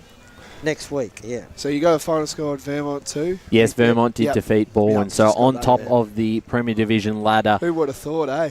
It's unbelievable considering where they were I- after the East Ringwood loss, a 91-point loss, and we saw them live and said, nah, they're no good. And to see all of our ladder predictors that we did at the start of the year, I'm pretty sure we had Vermont 7th, 8th, Yeah, 9th. no one had him in top 6 after Yeah. what happened last year. Yeah. Very young list, so to see Yeah. him on top is quite impressive It is. for their football club. Yeah.